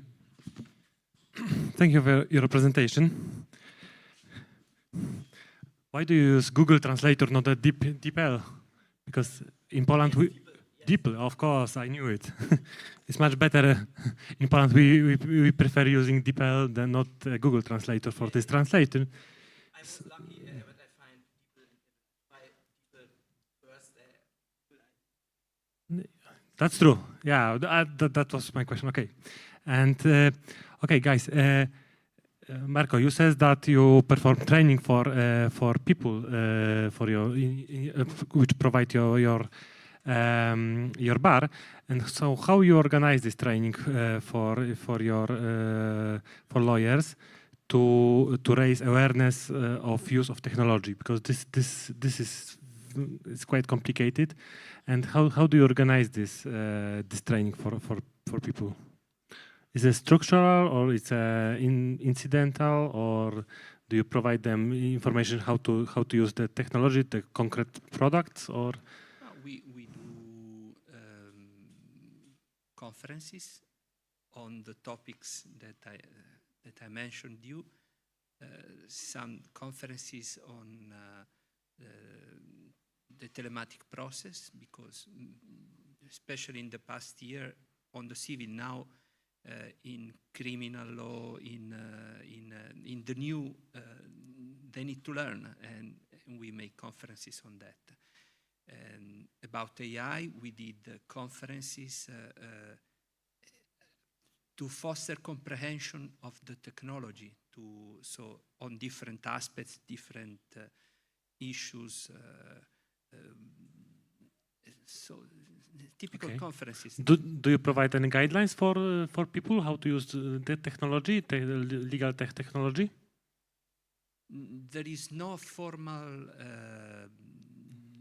documentation on this. There are, how can I say, during conferences, some indication, especially when deontological issues are touched, are provided, but we don't have.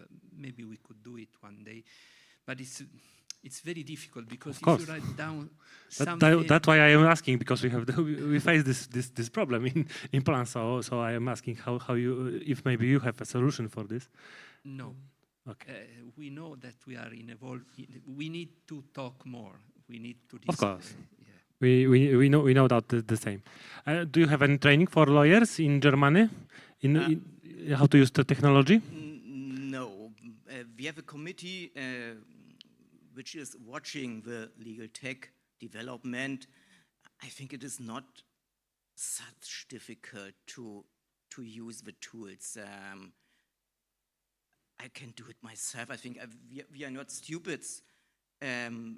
We have a high intensive training on many things, and I think it should be possible to use it without help. Okay, but use it is one thing, and the other thing is awareness. That I am allowed to use it, or that it's safe to use it in terms of confidentiality, yes, and etc. It is allowed if you can save that it should be confidential. You have to be aware that you don't have names of clients putting in the internet or such things which can identify the case you are working on. This is confidential. It's one of a lawyer's obligation. It is such an obligation which legal tech companies do not have, and this is the big difference. Many people don't care about confidential or yes, and but I think it's not a good thing. It have to be confidential, and that is one of the differences to the legal tech companies, because it's an obligation. I think the legal tech companies are also interested to hold the cases confident, but it's not an obligation maybe of the Datenschutzgrundverordnung or of data laws. Okay, so my second question, maybe starting from you. The question is, who is a legal tech startup? Is rather a lawyer or a tech guy? I think it's both together. Sometimes the lawyer is looking for some IT specialists, and sometimes the other way, some IT specialists are looking for a lawyer who can lead the company for all the people outside the company, but the heart of the company is the IT man or woman. So it's rather an IT man, not a lawyer. Officially, it has to be a lawyer mostly, but I know some legal tech companies, and I know that there is the IT is the heart of the company. It is not the legal service. It is being on the first page of Google and doing the mask where you put in your data, and it goes like a tree, and if a data record is completed, that is the worth of a legal tech company. It is not the legal advice or the legal empowerment. It is collecting data, sell it, or working by itself. Also, it is the heart of legal tech companies. But we have some famous lawyers as a leader from legal tech companies, and at the same time as owners of it. Okay. So we have both. Thanks. And Marco, how is looking in Torino, in Torino, in Italy? Who is a legal tech startup? More lawyers or tech guys? There are I'm aware of legal tech companies started by lawyers who hire technicians. Then there are legal tech companies started by technicians that then need lawyers. But it's a combination of both. Yes, of course, because I guess if you have an idea, you need technicians. I have the same, yeah, of course. Okay, how many people is involved in legal tech community in Torino and in Berlin? Just a number. How many people? Is there 100,000, 5,000 people in legal tech society, like entrepreneurs, the people who are coming on, visiting on conference, who are... Well, if I think about lawyers that know about legal tech, I would say a certain number of less than 100, more than 30, I would say. I can't tell you okay, exactly. but in Torino or you are talking about Italy I'm or talking about Torino? Torino, yeah, okay. Yeah. So it's around 100 people who are interested in legal tech. More than 30, less than 100. Okay. I don't know everybody. Oh, okay, of course. But just a number, because this is a give us a demonstration how it's popular. Because you said that in your there is 20,000, 2 million, 5,000 people in your bar, or 12, 6,000 people in your bar. Yeah. Yeah, and only 100 people is interested in legal tech, and they interested. Maybe there are more, but if yeah, but people that I know, they know. Okay. It's a group. It's not everybody. Okay. And how is looking in Berlin? I can't say. We have in Berlin 15,000 lawyers. Yeah. And I can say maybe 1% up to 2%, so it's 150 to 300. It's many smaller communities. We don't have a federal community of legal tech lawyers or lawyers who are specialized in legal tech. It's regional. Okay. And do you have any shame from bar association to support legal tech companies? Do you support legal tech companies in terms of development their products or testing or something like that? Do you have any shame for that? I think the bars more would like to have the lawyers, and because legal tech companies are not members of the bar. But yes, we have some guides for legal tech, for using legal tech, and yes, we have a committee, but we have no power to make laws. It is, but we can make a resolution and to say the lawmaker do it. But maybe they will do never, or it is regulated, but it's not such regulated as the professional law for lawyers, which is very strong, and it is much wider for legal tech companies. We don't have a legal tech law, but we have a data law, and this is a thing that which all legal tech companies have to follow. Yes. That's it. And I read last time that the German Datenschutzgrundverordnung shall be or should be for all legal tech companies in Europe.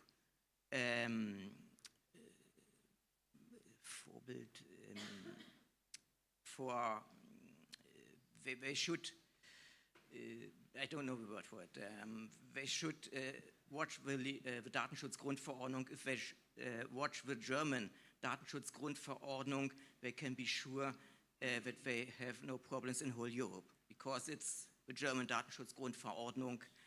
It is the same with German tax laws. We have 90% of the worldwide tax laws.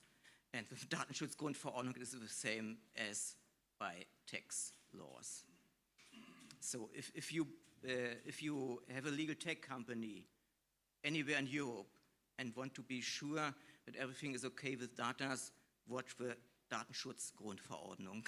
Okay, good advice, thanks. And Marco? Same question. Of course. Do you have as your bar support legal tech companies? Do you have any conversation? Are you talking with them or no? It would be somehow complicated because, well, at least in Italy, it's a public administration, the board of the bar association. So there are complex issues to be considered on this. So you face the same issues which we have in Poland, so it's very similar. So I'm happy that we are not very far away from you. That's good. Do you have any questions, audience? Yeah, we have a question. Good.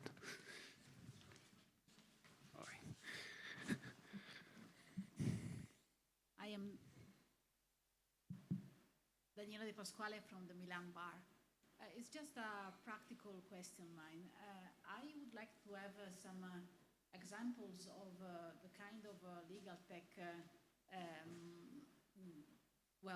products and services that you are promoting, because I have the feeling that we have been talking about AI today, but I'm not really sure that the majority of the legal tech tools that are currently available are based on AI. They seem to be like digital technology tools, but so part of the scare that is associated with AI, maybe there is no really grounds for it. That is my question. A personal question, because I agree the question. Okay, we use AI for what in the bar? No, okay. In a law firm, there's been some examples of how this morning about how AI could be helpful. Now, in the bar, we started to discuss about AI, but nobody came out with a good idea about how to use AI in a bar. I don't know. So maybe some ideas will come up later on, but I agree with you. But AI for what? Yeah, I said in our bar on this topic, before we are talking about artificial intelligence, we need human intelligence, and I think it was stopped any for that topic. Good. And can I add? Yeah, of course. Just one consideration. Using AI from public administration perspective poses a question, at least in Italy, because we have a duty to transparency in algorithmic decision. Norme sulla trasparenza del documento amministrativo, and there is case law that mandates to disclose the source code of source code adopted to make decisions, like for example in the assignation of professor at school. I wonder if you heard about it, but anyway, there are different case law in Italy that provides for the duty to disclose the algorithm. But if you use AI, then how can you disclose the algorithm? At least today, when explainable AI is adopting in the organization of a bar is something to be cautious about, maybe in the future, but now let's think about this. Okay, also there is some other obligations, but that's something I wanted to.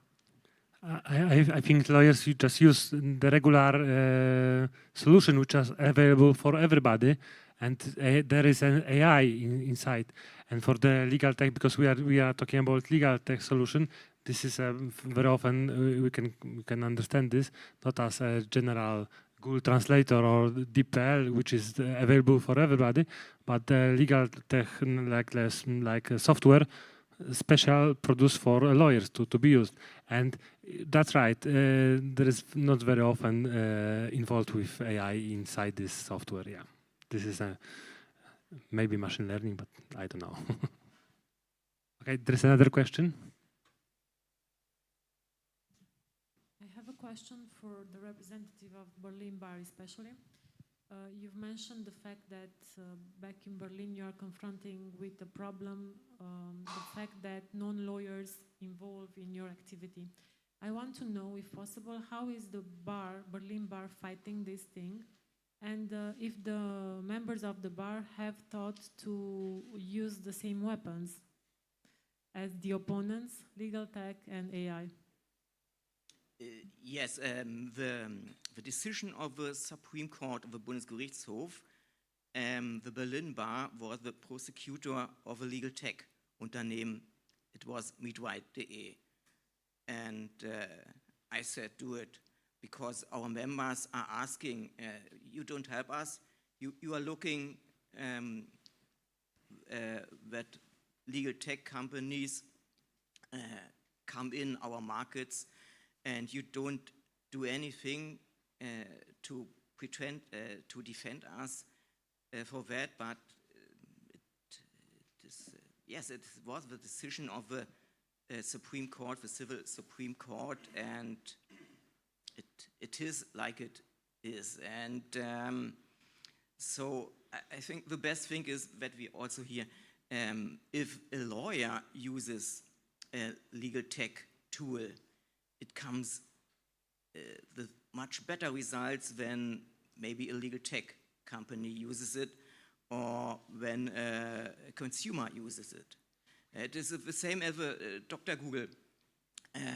If a doctor uses Dr. Google, you have much, much more impact than the consumer uses it.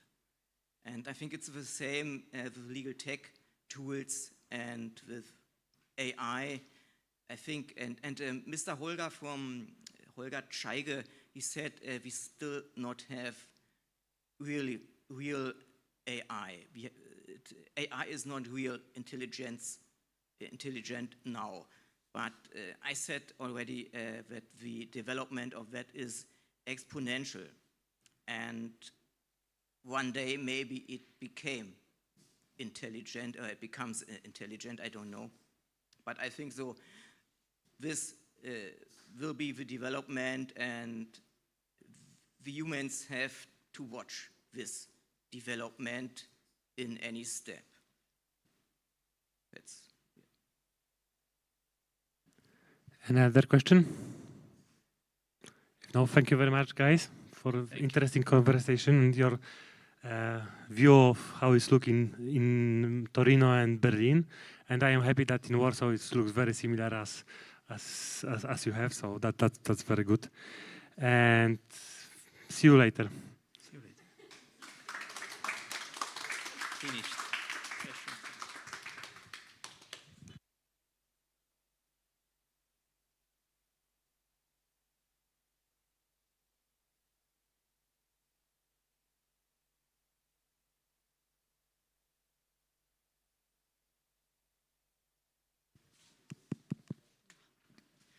Okay, so with this session, we finished the first day of our Modern Bar Association conference.